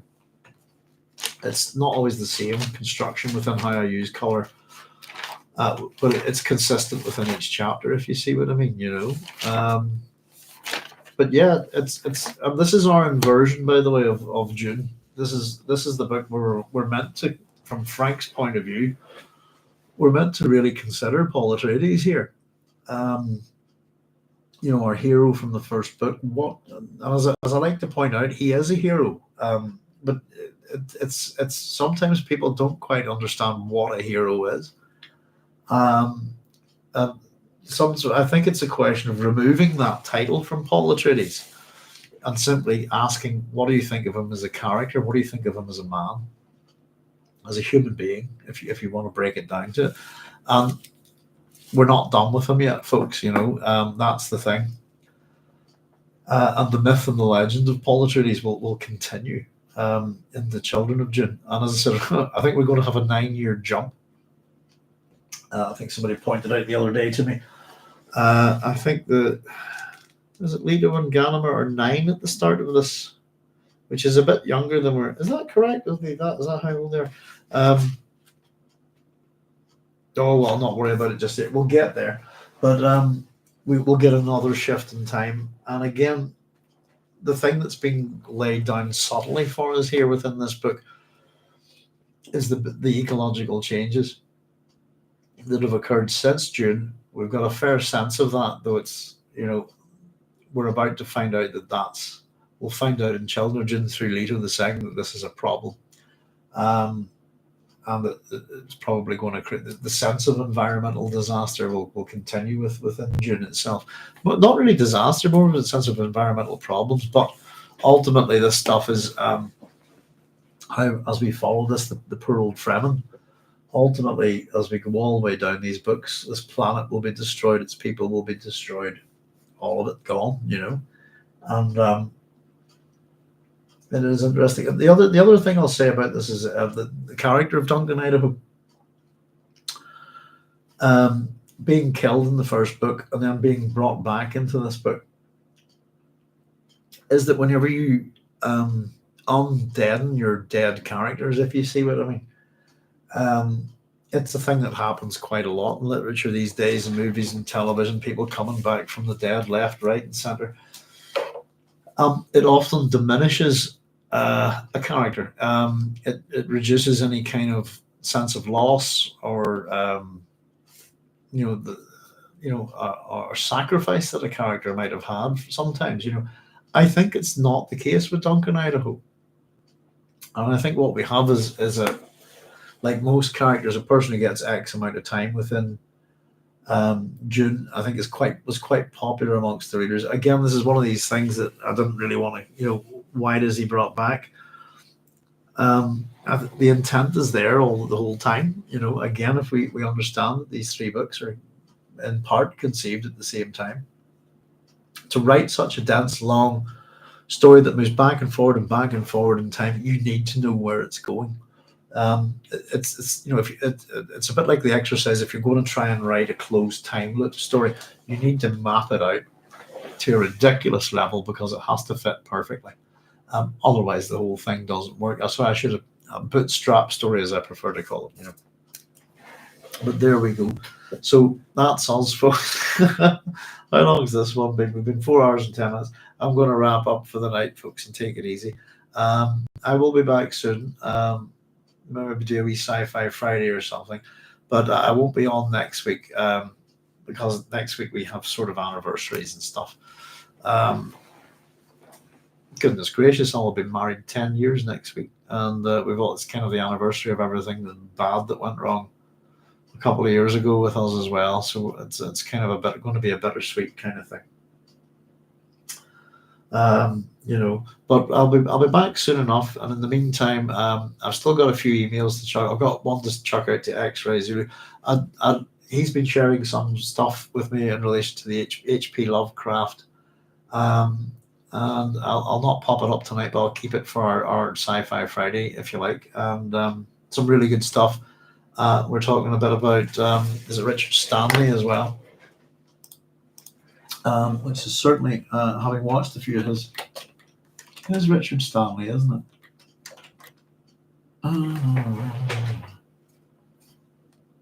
Oh, here, hang on, I'm probably good. It is Richard Stanley. Yes, sent me some stuff about Richard Stanley in relation to Cthulhu stuff. Wondering if I'd seen these films like the Color of Out of Space, etc. So I'm a long-time fan of Richard Stanley's, all the way back to Hardware and Dust Devil. Was absolutely delighted with the Color Out of Space. So it's just some stuff. Actually, I wondered, did he who directed Mandy? By the way, I'm just wondering. It wasn't him, was it? I kind of saw the two films at a similar time, I think.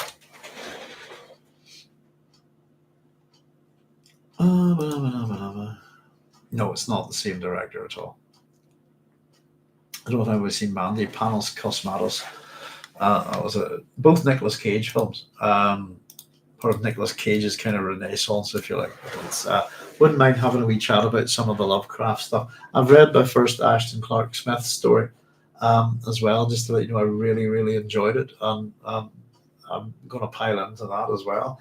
So, but over the next, we're not going to run with the book club for about a month, maybe 6 weeks, just to give me time to get a few things done and try and I'd like to get some audio books up on the station and actually some original videos as well. But I'm hoping to do a couple of videos on Dune. And in particular, we kind of promised we'd have a look at a few things, particularly in relation to Greek mythology, etc., etc. So, in relation to Babs wanting me to have a look at the Lady Jessica in relation to the character of Atalanta, which I'm very happy to do. But then it occurred to me, well, can't really just pick that character because there's elements of other Greek women, for example, within that character as well. So what we thought we'd do is try and create one big video, or maybe we'll split it into individual videos for character, if you like.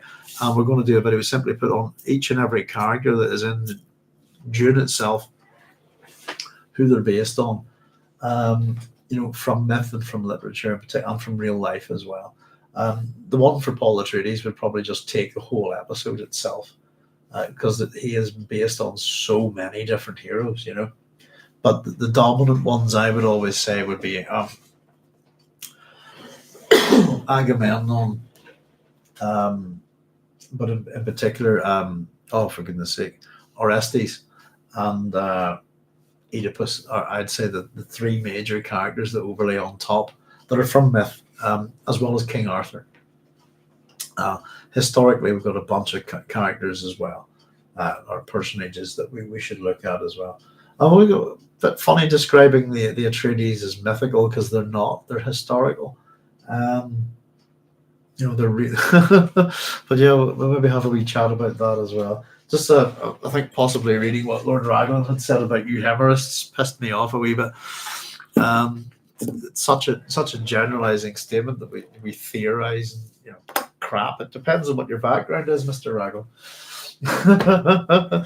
But evidence is where we work, But there we go, folks.